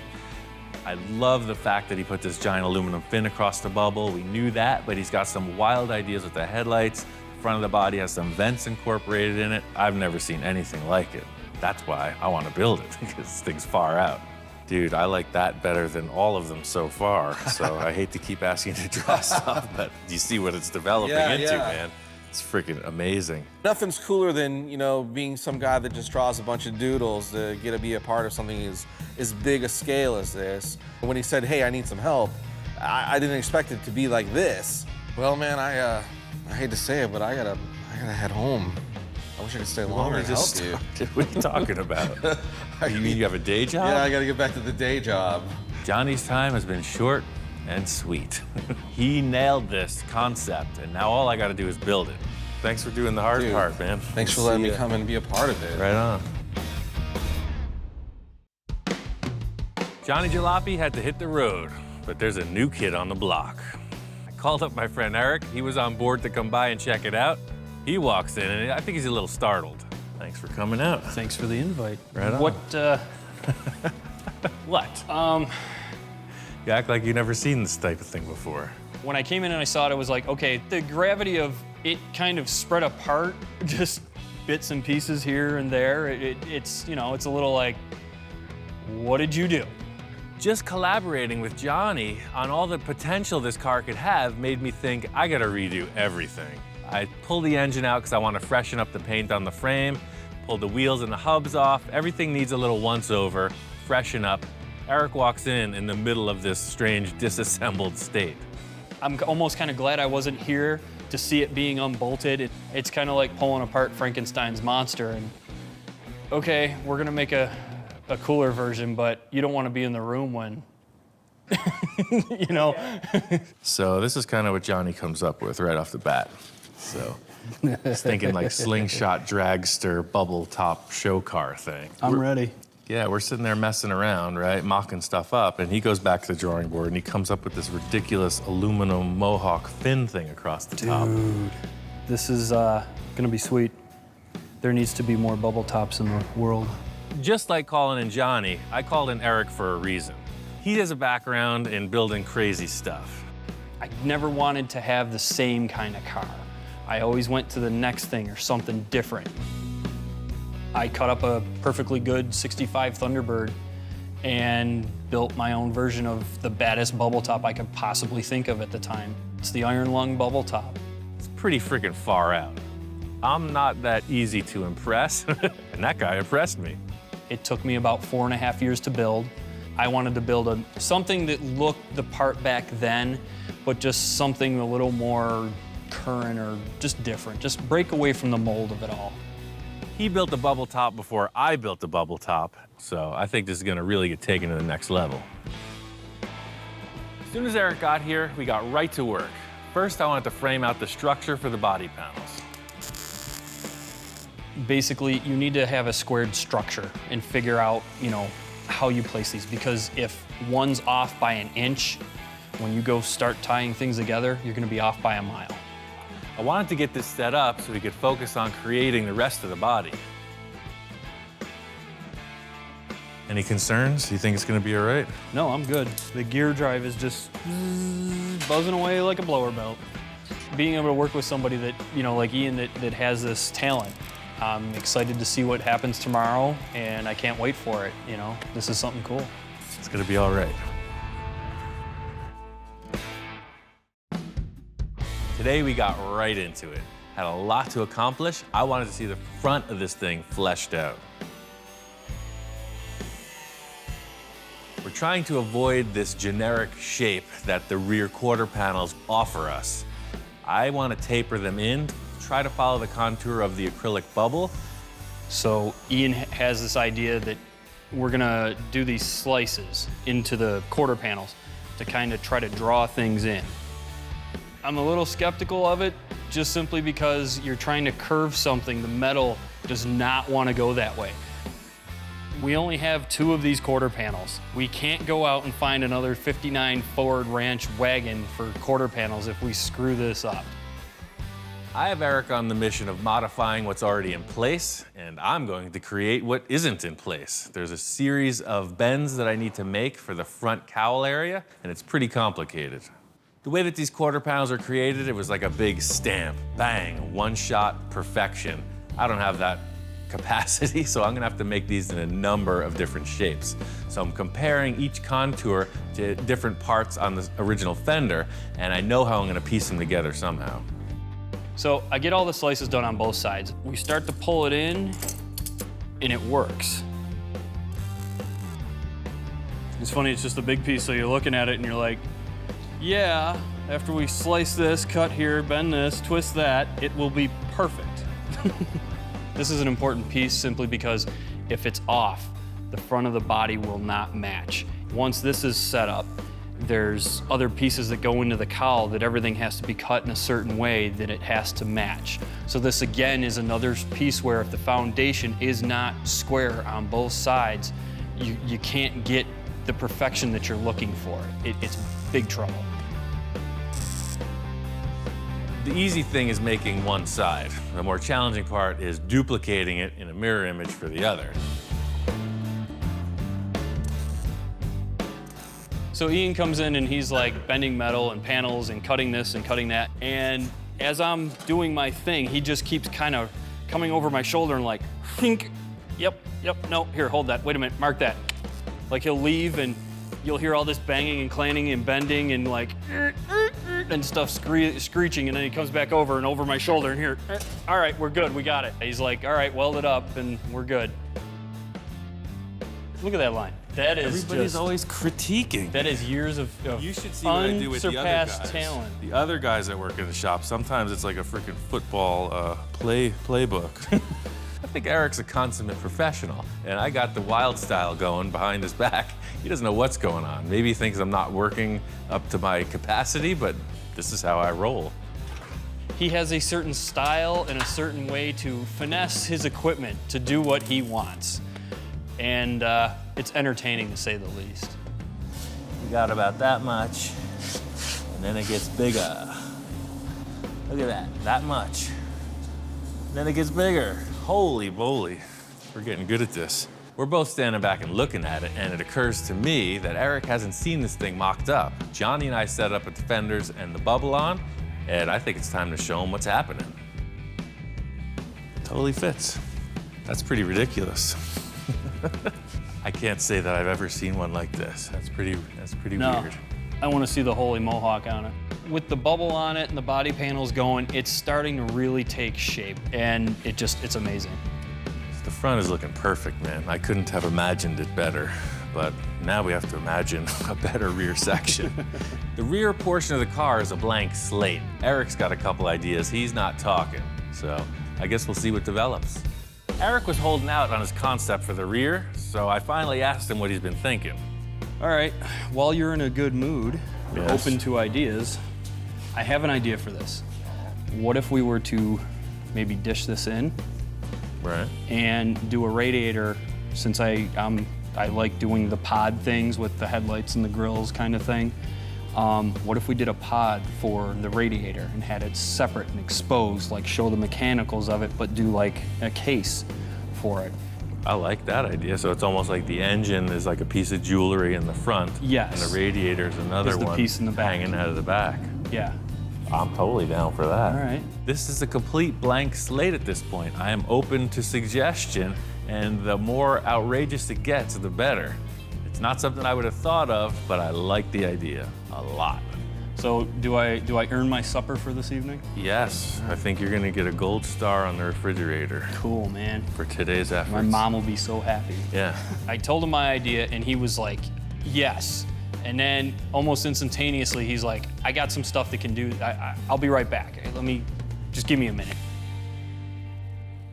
I have a lot of stuff. So he says he wants some kind of a concave surface, and I think I got just the thing.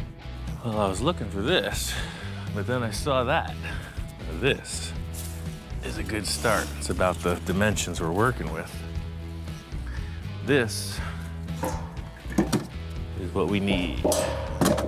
My television provider no longer carried my show, so I took down the utility apparatus from the top of the roof, and I had this dish.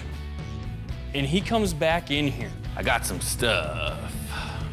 Found a radiator. Ooh. I think it's a Ford Mustang, and I found a dish.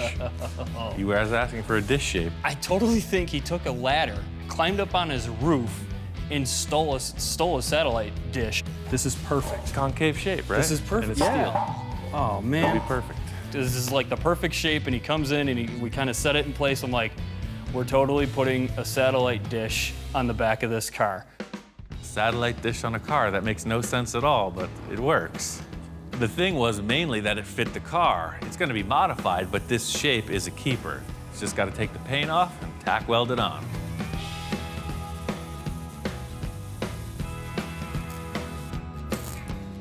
So we get it on the car, and we got it where we want it. And now the trick is to make it not look like a dish welded to the back of a car.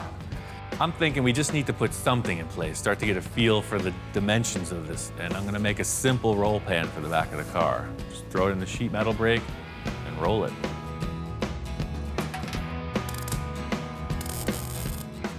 Once we got the pan on, we took the body off just to get a better look at it. So the big question is, how does this transition from our fabricated part into the satellite dish? That's what I'm wondering.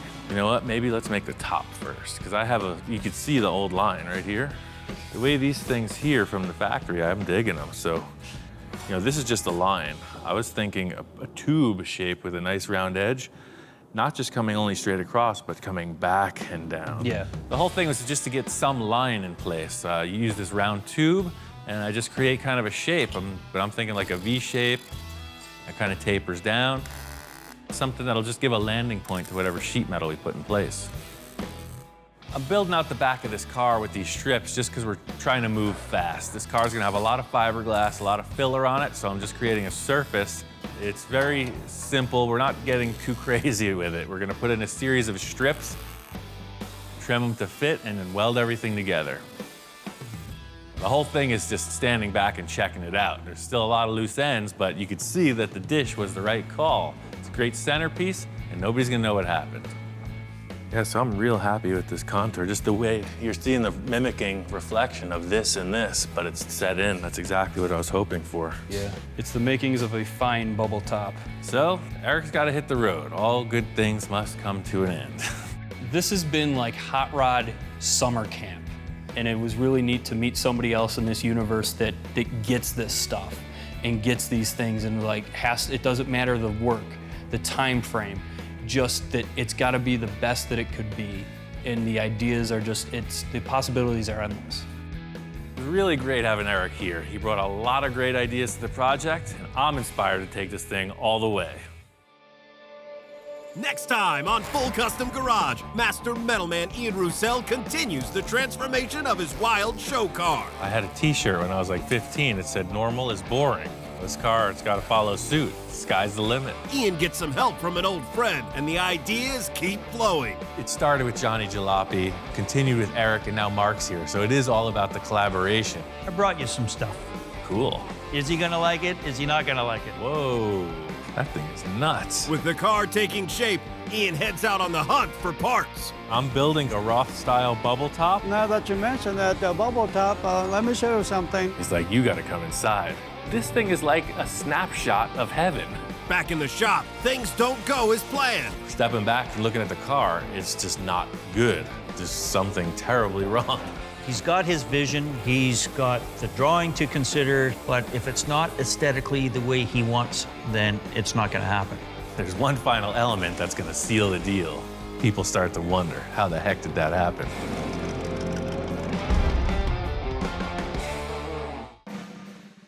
So Ian, you better send me photos, you better keep me updated, I better get a Christmas card.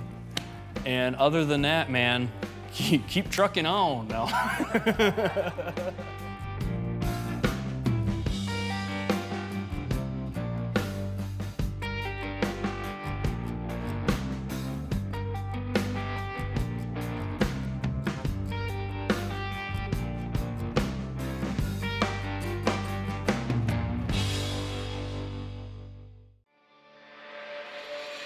Right now on Full Custom Garage, It's this guy over here. Master Metalman Ian Roussel looks back on the best builds of Season 1. When we first started the show, I didn't know what I was getting into. I got to do a ton of different projects, and I met a lot of really great people. He's just a guy that can take nothing and build it into something. That is phenomenal in my book. So it's the typical story of somebody's project dream car that just got in over their head. And you're gonna save it. That's what I do, sir. I'm here to save the day. Hot damn, she loved it. She really, really loved it. It's way cool. I'm really glad he did this project. I didn't expect to see what I saw. With every project, I'm always trying to do some crazy stuff, you know, really push the envelope. Sometimes that gets me into trouble, but that's the fun part.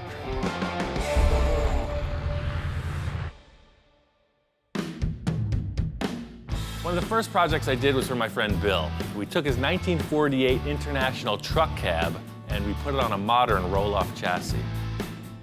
Not the easiest thing to do, a lot of heavy metal.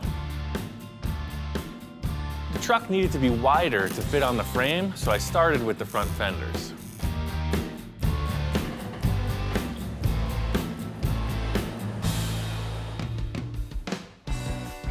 So we get this cab set up on the chassis, and it looks bitchin'. I'm really happy with it. Bill's big concern is getting access to this engine. He really likes the idea of the old school trapdoor style hood. I think we should just go bigger. The whole plan here is the nose of the truck, the hood, the side panels, the fenders, the bumper, the lights, the kitchen sink. The whole deal slides forward and gets out of your way. You want to check the oil? There's nothing stopping you. I helped out on a build of a really cool truck, showed Bill a bunch of pictures of it, and I think we could use the same formula for this, just upsize everything. We need to get this so that it's a sliding mechanism. I'm thinking like trailer hitch stock. It's like, see how you got these two square telescopic tubes? Oh. If we just had some generic material. You know, I have some tube down there on the pipe rack that I want you to take a look at that might work for that. That's the stuff, man. So my idea for the sliding tilt nose, I got this trailer hitch receiver stock, and he has the interior section for that. See, it's different than the standard stuff because it's got rounded edges. So It slides on there pretty nice. I thought I'd take the rust off, but that seems like it acts as sort of a bearing. So this will be incorporated to the truck frame, 2 of them parallel, and then I'll cut 2 sections of this off, and the whole nose will slide forward, and then there'll be pivots here. So it slides off of the front of the truck and then pivots up. It's a telescopic square steel tube. It's super strong. I have a feeling it's gonna work out perfect. Everything's simple in concept. That's the realm I thrive in. Making it happen is a different story.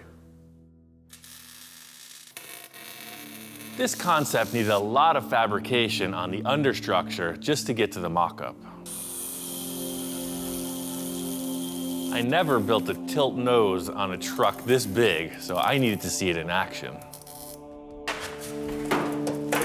Damn heavy. What's that damn?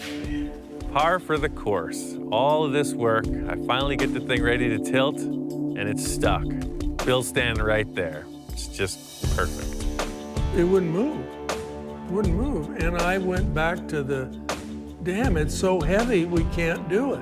And I'm thinking, oh my gosh, now what? When you got 5 million welds, your percentage of some attaching themselves to the cab is increased. So in the end, that's what happened. The thing would not hinge open because it was welded shut. Like that. And it'll pivot up. Like that.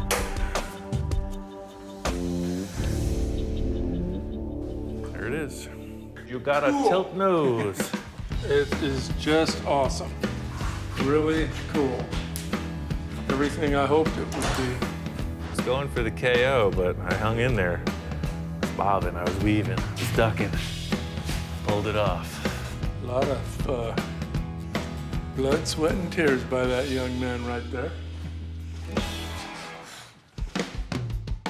In the end, the truck worked out great.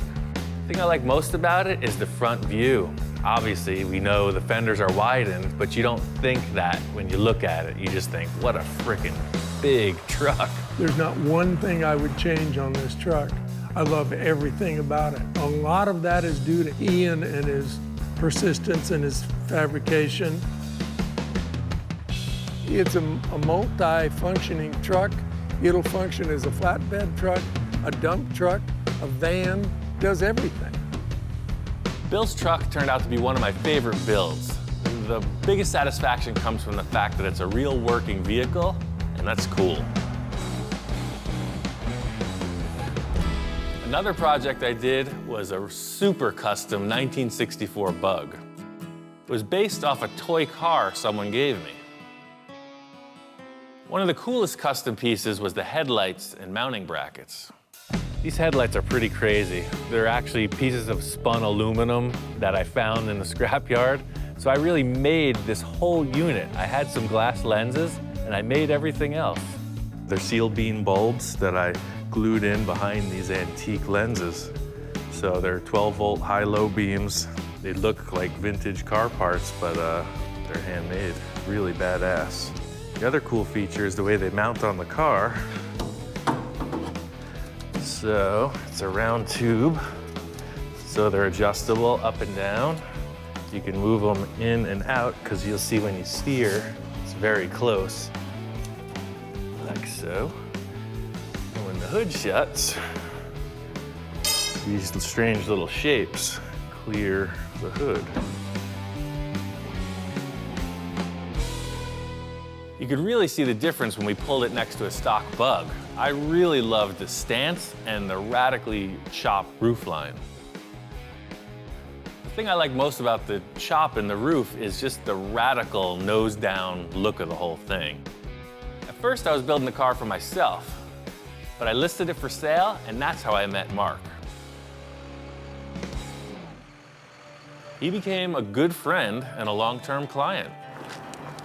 Wow. That's crazy. Just crazy, man. My name is Mark Hayward. I'm from a little town outside of Vancouver, British Columbia, Canada. Thought we'd come all the way down to California and meet Ian and pick up that beautiful little gem we got sitting over there. Oh, man. But I fit. You're about 6'2", right? Yeah. Oh, yeah. This is gonna be all right, man. So this car here, I mean, I basically bought it sight unseen. It was just spur of the moment type of thing. Like I say, we corresponded on email, and he said, well, maybe you're interested in this Volkswagen I got. I mean, how could you not just take one look at that thing? It's phenomenal. Not only did Mark buy the Bug, but he brought another project for me to work on. Oh, yeah, I got something for you. I brought you something. Okay, I heard that there was a little treasure in the trailer. I got a little treasure in the trailer, all the way down from the frozen north. Whoa, what the heck is that thing? That's a 51 Henry J. Holy moly. Yeah. I don't think I've ever seen one.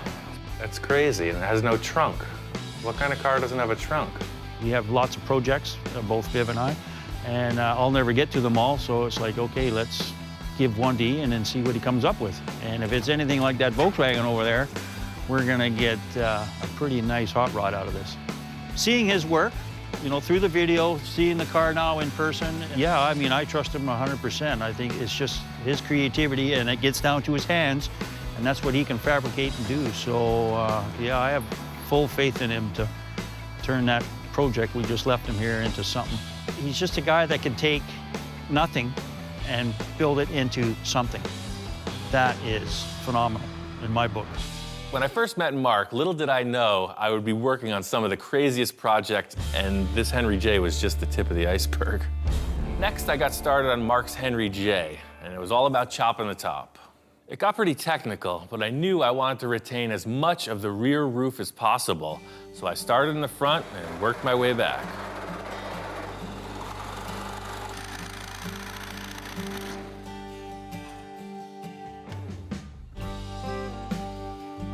I got the A-pillars all finished off. I'm committing to this chop. That's the height of the roof. I wasn't looking forward to cutting this roof and making it wider, but I think I'm gonna have to.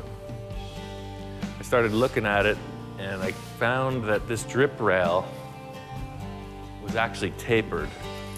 So I think I can use this to my advantage. It looks like the drip rail is straight all the way through the door, and then right at the B-pillar, it starts to taper in. So if I was to attach the B-pillar, trim it, and pull the rear of the roof out, it'll go straight right back through. It'd be easier to cut the drip rail off, but by leaving that, people are gonna think it's a stock part, and then they're gonna start wondering. So that's what I gotta do, cut the whole roof, lengthwise, back to front. I thought this chop was gonna be a walk in the park. I told the client it was gonna be like the VW Bug I made for him, and that was easy. Oops. You never know what you're gonna get into. The only way through it is to keep moving forward.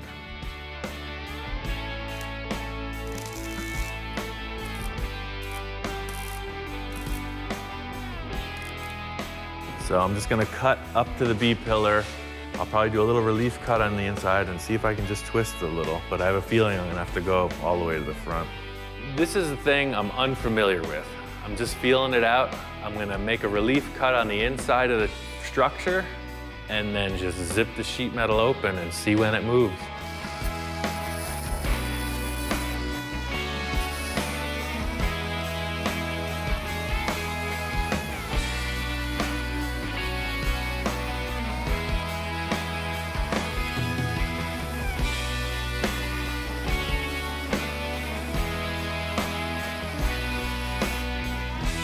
This is really delicate because in pulling this panel out, it could buckle the drip rail, and I'm really trying to make it look right. That's the hard part. It's gonna work. I don't even have to cut ahead of the B-pillar. I just put a trim on the back side of that structure, and this guy will pull right over. I really lucked out. Made a couple cuts, I pulled the thing, and it snapped into place like it was meant to be. Yep, that's why I get paid the big money. Pretty cool. The thing is, it looks easy because I just cut it, but I've cut a lot of cars. I know how these panels flex, and that's why I made this decision. I'm just gonna weld it on there now, like I meant to do it that way. The cuts in the roof turned out to be a lot smaller than I thought they were going to be, and that was a huge relief. From there, it was just a matter of filling in the gaps with sheet metal and finishing it off.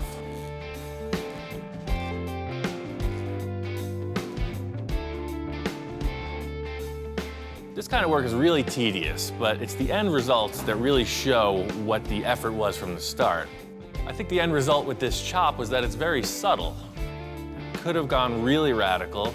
It looks good from every angle, and that's what I was really trying to accomplish.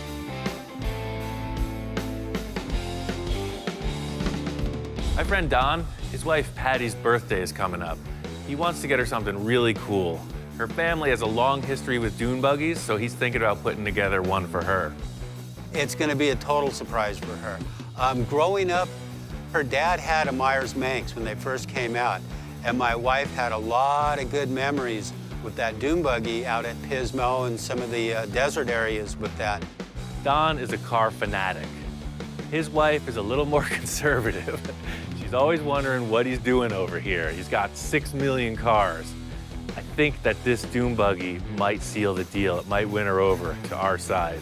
It's just going to be epitome of driving around in something cool, you know, especially done by Ian, because he's so creative. Ever since I started this project, I've been thinking about the engine. Searching around at Don's, as usual, he's got so much stuff. I find an electric motor for a forklift. Just in a pile of parts, you know, there's this electric motor, there's a bunch of switches, speed controllers, just electric stuff. It just got me thinking. I mean, an electric dune buggy, nobody's got that. A lot of my ideas seemed pretty crazy at the time, but actually pulling it off is the big challenge, you know? It's almost like there's a Jekyll and Hyde scenario. I had to make this electric motor work with the Volkswagen transaxle. I tried to make the simplest possible coupler. I used an old clutch disc and just welded it to a couple pieces of tubing. That fits the Volkswagen transaxle. What do you think about that? It's gotta work. I'm going off the standard VW gearbox, so it has a neutral, which is perfect. I don't have to worry about the tires spinning. So it's kind of a safety mode. I'm just gonna hook up the motor and run it, see what happens with no stress on it. It's such a bummer. It seems like anything that can go wrong will. This electric motor spins the reverse of what a Volkswagen engine does. That means we have 4 reverse gears and 1 forward gear. It's in reverse now, which will make it go forward. It's something I need to figure out. Yeah, there it is. I'm not gonna get caught up in the fact that reverse is forward. Sometimes things go sideways for me. It's still gonna move. First gear is here, and then second gear. The electric motor was only gonna spin one way, and that was backwards. So I put the car in reverse, and I made 4 different voltages that spun the motor at different speeds. And then with 4 batteries, you'll have 4 gears. Should go 1,000 miles an hour. I finished it up, painted it, and took it for a quick test run before I showed Patty.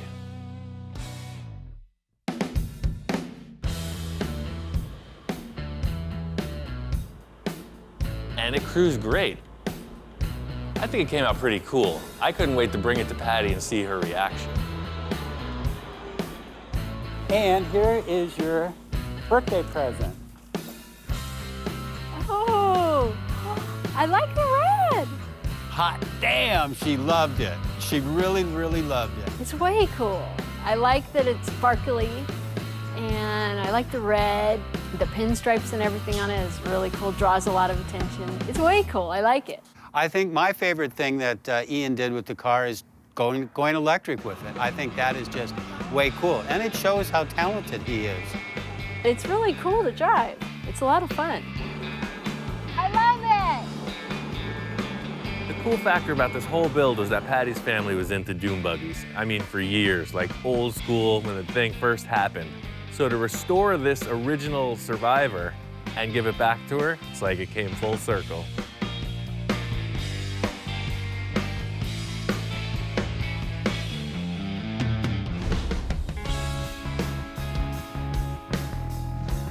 We're in Ventura, California. It's the Chopper Fest.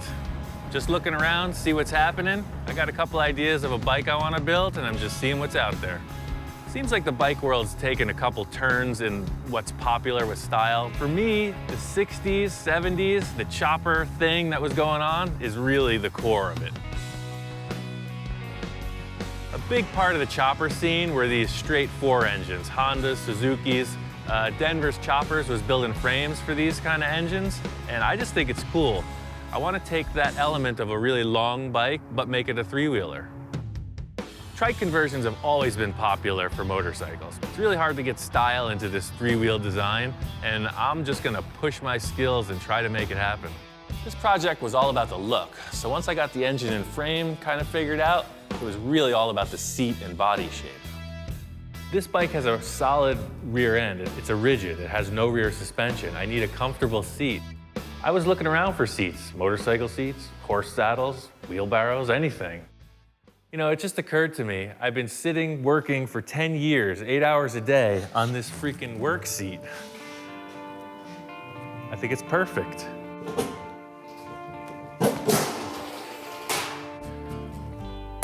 I want the seat to be right on the axle. As soon as I put it in place, I was like, wow, it's low back, really wide. It's perfect.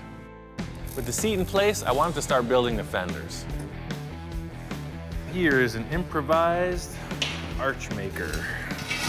I need to create a radius around those tires. There's a lot of ways to bend tubing. Sometimes I just do it primitive. It works for me.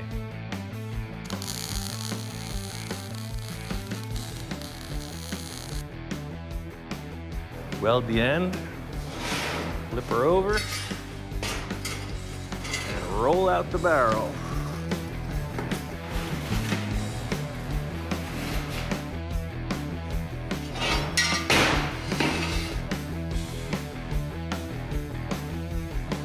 This rim made the ring too small, so I'm just gonna stretch it out on this tire. It's always easier to open the arch up than to try to shrink it down. So the idea here is to get this to be about just a ½ inch or an inch off of the surface all the way around the tire, kind of like here. So all you do is just start to beat on it.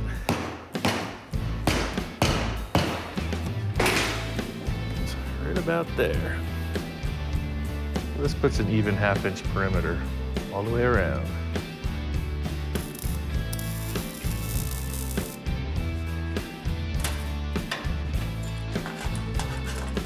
You can see it swings down and then out and then back around, and it's all one panel.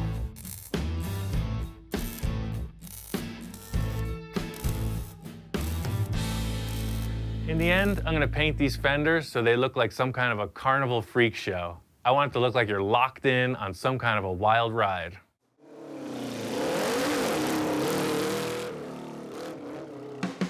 The whole thing with this is to look like a giant toy. It looks like a big wheel. It's one thing to think about a project, but to see it right there, it's great. It's what I live for. It was fun to take it to the Born Free show and see that other people were digging it too. Hot rods are a purely American thing. They started with early Fords mostly, 20s and 30s Fords. As I understand, GIs came home from World War II and they wanted to go fast. These were made from cheap cars that were just sitting around, just waiting to be hot rodded. These cars are really desirable. They're making fiberglass reproductions, all steel reproductions, so to find an original surviving all-metal body, that's the best starting point. Ian and I have been friends for a while. We've worked on several projects together. He gets excited coming over here to see all the projects that I have. I like things a little more simple, and Ian's way more creative. This is like ideal hot rod material. It's a little bit too far gone. If you needed to restore it, all the mechanical parts are junk, but for a hot rod, this body is really good. One of the more unique things of this build was the roof. Every Model A has a hole in the roof. You can't get around it. One of the cool factors is it really gives you an opportunity to kind of make your mark. I've been looking around all over, trying to figure out what's gonna be cool. Don's got a bunch of van roofs, he's got car hoods, car trunks, all kinds of stuff. Looking around, I come up on this Mustang hood, and it's pretty thrashed. This is a '69 Mustang hood. The car got wrecked. I cut it out about the same size as the roof opening in the Model A. It's got a neat crease down the center, and it's worthless as a replacement hood.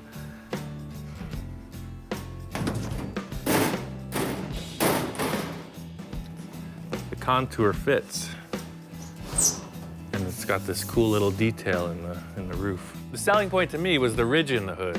The ridge in the hood immediately made me think of a 50s trick where they would put these little air vents in the roof of the car. So that's really what I was hoping to do. I mean, I already had this thing built in my head.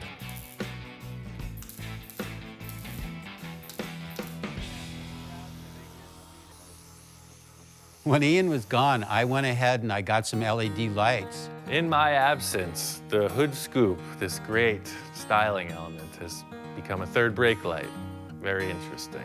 I like the practicality of the safety part of it because the car sits fairly low, that I think that's going to work out really good. He wired some wires up through the body, and he put these LEDs inside. In the end, it's all about craftsmanship. You know, that is a very custom third brake light. Oh, look at that. Boy, somebody will see me from miles away. Perfect. At the end of the day, Don was really happy. He's got a cool hot rod, and he loves to drive it. I'm really happy with the way this whole build went because the car is easy to get in and out of. It's a nice car to drive. It handles well, it corners well, it stops well, and the wife can get in and out of it well. I'm just so tickled. I mean, I couldn't have asked for anything more, or a person of Ian's caliber to help me with my own personal project.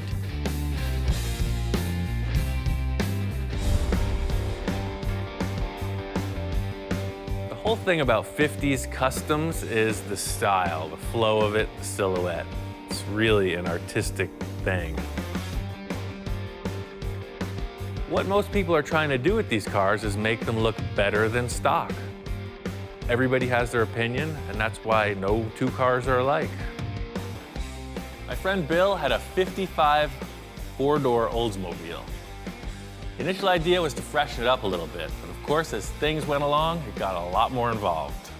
First, I chopped the top, and Bill really liked it.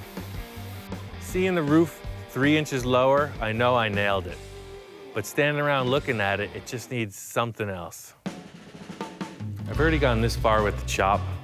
It's a great looking car. I think its value has increased.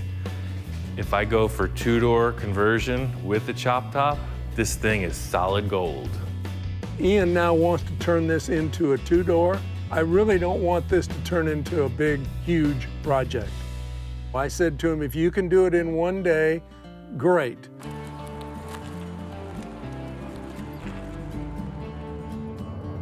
We're on our way out to Riverside, California. Found a guy who's got a '55 Olds. It'll be perfect for this four-door to two-door conversion I'm working on. Hopefully he's got the parts we need. Right on, I think that'll work. He had all the parts we need. We were able to cut off the backside of the door pillar and get the two doors, and also scored a new bumper. These doors were a lot longer than the original front doors, so I needed to see what it would take to make them work. Four-door to two-door conversion, it ain't easy, but I gotta do it like right now. I just gotta prove to Bill that this is gonna work. Fortunately, I got the door jamb from the parts car that matches these doors. I know some of the dimensions are a little bit different, but I think I can pull it off. A couple bolts and the door fit. If this door didn't fit, I think we're going back to a four-door. I just assumed it would fit, and we lucked out.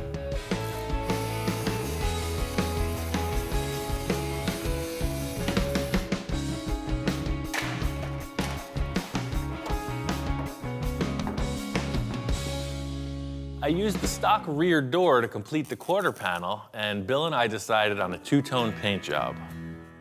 This car just needs something to put it over the top. I called my friend Scratch in. He's the best pinstriper I know. I think he's just gonna finish this car to perfection. You know what? When I first saw the Oldsmobile, I'm walking up the hill to the shop, and the Oldsmobile's sitting there in the middle of the shop space, and it just kind of brings me back. It's very nostalgic for me. I like that they hadn't changed the grille or anything just yet. And then they chopped the roof, so it already it has that look of, it's kind of fast, but it's elegant.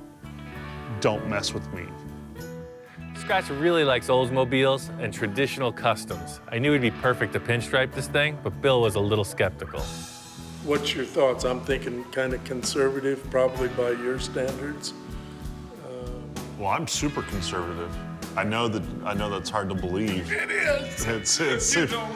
It's actually really hard to believe, but it's this guy over here. He's the wild man. Scratch just explained what he had in mind, and Bill was totally on board. Oh, a lot of people don't know this, but pinstriping actually was an art form that was made up to cover up bad bodywork. So striping's always in the same places, in the front of the hood, in the middle of the deck lid, and that's where the emblems and stuff had been shaved off, and then over the headlights and over the taillights, because that's where they would French the headlights or French the taillights.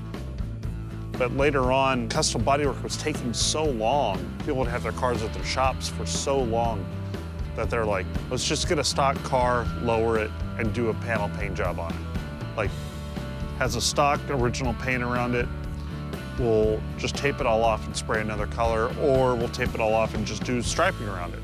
And that's basically what we're doing. I really like the pinstriping. It's subtle, but it came out great. Got the car finished up and on the road, and Bill was super happy. You know, with Ian, every time I get him on board, none of these projects are simple. This was a huge, big undertaking. This thing was really rough, and he did a marvelous job on it. Just take a look at it. He really walked the last mile on it. I love the way this Oldsmobile looked when it was finished. It was pretty classy, nothing too crazy. Always cool to see a nice old car on the road. This next project was one of my own. It's a 1949 International Harvester Metro van. It's a delivery truck that I put on a modern pickup truck chassis. This episode was all about the interior. I've done a whole ton of work on this van, but for any cool custom van, it's all about the interior. And if you want to have a party in here, this stuff ain't gonna fly. I gotta fix it. The thing I like most about this, it's just funky. You don't see them. I've had VW buses since I was 15. I've always loved them, and this is like a big brother to a VW bus. It's like the next bigger size. It's able to tow. It has a good V6 engine with a manual transmission. It's the same idea as the VW bus, but rarer and cooler. My whole concept with this is like a dual-purpose vehicle. During the week, it's a work truck, and on the weekends, it's a play vehicle. I want it to be able to convert from work truck to camper pretty easily. I called my friend Bob to give me a hand.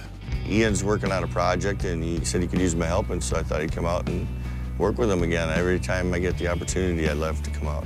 This is the start of the rear deck.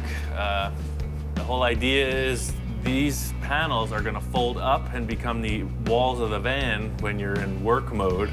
And then if you go camping or whatever, this is actually a big mat. It's a big bed you could sleep on. I'm gonna work on fabbing up the structure out of angle iron. I came up with some material that could act as hinges, so Bob's gonna build the hinges and I'm gonna build a frame. This is a really simple barrel hinge design. It's just a solid shaft that fits inside of a collar. Bob's just cutting a bunch of blank pieces and making sure they pivot right.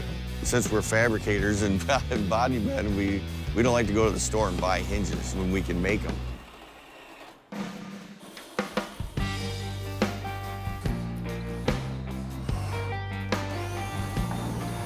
I need some material for the walls. They're gonna be upholstered. I had a couple acrylic sheets, plexiglass.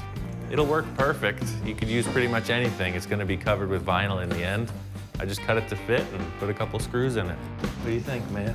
We need a couple bean bags, a few bongos. Cooler full of ice cold beverages. I really thought about how this was gonna work, and I decided by butting this frame up against the door jambs, when I lifted them up, they were gonna clip into place, and it worked.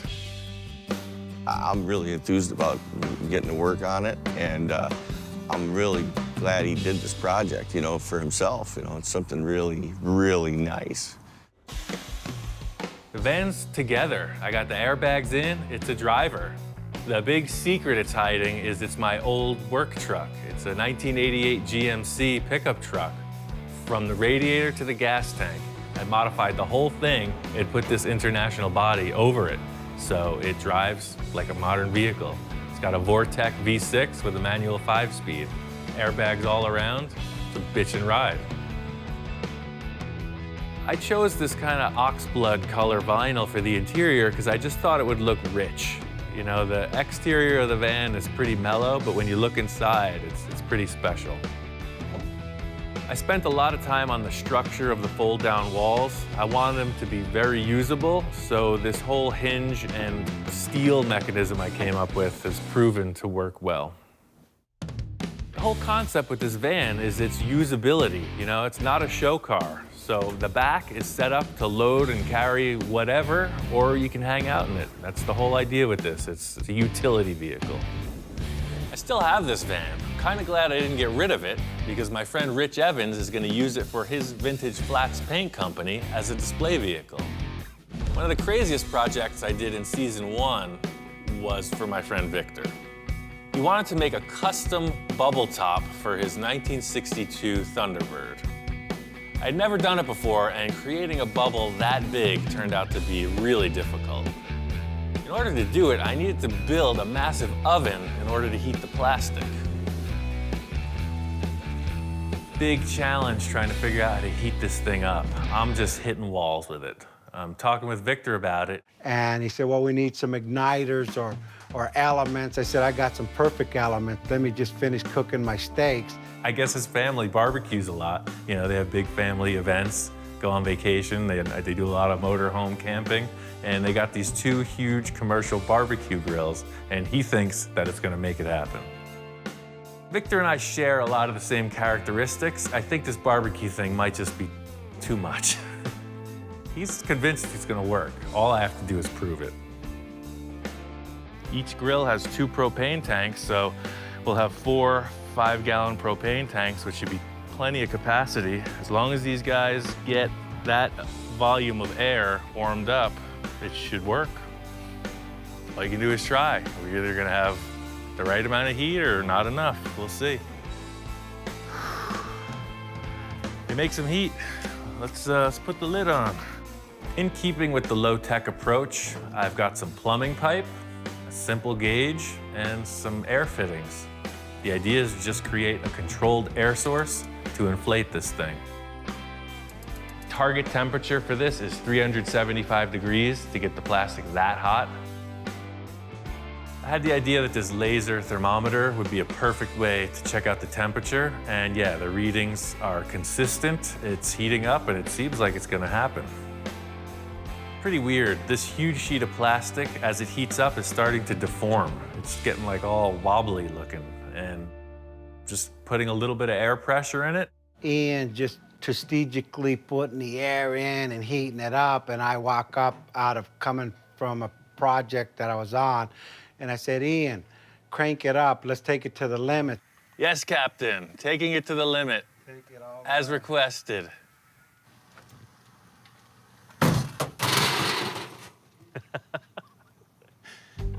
That didn't work. Shut her down. I turned my head for a second, and it was like, what was that? Within 2 minutes, the thing started tweaking and blowing, and I could see the look on Ian's face like, what the hell did you make me do now? Shut everything off. It's gonna melt the plastic real bad. I quick turn around, peeking in the hole. I can't even see what's going on. I'm seeing sheet metal. I don't know what's going on because the whole thing appears to have collapsed. The whole thing's collapsing. I don't know what to do. I stuck my arm back in the oven to hold the thing up and kind of get a look, and it's just destroyed.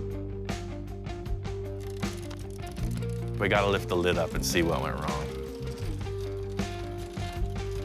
It looks like the metal and everything tore right out of the roof of the box. It tore off the lid.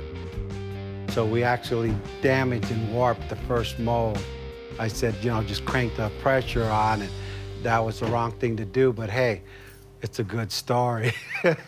This thing was twice as big before this broke. So what happened was we lost air pressure and it shrunk. What a bummer. To most people, this thing looks like an utter failure. I'm gonna work through it. After it got destroyed, we rebuilt the mold and made it a lot stronger. Typical Victor style, he wanted to push the whole thing further and make an entirely new shape. The good thing is this is working just like all the rest. The heat's even, the thing's inflating, it's looking good. Oh, the front, look at this, amazing. We're there. I can't push it anymore. We're gonna raise it up. It's the moment of truth.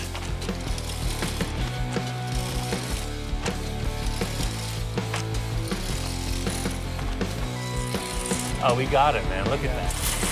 Yeah, see, that's what I was looking for. Everything looks great. It's back into shape. The whole idea is to just cool it off, raise it up out of the box, and unclamp this beast. I took this 1/2-inch MDF board and created a series of templates off of the bubble Victor liked most. I spaced them out 8 inches apart, made a whole bunch of support to withstand the pressure of this bubble pushing against it, and fastened it to the backboard. Good. Getting the buck off of this thing really revealed that it was a successful idea. This was uncharted territory, and the result was ideal. It's pretty crazy. But the real tell is going to be how it fits on the car. That's what this is all about.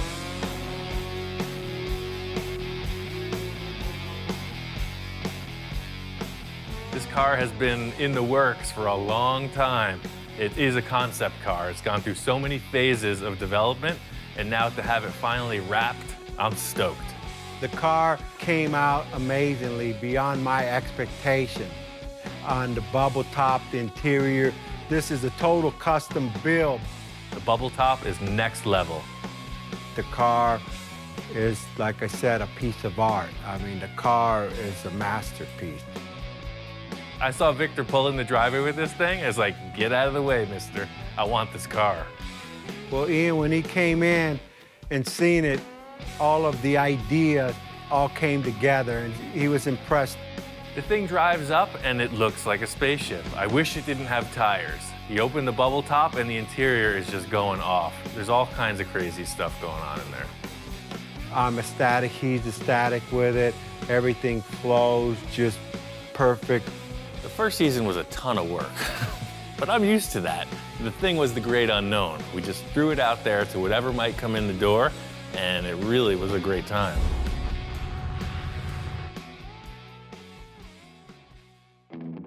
Little behind the scenes thing in season 1 was that I got my shop inspector, got my #1 dog.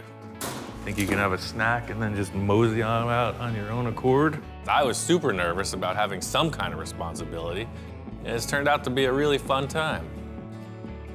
The coolest factor about having the dog on the show is that that's the reality. It's really just him and I hanging out in the shop. Hey, you're not the center of attention. This is my show. It's like baby pictures, right? You can sit here and boast about your accomplishments forever. But, you know, it is what it is. He's pretty damn charming. Right now on Full Custom Garage, Master Metalman Ian Roussel takes on a lead sled challenge. A while back, I had this crazy idea. I wanted to take this old Packard and convert it into a lead sled for my friend Tom. Oh, man. It came out pretty cool, and then Victor saw it. I said, hey, Ian, you think Tom will ever sell the car? And he said, you kidding? But with a little wheeling and dealing, Victor made it happen. Surprise, I got the Packard. I don't want to change that much, but I want to change everything. Victor comes in and just wipes the slate clean. You've chopped the car. Right. To me, that's baby stuff. As the guys get into it, things don't go as planned. Sometimes building a custom car isn't pretty, not in the beginning stages. Ian, my car, what the heck you do to my car? We're on to a new adventure. You know where it's going. Full custom, baby.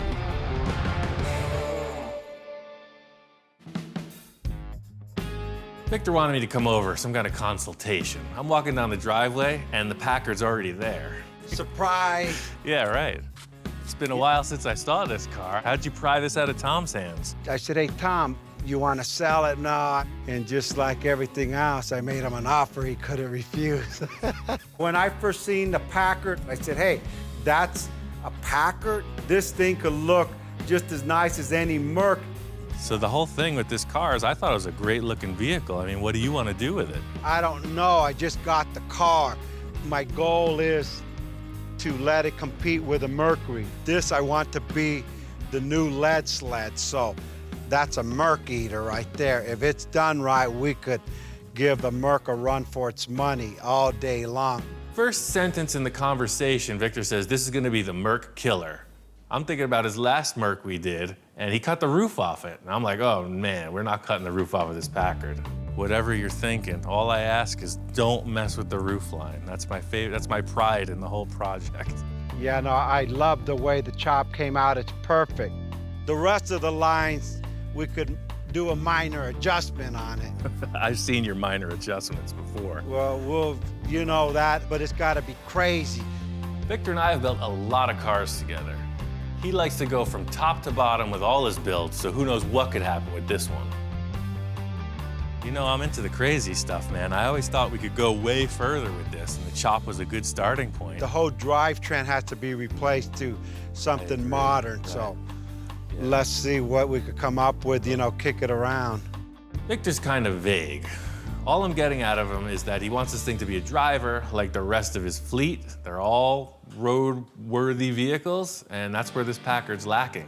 I want to have this thing on the freeway doing 70 miles an hour with no problem. Sure. So where do we start? Most straightforward ways is just get maybe a mid-70s Camaro or GM front subframe. That gives you the disc brakes, the power steering, and the mounts for a V8 engine. From what I could see, to make this thing a perfect driver is just put a modern front suspension clip under the hood, put in a new engine, and this thing's a runner. It's good to see that this car is gonna get taken one step further. It's a great looking machine. I think whatever you add to it's really gonna make a big difference. I don't want to change that much, but I want to change everything, right? I mean, hey, if I can't utilize your ability, you've chopped the car. Right. To me, that's baby stuff. We're going into full body remodification. We're having a simple, or so I thought, simple conversation about putting a front clip under this thing, and then Victor's walking around the car.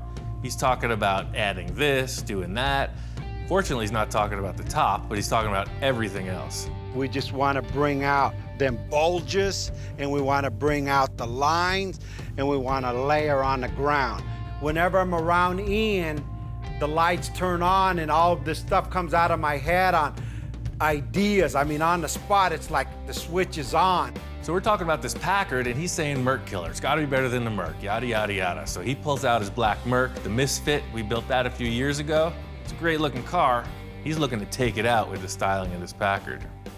I'll be darned if that doesn't look better than this, because you know every project we've done has always been over the top.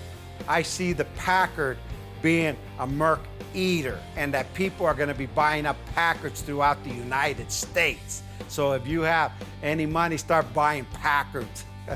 So all we need to do is make something look better than your Mercury, no problem. But I spent a lot of time underneath that Merc. That's the thing. I know what's underneath the car, and it's really clean. It's a total freeway machine. There's two different classes in a car show. There's mild custom and full custom. That's what I do. This car left the shop as a mild custom.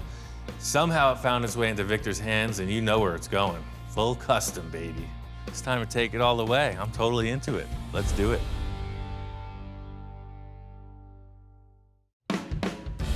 Victor's gonna come by today. He says he's got everything. He's got all the parts we need for the front suspension upgrade, and I'm just gonna work on getting this Packard ready for construction.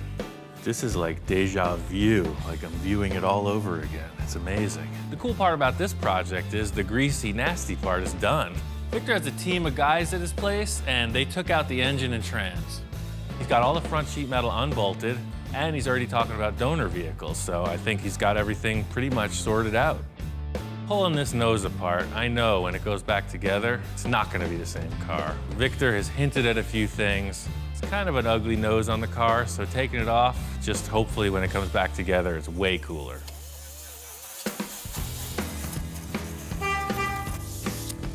Check it out, I got your clip. You wanted a front clip. Oh yeah, perfect. What the heck is this thing? 1997 Grand Marquis. I know I went a little nuts instead of just cutting the clip off. Right. I cut the rest of the car off. Yeah. You forgot to tell him to stop cutting. That's the problem. Kind of surprised that he drove this thing over, all in all, but you could see it's a driving vehicle. I mean, the thing runs bitchin', the horn works, and you gotta take this thing for a drive. It's so smooth. I'm trying to laugh it off, like, all right, yeah, I can't wait to cut this thing apart. And Victor's like, no, man, you gotta drive it. This car is smooth.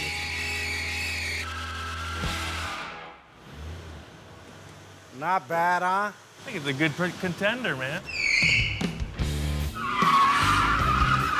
Well, shit, he had more fun than I did. He was in the parking lot burning out and having a blast. Just like any used car salesman, the test drive seals the deal. I kicked the tires, I did some burnouts, a couple donuts. This car is a keeper.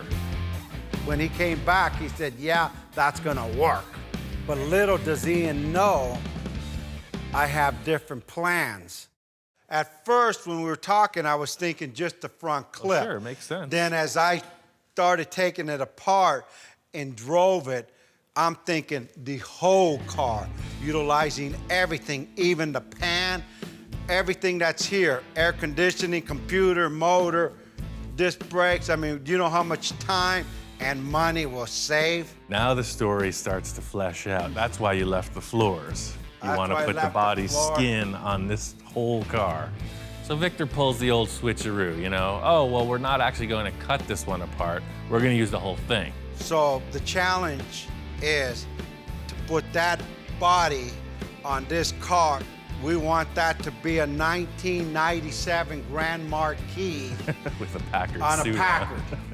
The old Emperor's New Clothes trick. Bottom line is Victor wants to do a body swap. He wants to cut the top of the Packard body off of the floor pan and put it onto this floor pan from the Grand Marquis. You want to leave this dashboard and everything. We're gonna leave the dashboard because we're gonna do the fiberglass coming down into it and just modify what's existing. It's all gonna get reworked to 50s futuristic instrument panel. Don't ask me what that means, but it sounds damn good. It's a great concept, but they're two way different cars. And I just want to put them side by side to see how it's gonna line up.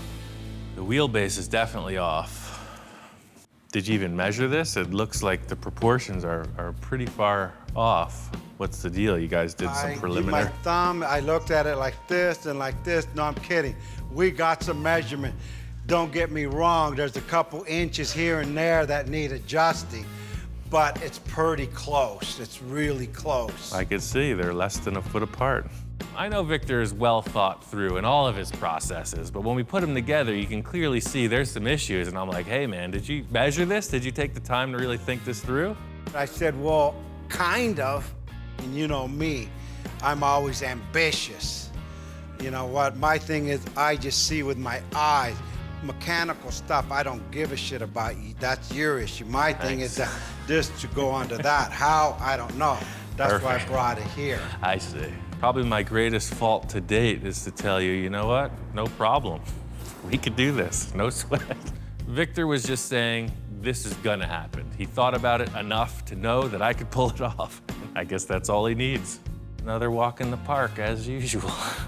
Yeah, You said this was gonna be an easy one. For step one, if we achieve this, wait until you see what's coming next. Perfect. It looks like it's gonna be close. Victor left it up to me, and the only way to tell is to cut it all apart.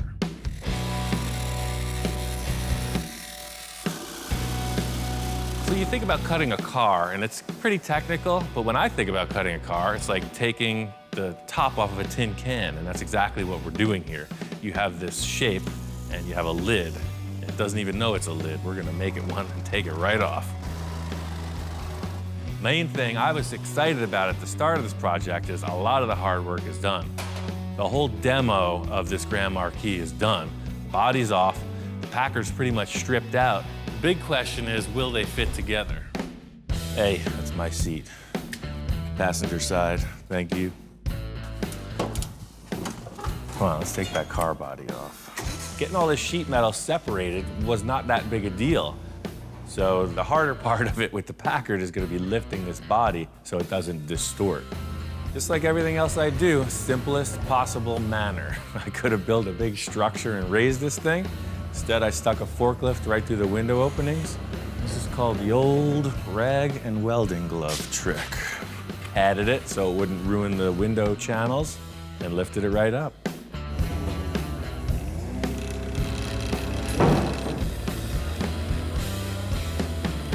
That there is the symbol of a nice, strong chop top, nothing deformed.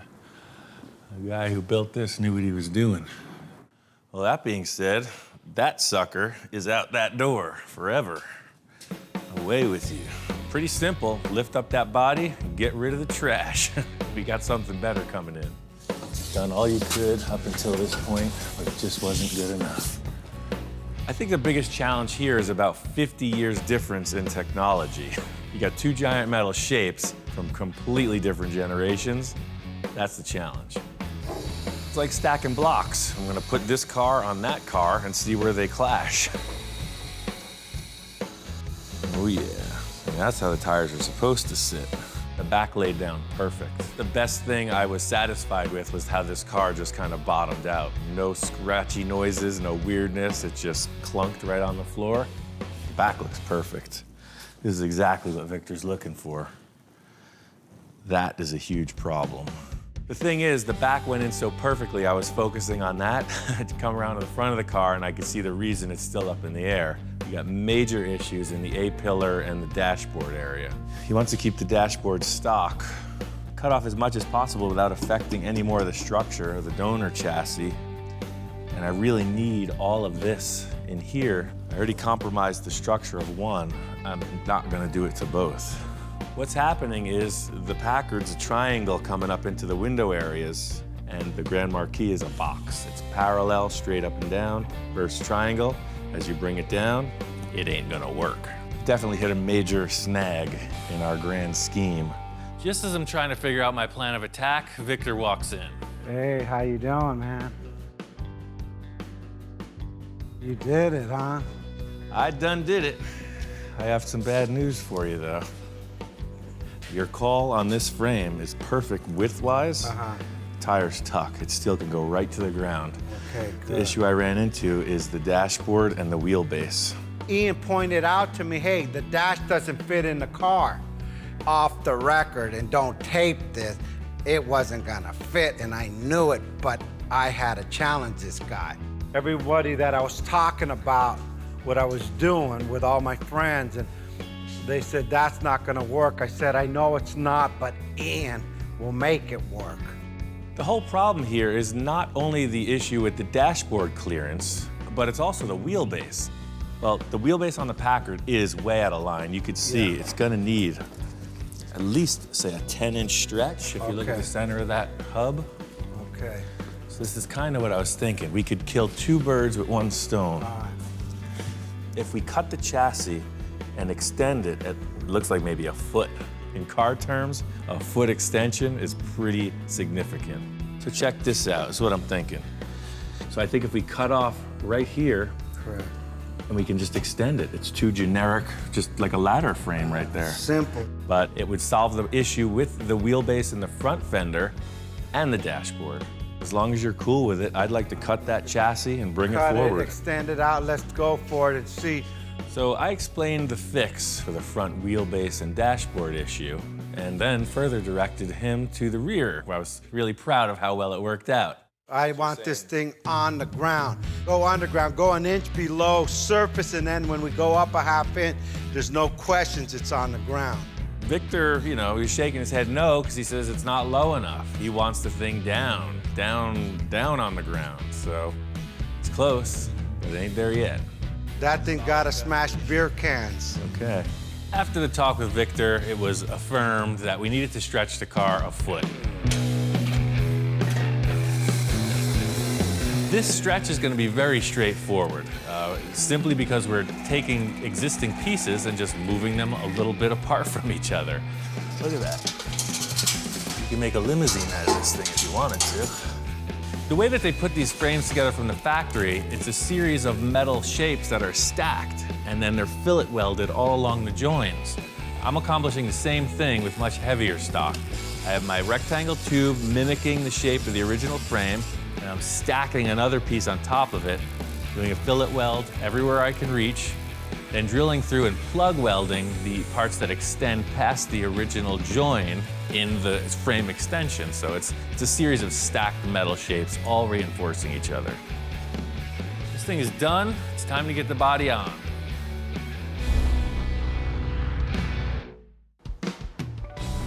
Took a bit of doing, but I got the body on. I got it down low the way Victor was asking for. I had to change the tire and rim combo. The other ones were too wide. Right as I got them on, Victor shows up. Hey, Ian, what's going on? What's happening, man? Where'd the white walls come from? To get it to lay down, it needed some skinny, tall tires, so I just went with the 560/15 white walls. That has a stance. You got it down low. It sits evenly. When I walk in, I look at the car, and he nailed it again. He surprised me.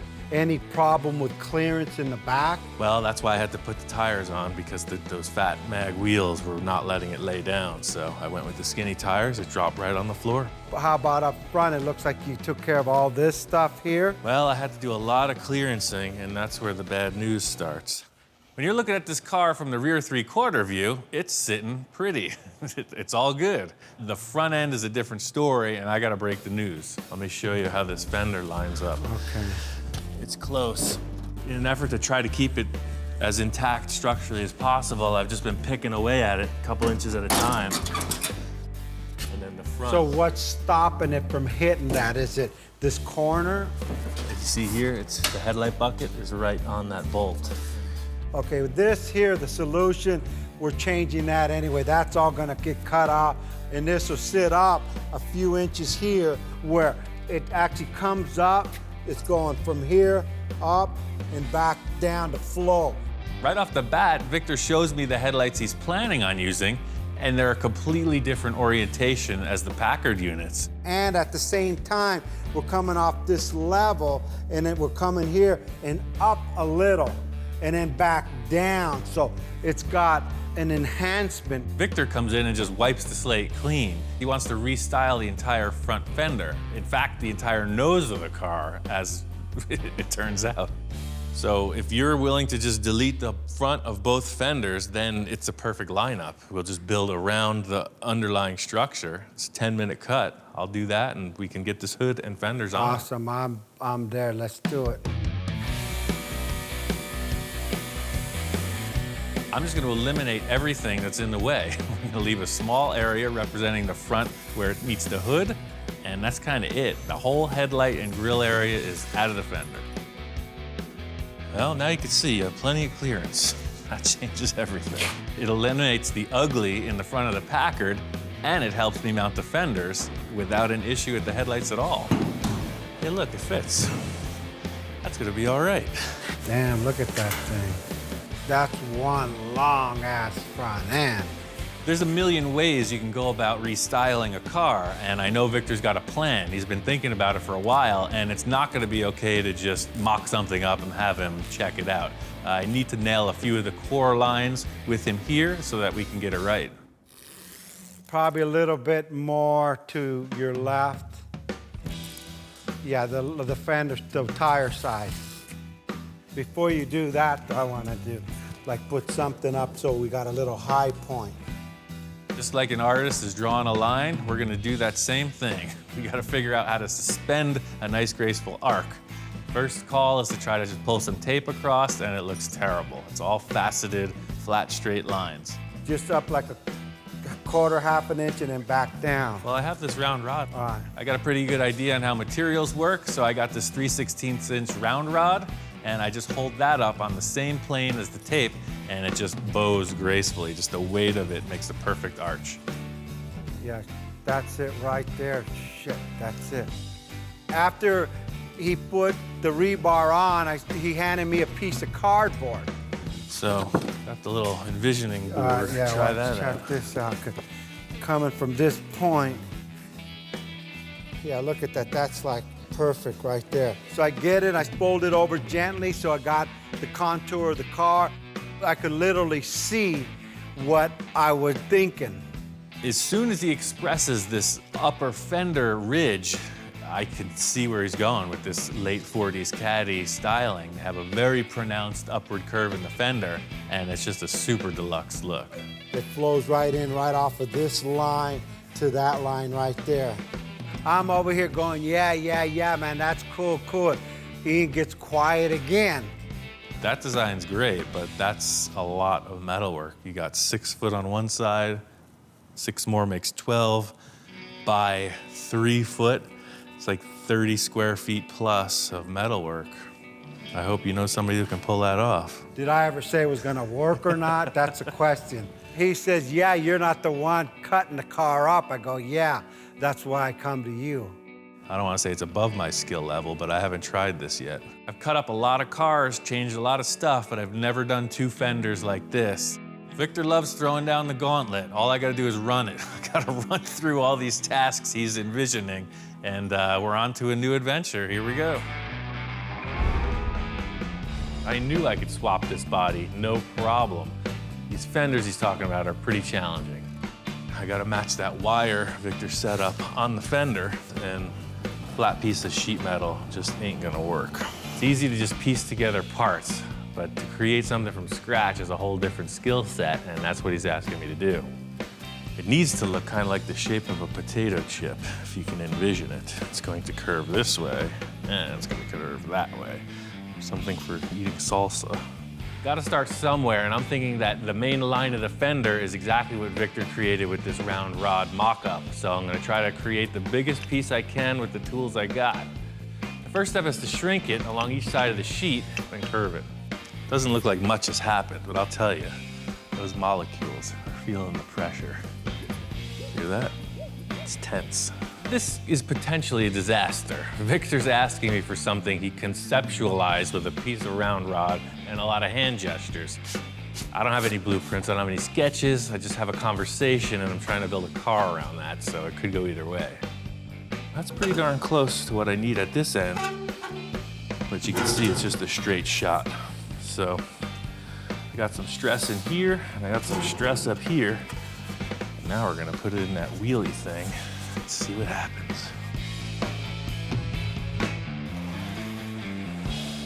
The 2 tools I'm using are really the standards for any kind of metal forming. You need to shrink it or you need to stretch it. If you're ambitious, you could build a whole car out of this if you knew what you're doing. But don't give Victor any ideas. It's pretty labor intensive, and I'm not that ambitious. Coffee break.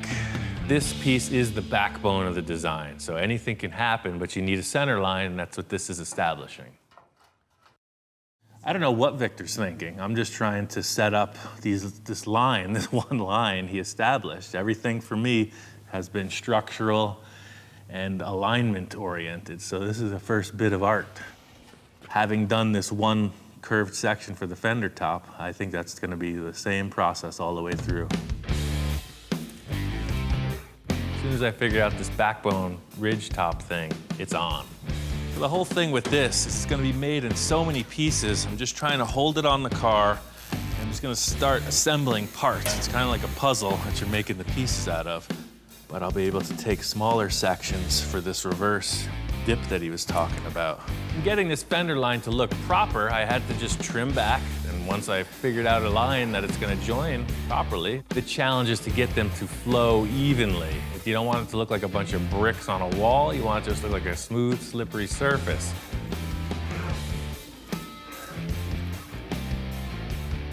never even receive an ounce of praise. I do this all day just to buy food. I even give you the bargain brand. This is an advanced mock-up. I mean, it might be a keeper, it might not, so I'm just trying to streamline it. I don't want to make it twice. I think this fender's a keeper. The whole thing is if Victor thinks this fender's a keeper. Ian, how you doing? Aha. Damn, that flow's bitchin'.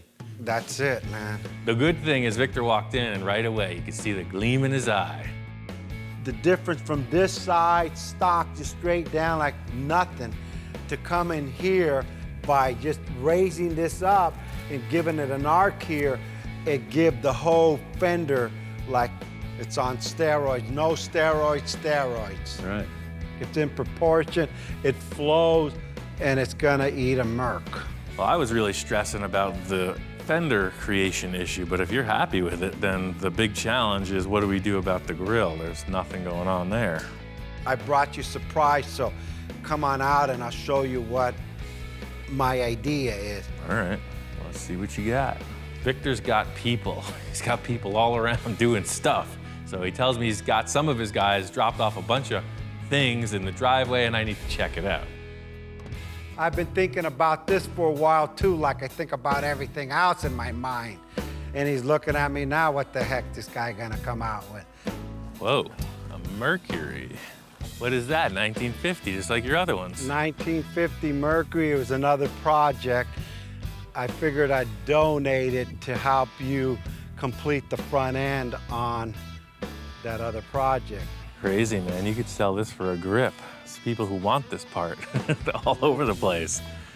This thing's in perfect shape. Yeah, no, perfect shape. Everybody wants to know where this came from, and the backstory I get is one of his friends somewhere down the line tried to chop the car, customize it, and made all the wrong moves. So apparently what Victor has is a dilapidated, half-rotted, half-assembled Mercury four-door. Fortunately, the guy didn't cut the nose, and that's what we need. Right here, we don't need the fenders. All I want is the opening in that grill. All the opening in that grill. Here's the original 1950 bumper, front, back. This is freaking cool, man. I was just stuck on that fender side thinking, what are we gonna do about the center? I'm gonna have to make something just the same, but if you're not attached to this, I'll just cut it up right here and we'll drag it in the shop. And he says, hey, Victor, you attached to this thing? I said, well, heck yeah, I'm attached to it. It's a 50 Merc front clip. I'm bringing you the front opening, the mouth. And he looks at me and says, I think I need a little bit more than the mouth. Doesn't matter if I'm attached or not, we gotta do it. Okay, well, there you All go. right, cool, let's do it. As soon as I saw him give me the look, I knew it was on, and I rushed to the shop to get the tools. I'm ready to cut this thing. He comes out with a grinder, and I'm going, wait a minute. You know, shit, that's a $3,000 front end, and he starts cutting the hell out of it. Sometimes building a custom car isn't pretty, not in the beginning stages.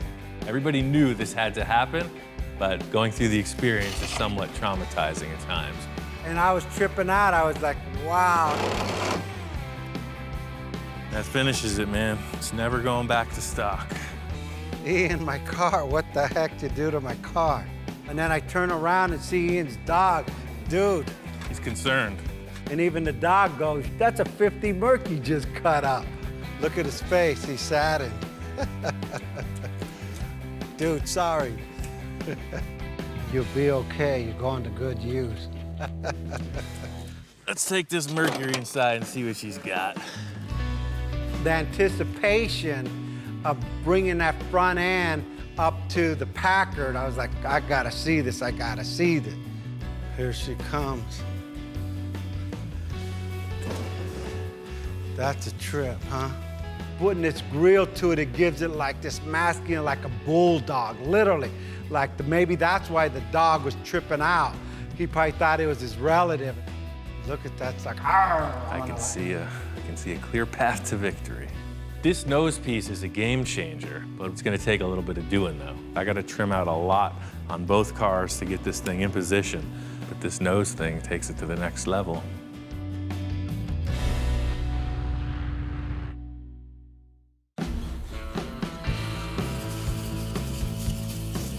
Getting this Merc front end ready for the Packard.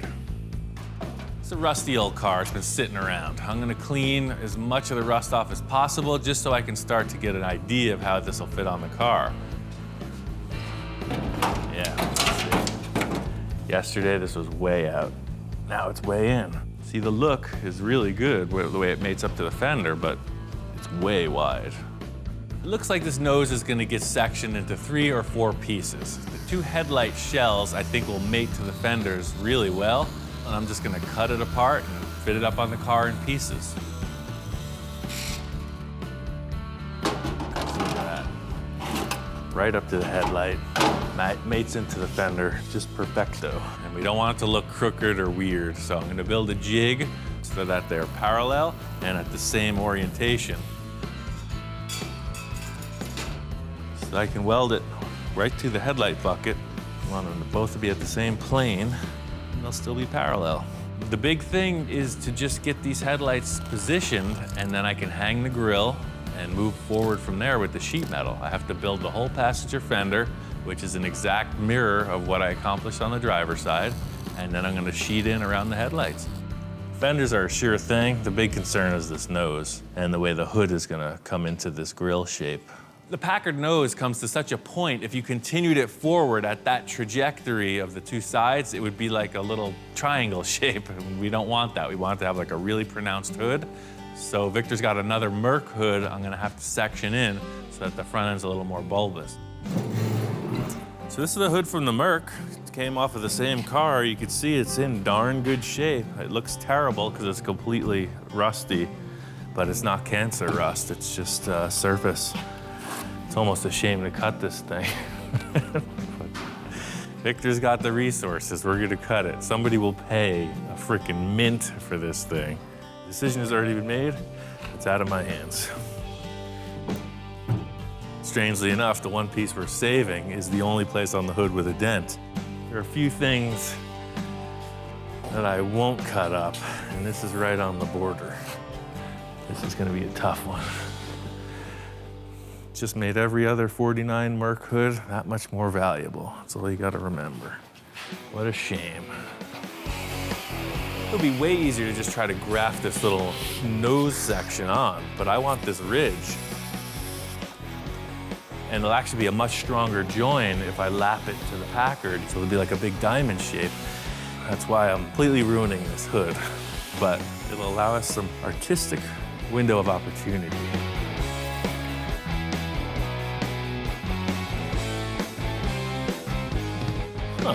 That actually don't look half bad.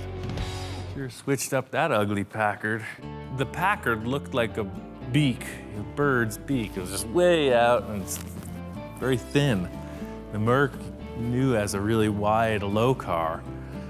And this really, it's a half and half. It's just, I can't believe it actually fit. Seeing that this Merc hood worked out was a relief. Now I just gotta figure out the lower portion.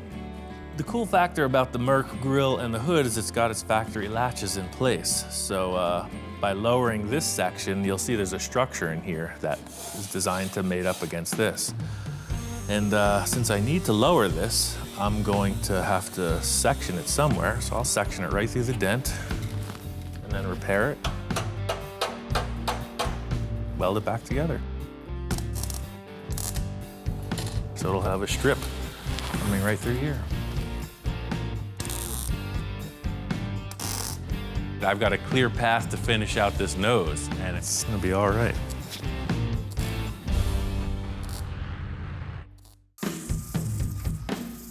Splicing these 2 hoods together was a pretty straightforward process in simple terms, but the contours on both sides are way different. So this is now our surface height of the hood. So it's coming through. You see how it's lifting towards the bottom? Coming right through here like so, till it blends in. So this transition here is gonna be very hard to make. It's another compound curve, but right where that wants to change, I was thinking If I put a scoop in there, like you see on the Mercs, then all of a sudden the contour wouldn't need to be made. It would turn into a scoop. I don't know where the idea first came from for these scoops in the side of the Merc hood, but you see it all the time. It's a really cool thing. It breaks up the side profile of the hood a little bit. And because we have a mismatch in contour, I think it might just be the perfect fix. A little action in it. See what we come up with over like this. Actually, that don't even look half bad. But it definitely handles that weird mismatch for sure. My first inclination was to put the scoop forward. Maybe not that forward, but somewhere between here and here. I know Victor likes that classic element though. I got a few ideas to make this happen. I just got to sell Victor on the idea. I'm working on getting the bottom corners of the hood rounded. You see that all the time on custom Mercs. And I'm gonna mock up this side profile that just may incorporate a scoop. I gotta show it to Victor.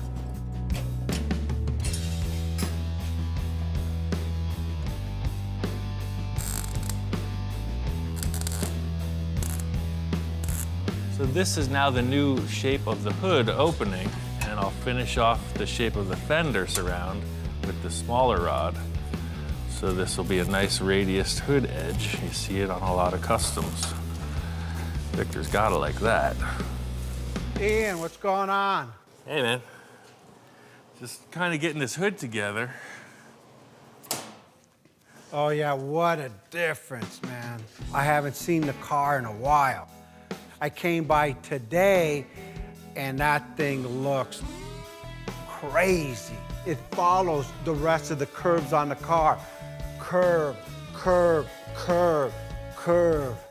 The more stuff I give them, the guy still continues to like go beyond my expectation on everything I have them do for me. Cool. That's real good. So what are we gonna do now on the hood here? Well, that's the thing, you know, the transition from the Merc to the Packard is a little weird.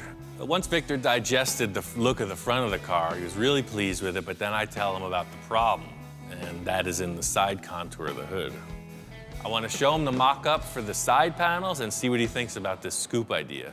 You know, I'm glad that the front worked out for you. I kind of just did that because I know you like the look of the other car, but the placement of the scoop is something I've been struggling with, whether it goes ahead of the axle line or behind. Yeah, so. Looking at it in proportion-wise, I think it should be not quite half, just a little forward here. Let me see. Yeah, Wow.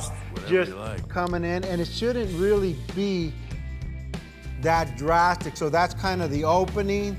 And then from here, I mean, I'm just gonna draw it. It kind of ends in no more than a 1/4 inch, just to come in, just so there's the scoop line there. Victor loved the idea. It was really just about placement. He wants it in proportion with the hood. He came up with a solution, and I was feeling really good about it, but Victor had other ideas. The modification isn't over yet, so don't do this until the bird sings. I just licked it, man. Game over. I was gonna say till the fat man sings, but I can't sing worth the shit. I still got some tricks up my sleeve, which I haven't even told Ian about yet. The modification isn't over yet. Okay. I really want to get this thing to my house and just to like see it every night so I could kind of feel it. And I want to look at it. Something, you know, once it's there, you know me, there'll be a slight modification. Right. Next time on Full Custom Garage, Master Metalman Ian Roussel continues the Lead Sled Challenge. The main thing I knew bringing the car over to Victor's was that his head was going to be spinning with ideas. He looked at me and said, oh, that's a good idea, but I could see in his mind, I thought I was done. I'm feeling like the world-class mountain climber that just summited Everest, and Victor's in the back of the car with like a whole new battle plan. I want this sucker to bulge. But Victor's surprises don't stop there. I've been thinking about giving this car to Craig. Okay. The only thing is, his birthday's in a couple weeks. With the pressure on, Ian's got a plan to pull it off. There's nothing like hitting it when there's inspiration in the air, so I'm telling Victor, let's just cut it, you'll see what I'm talking about. when he was talking to me, I didn't quite understand what he was trying to tell me. Who cares how much effort it takes to get there? Wow, that's right on. It's the end result that counts.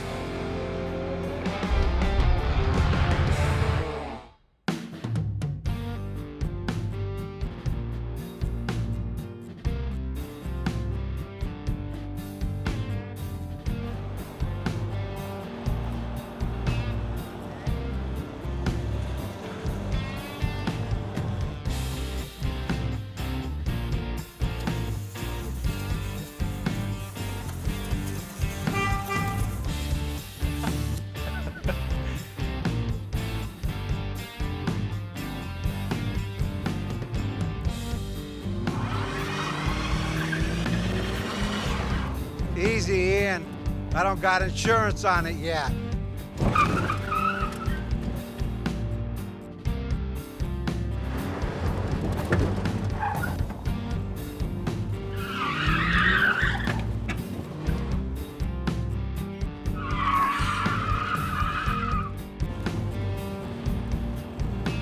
I think this is a keeper, man.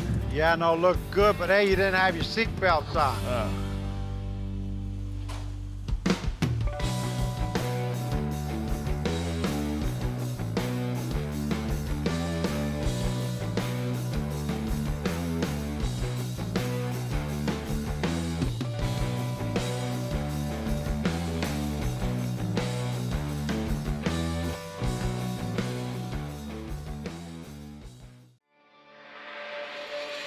Right now on Full Custom Garage, Master Metalman Ian Roussel continues the wild bubble top adventure. After everything we put into this car, this could either make it or break it. So the thing is, it's not gonna be just a silver car. What's it gonna look like? I'm a little nervous, way excited. As the guys get into it, a surprise visitor arrives. I'm like, oh my God, it's Ed Roth's son. Whoa, dude, man, this is sick. My first reaction was, am I not at Roth Studios in 1960s? Because everything that Ian does has that flavor about it. And as the build progresses, wow, Ian calls on the help of an old friend. Jack's an encyclopedia of classic ideas. What'd you do this time? I told you we were gonna change the look of the car a little bit. Holy We made a few subtle changes. I think so. He's getting crazier. Even hellhounds respond. This is the stand back and check it out moment. This is what we've all been waiting for.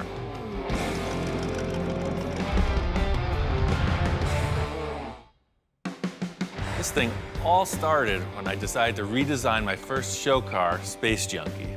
I called in Johnny to help me with the new design. You're not satisfied with I'm not satisfied. It's gotta be different. We based the concept off a few of the parts I had, and Johnny came up with a really killer sketch. That's what we're building. Awesome. With that as a guide, I called in my friend Eric to help with the fabrication. He had some really good ideas and helped me to modify the body to fit the drawing. When my friend Eric was here, he kind of threw this concept out as a challenge. You're sitting here driving with this miniature steering wheel like a dragster, and your hand is up here like a monster cartoon car guy, but your throttle is on this lever, and when you push it, it is the brake. So your master cylinder will be on top front row center, and you're pushing it with your hand to stop and twisting it to go. This idea is pretty far out there. Working with a client, there are parameters. I don't have any of those with this project. The sky's the limit.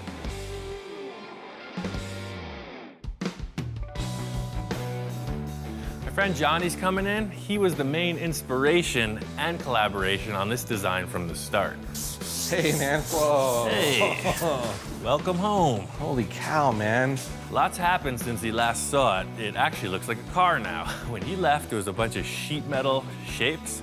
He was gonna have to completely build this whole thing from rough renderings, and here it is in 3 dimensions in front of me, ready to paint. It's crazy. Again, Ian takes it to the next level. The guy is just amazing. Since you left, I haven't stopped. It's been this every freaking day. So nonstop. badass. And then this is how you get in. Yes. You see every other bubble top, the bubble opens, right? Yes. Different. Yes, the funny car style. So not only do we have the body and the bubble and the lift mechanism in place, but I have this. It is just like your drawing. Yes. So it looks like a cartoon, right? Dude, those headers came out so sick. It's pretty crazy. It's like show and tell time. Johnny's all geeking out on all the details, and I'm like, we still got a lot of work to do, man. So the thing is, it's not gonna be just a silver car. The main reason I wanted you here was to figure out some kind of a graphic design on the thing. Okay, sure, no problem. Let me just whip out the crayons and let's see what we can come up with. The whole first Space Junkie started with this model, the layout of the kit. Oh yeah. I figured there's no better way to start than with some modeling. This is an iconic bubble top car. It's the Ed Roth Beatnik Bandit.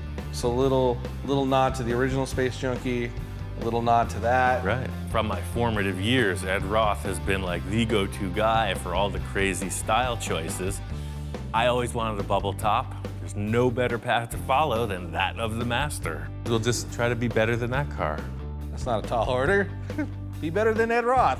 I want to do something kind of inspired by the Beatnik Bandit, but I got a couple ideas of my own. The car is just moving forward. If it was moving through some kind of a paint vortex and the colors came onto it, it's all going from front to back. So, you know, trying to translate now, yeah, vortex of paint in a thing. I got you.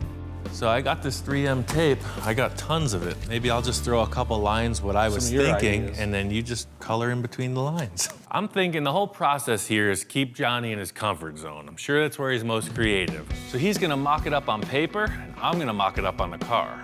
A lot of what I was doing was kind of just looking at the panel itself, thinking about how can I mimic some shapes, move around in this limited amount of space, but do a lot of motion. It's gotta look like it's moving when it's sitting. I think that's exactly it. I like it. Why not? When he's made a decision to start creating stuff, it is a whirlwind, dude. You better, like I said, you better grab on or you're gonna get left behind. So it'll turn kind of like just a thing coming off of that. So you'll have 4 spears, like maybe this one. Once we started laying it out, I just kept going. He did his thing, I did my thing, and I kept looking to see what he was doing. He kind of was checking out what I was doing, and then there was this moment where he laid some tape down, and I went, oh my God, there it is. Yeah, you said through a paint vortex, and it's grabbing on him. It's a stylized vortex, but it is nonetheless in motion. I like it, dude. Even Hellhound's responding. Sweet. We got a bunch of ideas laid out on the car. We're gonna paint all over it, pull the tape back, and see where we stand. We finished up the side of the car and continued to design across the top of the body. I'm gonna refine the side, and Johnny's gonna start mocking up the back. I'll just lay this out, and then I'll just draw an idea. I'm trying to transfer the feel of that graphic up there back here, but do something a little bit different. May need the envisioning tool soon. Uh-oh. You got one of those laying around anywhere? Yeah, they're all around us, man. You're in a shop full of them. You know, I'm in the zone, I'm laying tape down, Ian's doing his thing. What is that? And I start hearing this really killer exhaust coming from outside the shop. That sounds good. Yeah, let me show you. I got a little treat. I invited somebody over. So we pop around the corner and there's this really tricked out, flaked, crazy car with a dude in a top hat, and I'm like, oh my God. I introduced Johnny to Dennis, Ed Roth's son. I'm Dennis. I'm Little Daddy Roth. What's up, Johnny? Great, nice to meet you. I'm like, oh my God, it's Ed Roth's son.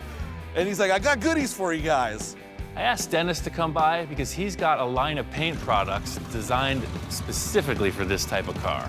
And as soon as the light hits that Roth flake, it's amazing. I actually built that car to showcase the metal flake because I got a real education when I was 10 years old. Dad was flaking them, and I jumped right on the bandwagon. I've been flaking for 50 years. See, this is what I'm talking about, man. This is the exact effect we need. So it's like multi-layers of different tones of flake with the candy over it. Our car needs this effect. It's unbelievable. And he called me and said he wanted metal flake, dude. I said, dude, I will deliver it. You know what I mean? I'm coming up there right now because I want to see your car. Come on. Whoa, Let's check dude, out what we're making. Man, this is sick. We pick up the boxes and go inside, and Dennis sees the car that we're working on, and he's just kind of blown away. No, dude, oh, the front ladder bars are insane, dude. This is the guy who's seen it all. He grew up in his dad's shop, seeing all the creations, and he's kind of digging this. The whole lightweight look, these things on the side, these fins right here are just mind-blowing. If Big Daddy was here, and he is looking down on us right now, this is the most bitchin' part right here. You know what the old man used to always tell me? Leave a lot of the mechanical showing.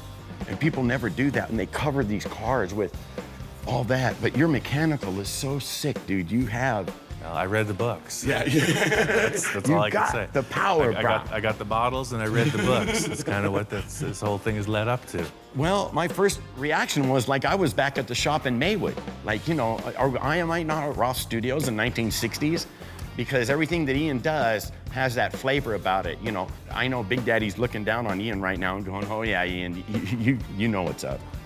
Well, the whole thing is I started building cars because of what I saw his father doing, you know? So to have him come in and be like, oh yeah, the old man would approve, you know? That's like, I guess I'm there.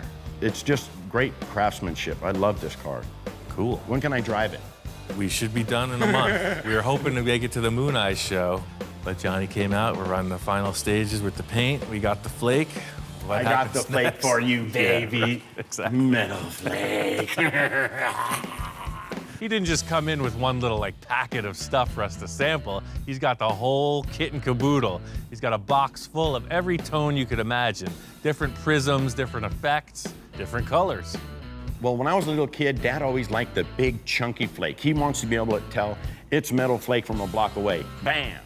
And that's what I like. I like the big chunky grind. So in Roth flake, I can control the color and I can control the grind and I can control the prismatics in it. And I think I got a flair for the banging.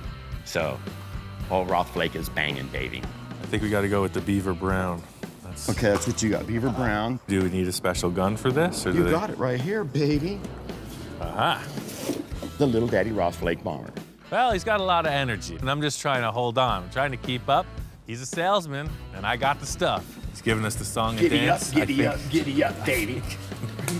I think he sold us. We'll take them. All right. That's it. I'm out of here. Perfect. I think that him and Johnny have a pretty wild idea going on right here. Like you can see the carbon hole is taped off a little bit right now, so we're just all secret.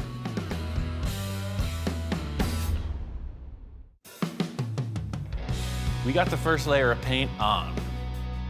The first color is going to be this brown candy. It's a very thick application of paint because it's a candy coat and it's got a cure. That's the whole thing with the complexity of this tape job. I'm a little nervous, way excited, because you know we're peeling pack just to see if the graphic worked. And the more that got peeled back, the more excited I got. You know, like this, it's gonna work. Once I got the brown paint on, we pulled off the tape. It's looking good, but it's still kind of unknown until we get the second color in place. The whole design gets taped over yet again for another color.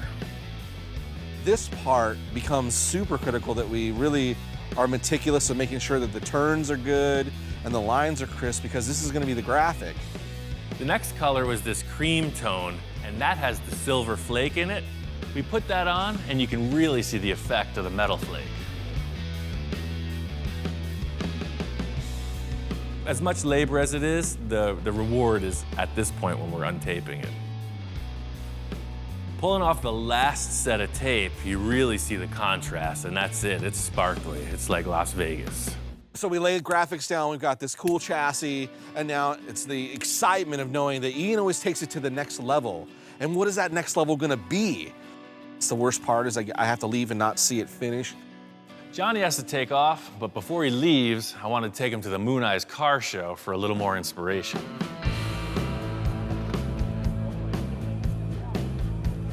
Kind of walking around, taking a look at some of the different paint jobs on some cars and trying to get some inspiration for the Space Junkie and see some pretty cool stuff, some good ideas. This van is freaking crazy, dude. It's got all this stuff. The panels, this wandering squiggly line thing. Yeah, it's a lot of tape work, man. I love your car show, man. Thanks, man. This guy is good. Nice. Yeah. We got free. I got some of my ideas from you. That's my Golden right over there. Sweet. I got some of my ideas from you. This is a 51 Ford, it's a shoebox Ford that this fella said he's a frustrated artist. So he went all the way on the paint job. You tape it, you backmask it, you got different colors. You see the way the body's a different tone than the roof. It's the same process we're gonna have to go through. First thing that's jumping right out at you is all the metal flake. That's the eye-popping candy paint with the huge metal flake on it. That's where it's at. Well, this is more of a very straightforward paint. Yeah, look at the tape, taillights on right? that. But the effect they achieve with the pearl, the prismatic, what would you even call that? Like, it's so rich, man. You want to taste it. I got look. It's good. And it's this crazy blue. Yeah, it's super good. Love it. When you're walking out of the sun, you Jump. don't even see it, and now it's like a freaking vortex of color. Vortex of color. You know, my friend Jack, you know what he said? Oh, you don't put metal flake on a truck. Yeah. You put metal flake on everything. Breakfast cereal, steak. These cars, I saw when we were walking Oh, here we in. go. It's all the traditional lowrider stuff. They know all the tricks with the candy coats, gives it so much depth. And the flake, of course, in the sunlight's just popping. I think the inspiration in all the lowriders is really where we're going with this. The metal flake, the taped out lines, that whole deal. And there's a million cars with that flavor. I showed up kind of feeling down about my own artwork and stuff. And then to get in here, start creating and doing creative processes with Ian is like this new energy to go back, do some new drawings, come up with some new designs. We got a lot of inspiration out here. Unfortunately, Johnny's got to hit the road. I'm gonna do everything in my power to be back when this thing is done. And I'm sure I'm gonna walk through the door and look at it and go, what?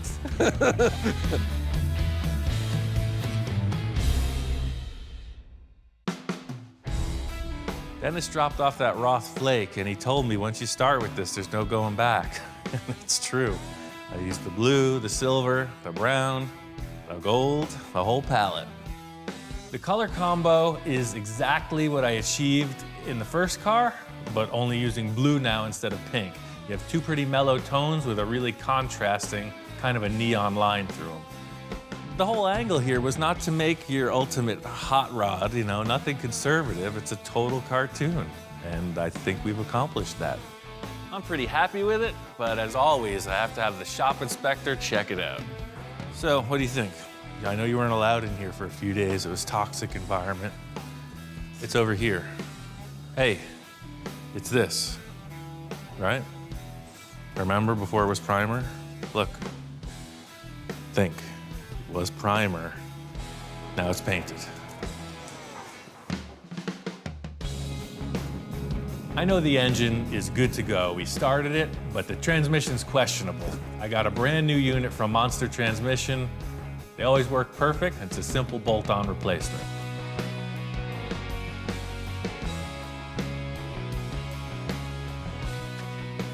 Mark was right. V8 engine, it's balanced, fits in there perfect. Everything on this car has been figured out around the finishing stretches. The interior is really the last big question mark. I called up my friend Jack. He's the upholstery guy. He's done all the interiors on my cars. Holy mackerel. Wow. Hey, welcome Hey, back. Ian, how are you? I'm doing pretty good. Wow. What'd you do this time? I told you we're going to change the look of the car a little bit. So Holy you made a mackerel. few subtle changes. I you think know. so. You morphed into a roadster. Yeah. It's a whole new car, man. I couldn't believe it. I'm used to looking at the old car, and then I see this thing, and it's completely different. It's actually a bubble top. You know those acrylic domes I was making? Yeah, well, yeah. it's not a roadster. Like you did on the T-Bird? Yep, exactly. It's Wow, this is something. It's like one of those I like Roth this show better. cars. Right away, I thought, he's getting crazier as he gets older. He just knocks this stuff out. I don't know if he ever sleeps. I pretty much got the whole deal figured out. The only thing left is the interior. Should we mess with the original panels first? Take a put some in here and look at it. Yeah, and I'll see. lift the body up. It's see got how- a prop rod. You know, the whole body pivots on the hinge. Get it up here. Well, this reminds me the old days when we were running a funny car. It's exactly what it's inspired 40-some by. years ago is the same deal. Yeah. Set it in, push it up, Yeah. and start working on it. Yeah, if this is all finished off in there, you can leave it up, show the whole thing this Yeah. way. Jack's all about the interior, and he could see that there's nothing in it, so that was his main concern. Loved the look of the car, and all of a sudden his gears are turning. So I got all these panels. So see, these were the original interior parts, and we're not going with pink anymore. That was the one main color change. Get rid of that pink. I think all the brown can still work, though. Once the fasteners are on the back side, it just clips in like it did. You don't even need any welt on this. So that's the thing, that one goes there, and then these were the little backrest panels, so they'll pop right back in. The most apparent change in the interior is that the color swap. I'm going from pink to blue. Jack's thinking, as he's peeling these pink elements off, maybe we'll just leave them out. Maybe we'll just go brown. Maybe that looks pretty nice, right? Yeah, I like it. Jack likes the upholstery as is.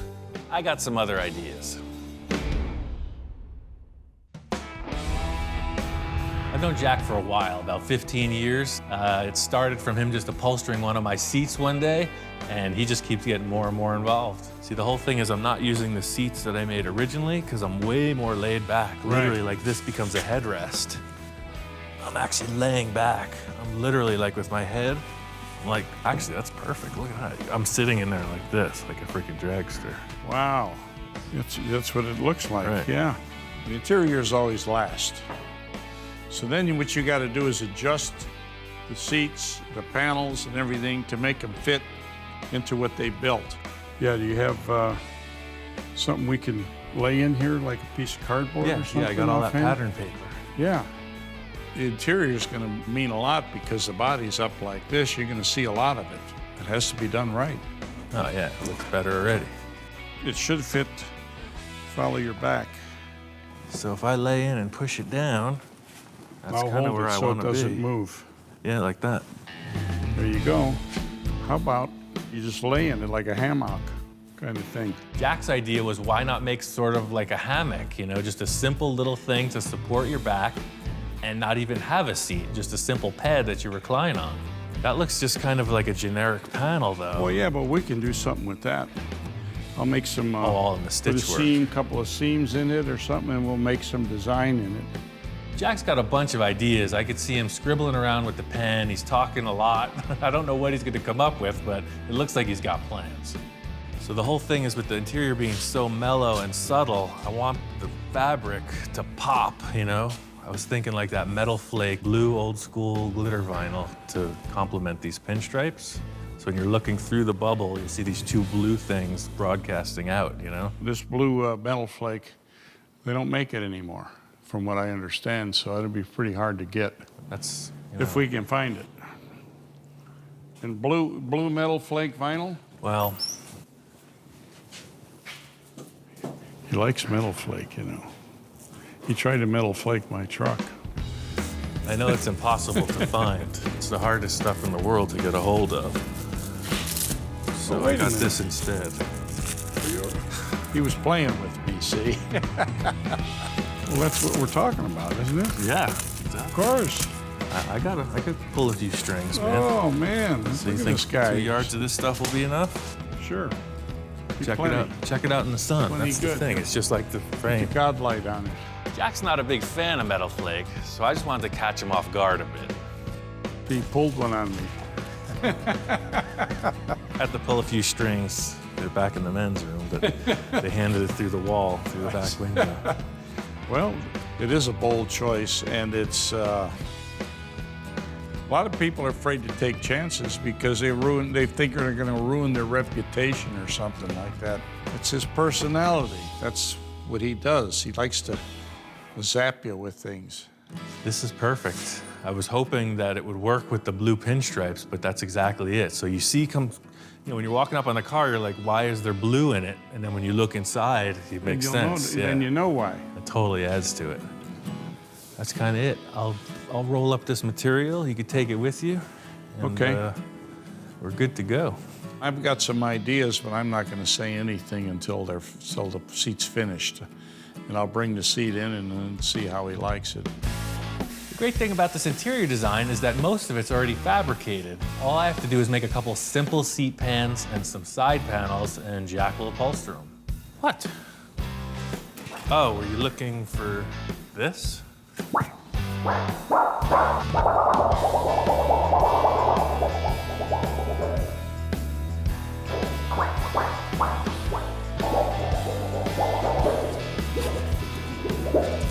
Eat it, kid. Go play in traffic. These seat pans are very straightforward. There's already some hardware on the floor to mount them. I'm just gonna take a piece of aluminum, 050 thickness, and just kind of curve it and cut it. The panels that I'm making are very generic. The whole look is about what happens with the stitch work, and that's all up to Jack. I can't wait to see what he does. Jack says he's bringing by one of the seats today, so I'm really looking forward to seeing what he came up with. Hi, Ian. How you doing? Aha! I brought you a little present. Oh, right some on. foam for the side panels, and I did the groovy. seat for you. Oh, that's totally cool. It's a little better than that sheet metal panel you left with. Yeah. That's cool. I stayed up all night. I'm glad you did, because I was resting easy. Jack brought in the seat, and it looks awesome. The material I picked out is perfect, and he added some cool stitching and these really nice grommets, and Jack nailed it. At first, I was skeptical because I don't like metal flake, but it looked pretty good. I was surprised. Next thing I wanted to deal with were these side panels. Looks pretty rough in there. We gotta freshen it up. I feel like it just needs some other blue element inside. That's the thing, to just have those two seats might be kind of lost. So I do want to keep it simple. What if we put a little blue in the middle? That's what it's about, is figuring out how to do it. That's the fun part. He liked the seat the way it was, and so I suggested we make a panel like a spearhead and do the same design as the seats, so it all works together. How's that looking from that side? That looks good. I think that's it. Well, I saw you brought the material. If you got your glue gun and whatever, I guess you could do that, and I'll make the aluminum panels, and we'll be sure of what this thing's gonna be, right? Yeah, yeah. Once we figured out the design, it was time to get to work. Just gonna streamline this process. Jack's doing his thing, I'm gonna do my thing, build the panels, and he's gonna cover them. Him and I work together pretty good. I think it's because of experience. You know, I have experience in what I do, and he has experience in what he does. And you bring it together, and it all seems to gel. He understands how to build a car, and that's a gift. Jack's the senior man in the shop. He's seen it all, so relying on his past creative efforts. Well, the whole thing is like an encyclopedia of classic ideas. He's done a million different designs. He looks at the vehicle, thinks of which one is appropriate, and puts it together. That's the whole thing with any collaborative effort, is that hashing out of different ideas. Jack wants to keep it mellow with the brown. I got some crazy blue stuff. It's not a real perfect match, but I think we can make it happen. Well, I'm going to take it back and work on it, make the other seat and the two panels, and we'll see how it works out. I don't know how it's going to look when it's all together, but we'll see.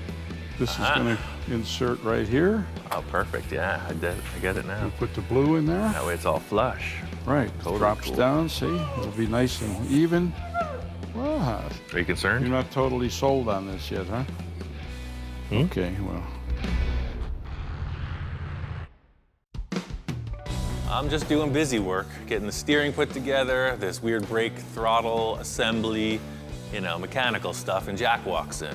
How you doing, Ian? I got some new pieces for you. Oh, nice. Look at that. Cool, you even put the grommets to match the seat. Yeah. Those are awesome. I could see the glow coming through the doorway. Those blue panels are awesome. They complement the seats perfectly.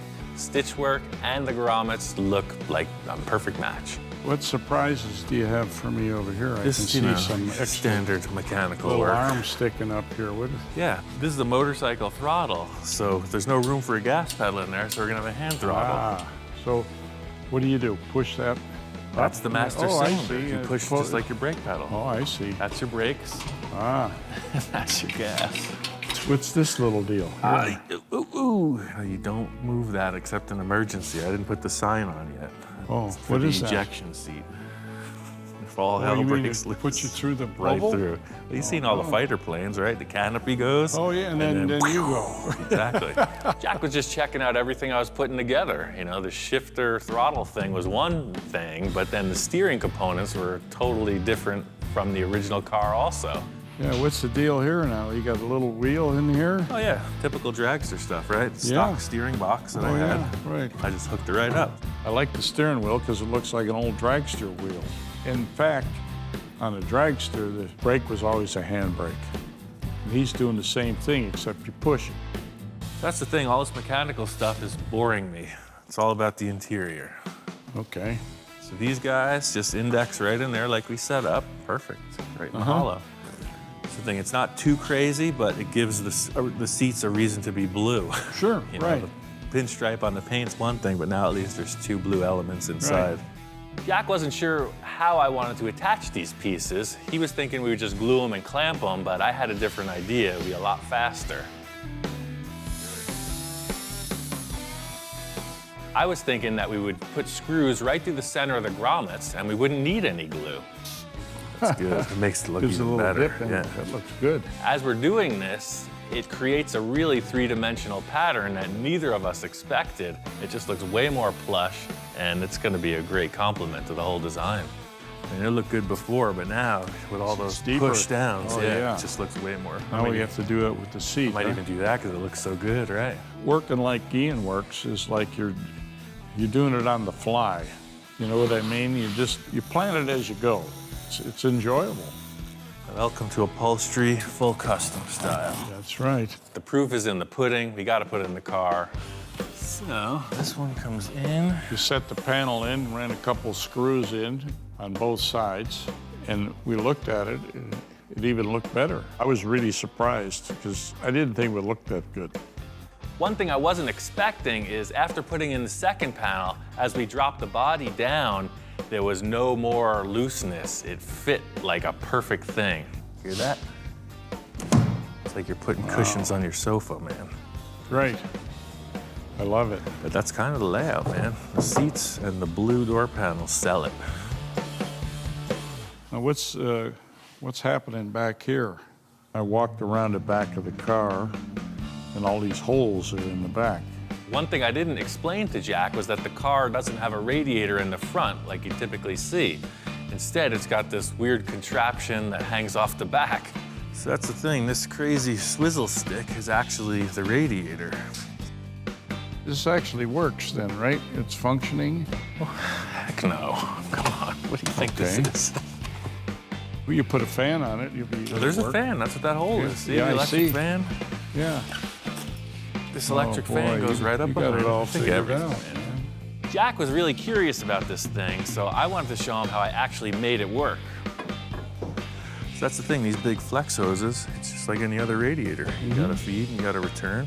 We're gonna go in to the here. line. So I'm gonna make like a big S like this, just to take all that, so when it shuts, it just whoosh. So then the fan goes here. And yeah, your typical electric fan goes right here, bolts to the satellite dish, and then the water flows around that. That's a satellite dish? Yeah, see? My TV provider wasn't really in agreement with me, so I took it down off the roof.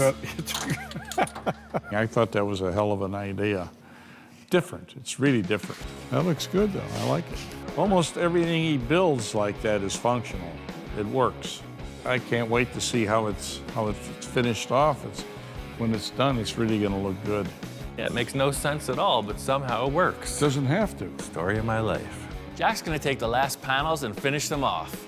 Johnny's on his way back, so I wanna get this car finished up and ready to drive. Johnny's been involved with the design of this car from the start, so he's pretty well invested in having this come out well. He hasn't seen it completed yet, and today's the day. Ian! Aha! Oh, hey, man. Back again. Welcome back. Check it out, man. We painted it. Looks awesome. Sweet. To see all the pieces and parts that we had discussed and talked about, in theory, now, there on the vehicle was tremendous. So when you left, you didn't see the blue striping on the car. No. That was our plan. But to complement that, I had Jack stitch out a bunch of metal flake components for the interior. Nah, the blue totally goes. The way the blue is pulls the color from the outside to the inside is just perfect. Cool. Like from the outside, when you look at it from here, I mean, you see blue in the striping. I think the collaboration, once again, has been a success, man. I'm really happy with this. Oh, man. It was just neat. Like, it's a whole car now, but it's a bubble top car. Where's the bubble? So, Ian, where the hell's the bubble? I polished the heck out of it, man. It's in the corner. It's in the safe zone. Ah. So that's what I was waiting for you to get here so we could put them on, and that's it. This baby's a wrap. And let's bubble this thing up. It was like the final piece, the icing on the cake. He should be a part of it. So you put the front in its little thing. Okay. And slowly zipper in place. Drop it, and... yeah, it's totally different. Totally different car, right? Totally different car with the bubble on. It changes the whole look altogether. Yeah. Setting the bubble on the car is like the first step towards the end. The silhouette of the car is represented by this dome shape, and really you don't get the feel of it until it's in place. Ultimately, this will have like a rubber weather strip around it, just like you see in any car window, but I wanted to get right to installing the Mohawk. So Mark brought this whole thing, and I just used it as inspiration. You know, he brought that motorcycle gas tank shell, and I made an aluminum version of his Mohawk, a little double-sided. Nice, you know, I like kinda that. thick. So that's the thing, I just reshaped the shell that he made. I still retained his cool vents for the air to come in. Little spears on it. Yeah, so that just pops right on. The whole idea with the two sides is that it just snaps into place. It's like pressure fit, and it's on. Yes. So there's that one Mohawk. So this one is to complement the smaller one. Same deal, fabricated aluminum thing. Dude, that's so cool. The Mohawk isn't just one piece of sheet metal that with some holes drilled in it. You know, this total three-dimensional piece of artwork that he's done. So again, you know, here's where Ian takes it to the next level. It's a killing machine is what we've turned it into. Yes, it all makes sense in the end, It does. I'm just jonesing to get this thing on the car so I can see if it is the cherry on top. Installing this Mohawk is a two-man job. I lifted up the car, and Johnny's holding it on the outside. I'm in there putting in the screws.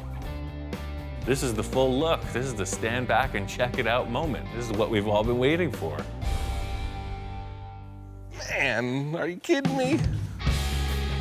Dude, this came out too cool. To me, the side profile, the way it's like, there's a lot of slashes. There's a lot of stuff going on. It's good, really good. The Mohawk just brings it all together. It was like, without the Mohawk, I think it's like a superhero car, but now it's like a villain car. A super villain. Yeah. From the jump, the initial inspiration for the car was this wild Mohawk. I've never seen anything like it. It was in this cartoon, and now there's an actual vehicle. I think we got something pretty special here.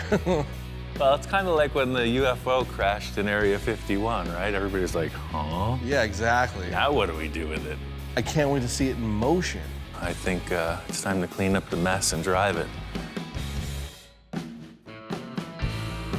Johnny was just all about driving this thing. Put on the trailer, took it over to the proving grounds. It's the perfect environment to test drive. I'm gonna get in, you drop the lid, and let's try it. What could possibly go wrong? If anything happens, just bury me in it. The whole unit, just drop it in the ground. It's the right shape. Should be perfect. Getting in this thing, you're in there like a space pilot, and you're committing to the ride. Drop her down. All right.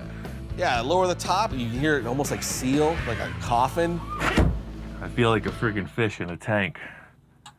It's pretty dicey. I haven't had any real disasters yet, so I think the odds are with me. Here we go. You see somebody in a top fuel dragster, they're not getting out in a rush, so this is the same thing. You're locked and loaded. That's awesome. All I could say is it's fun to drive. It's using all of your senses, you know? You're thinking, is it on fire? Is it shaking? How fast am I going? You know, there's no instrumentation at all. You have one hand on the steering wheel and one hand on the power, and it's fun. And as it goes by the rocks, I mean, it's almost like a shark in the water. All you see is the Mohawk.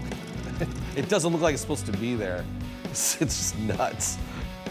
We did the testing, you know, slow speed rolling around, and I wanted to see what it could do.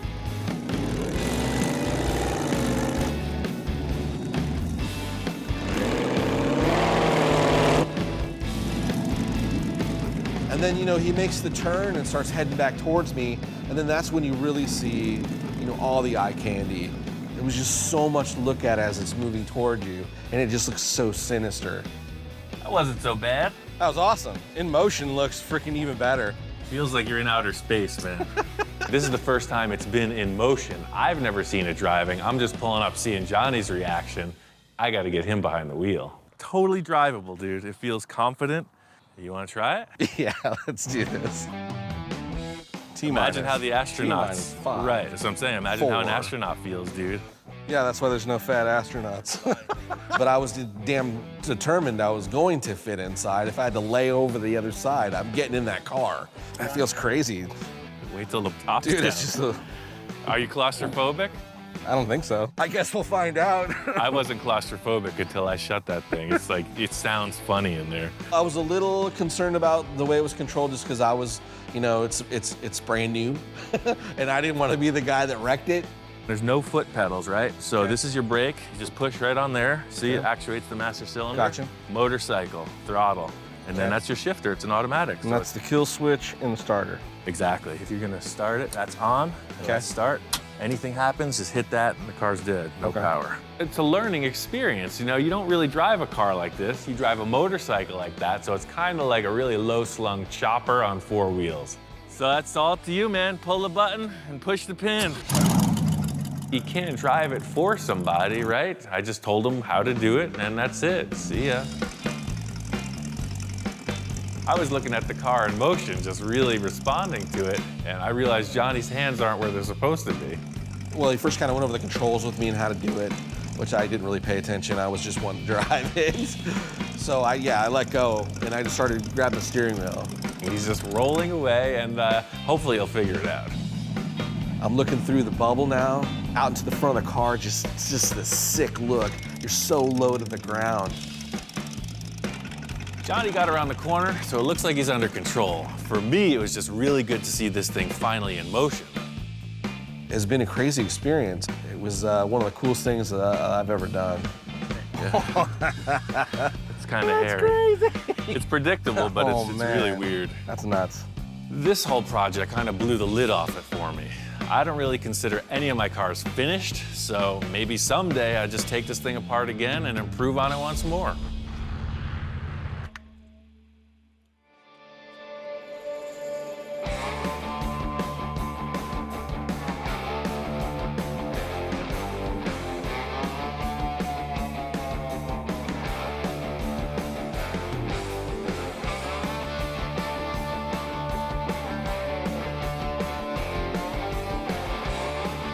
One of the biggest takeaways I take from this experience is that, you know, one, Ian's a super cool guy.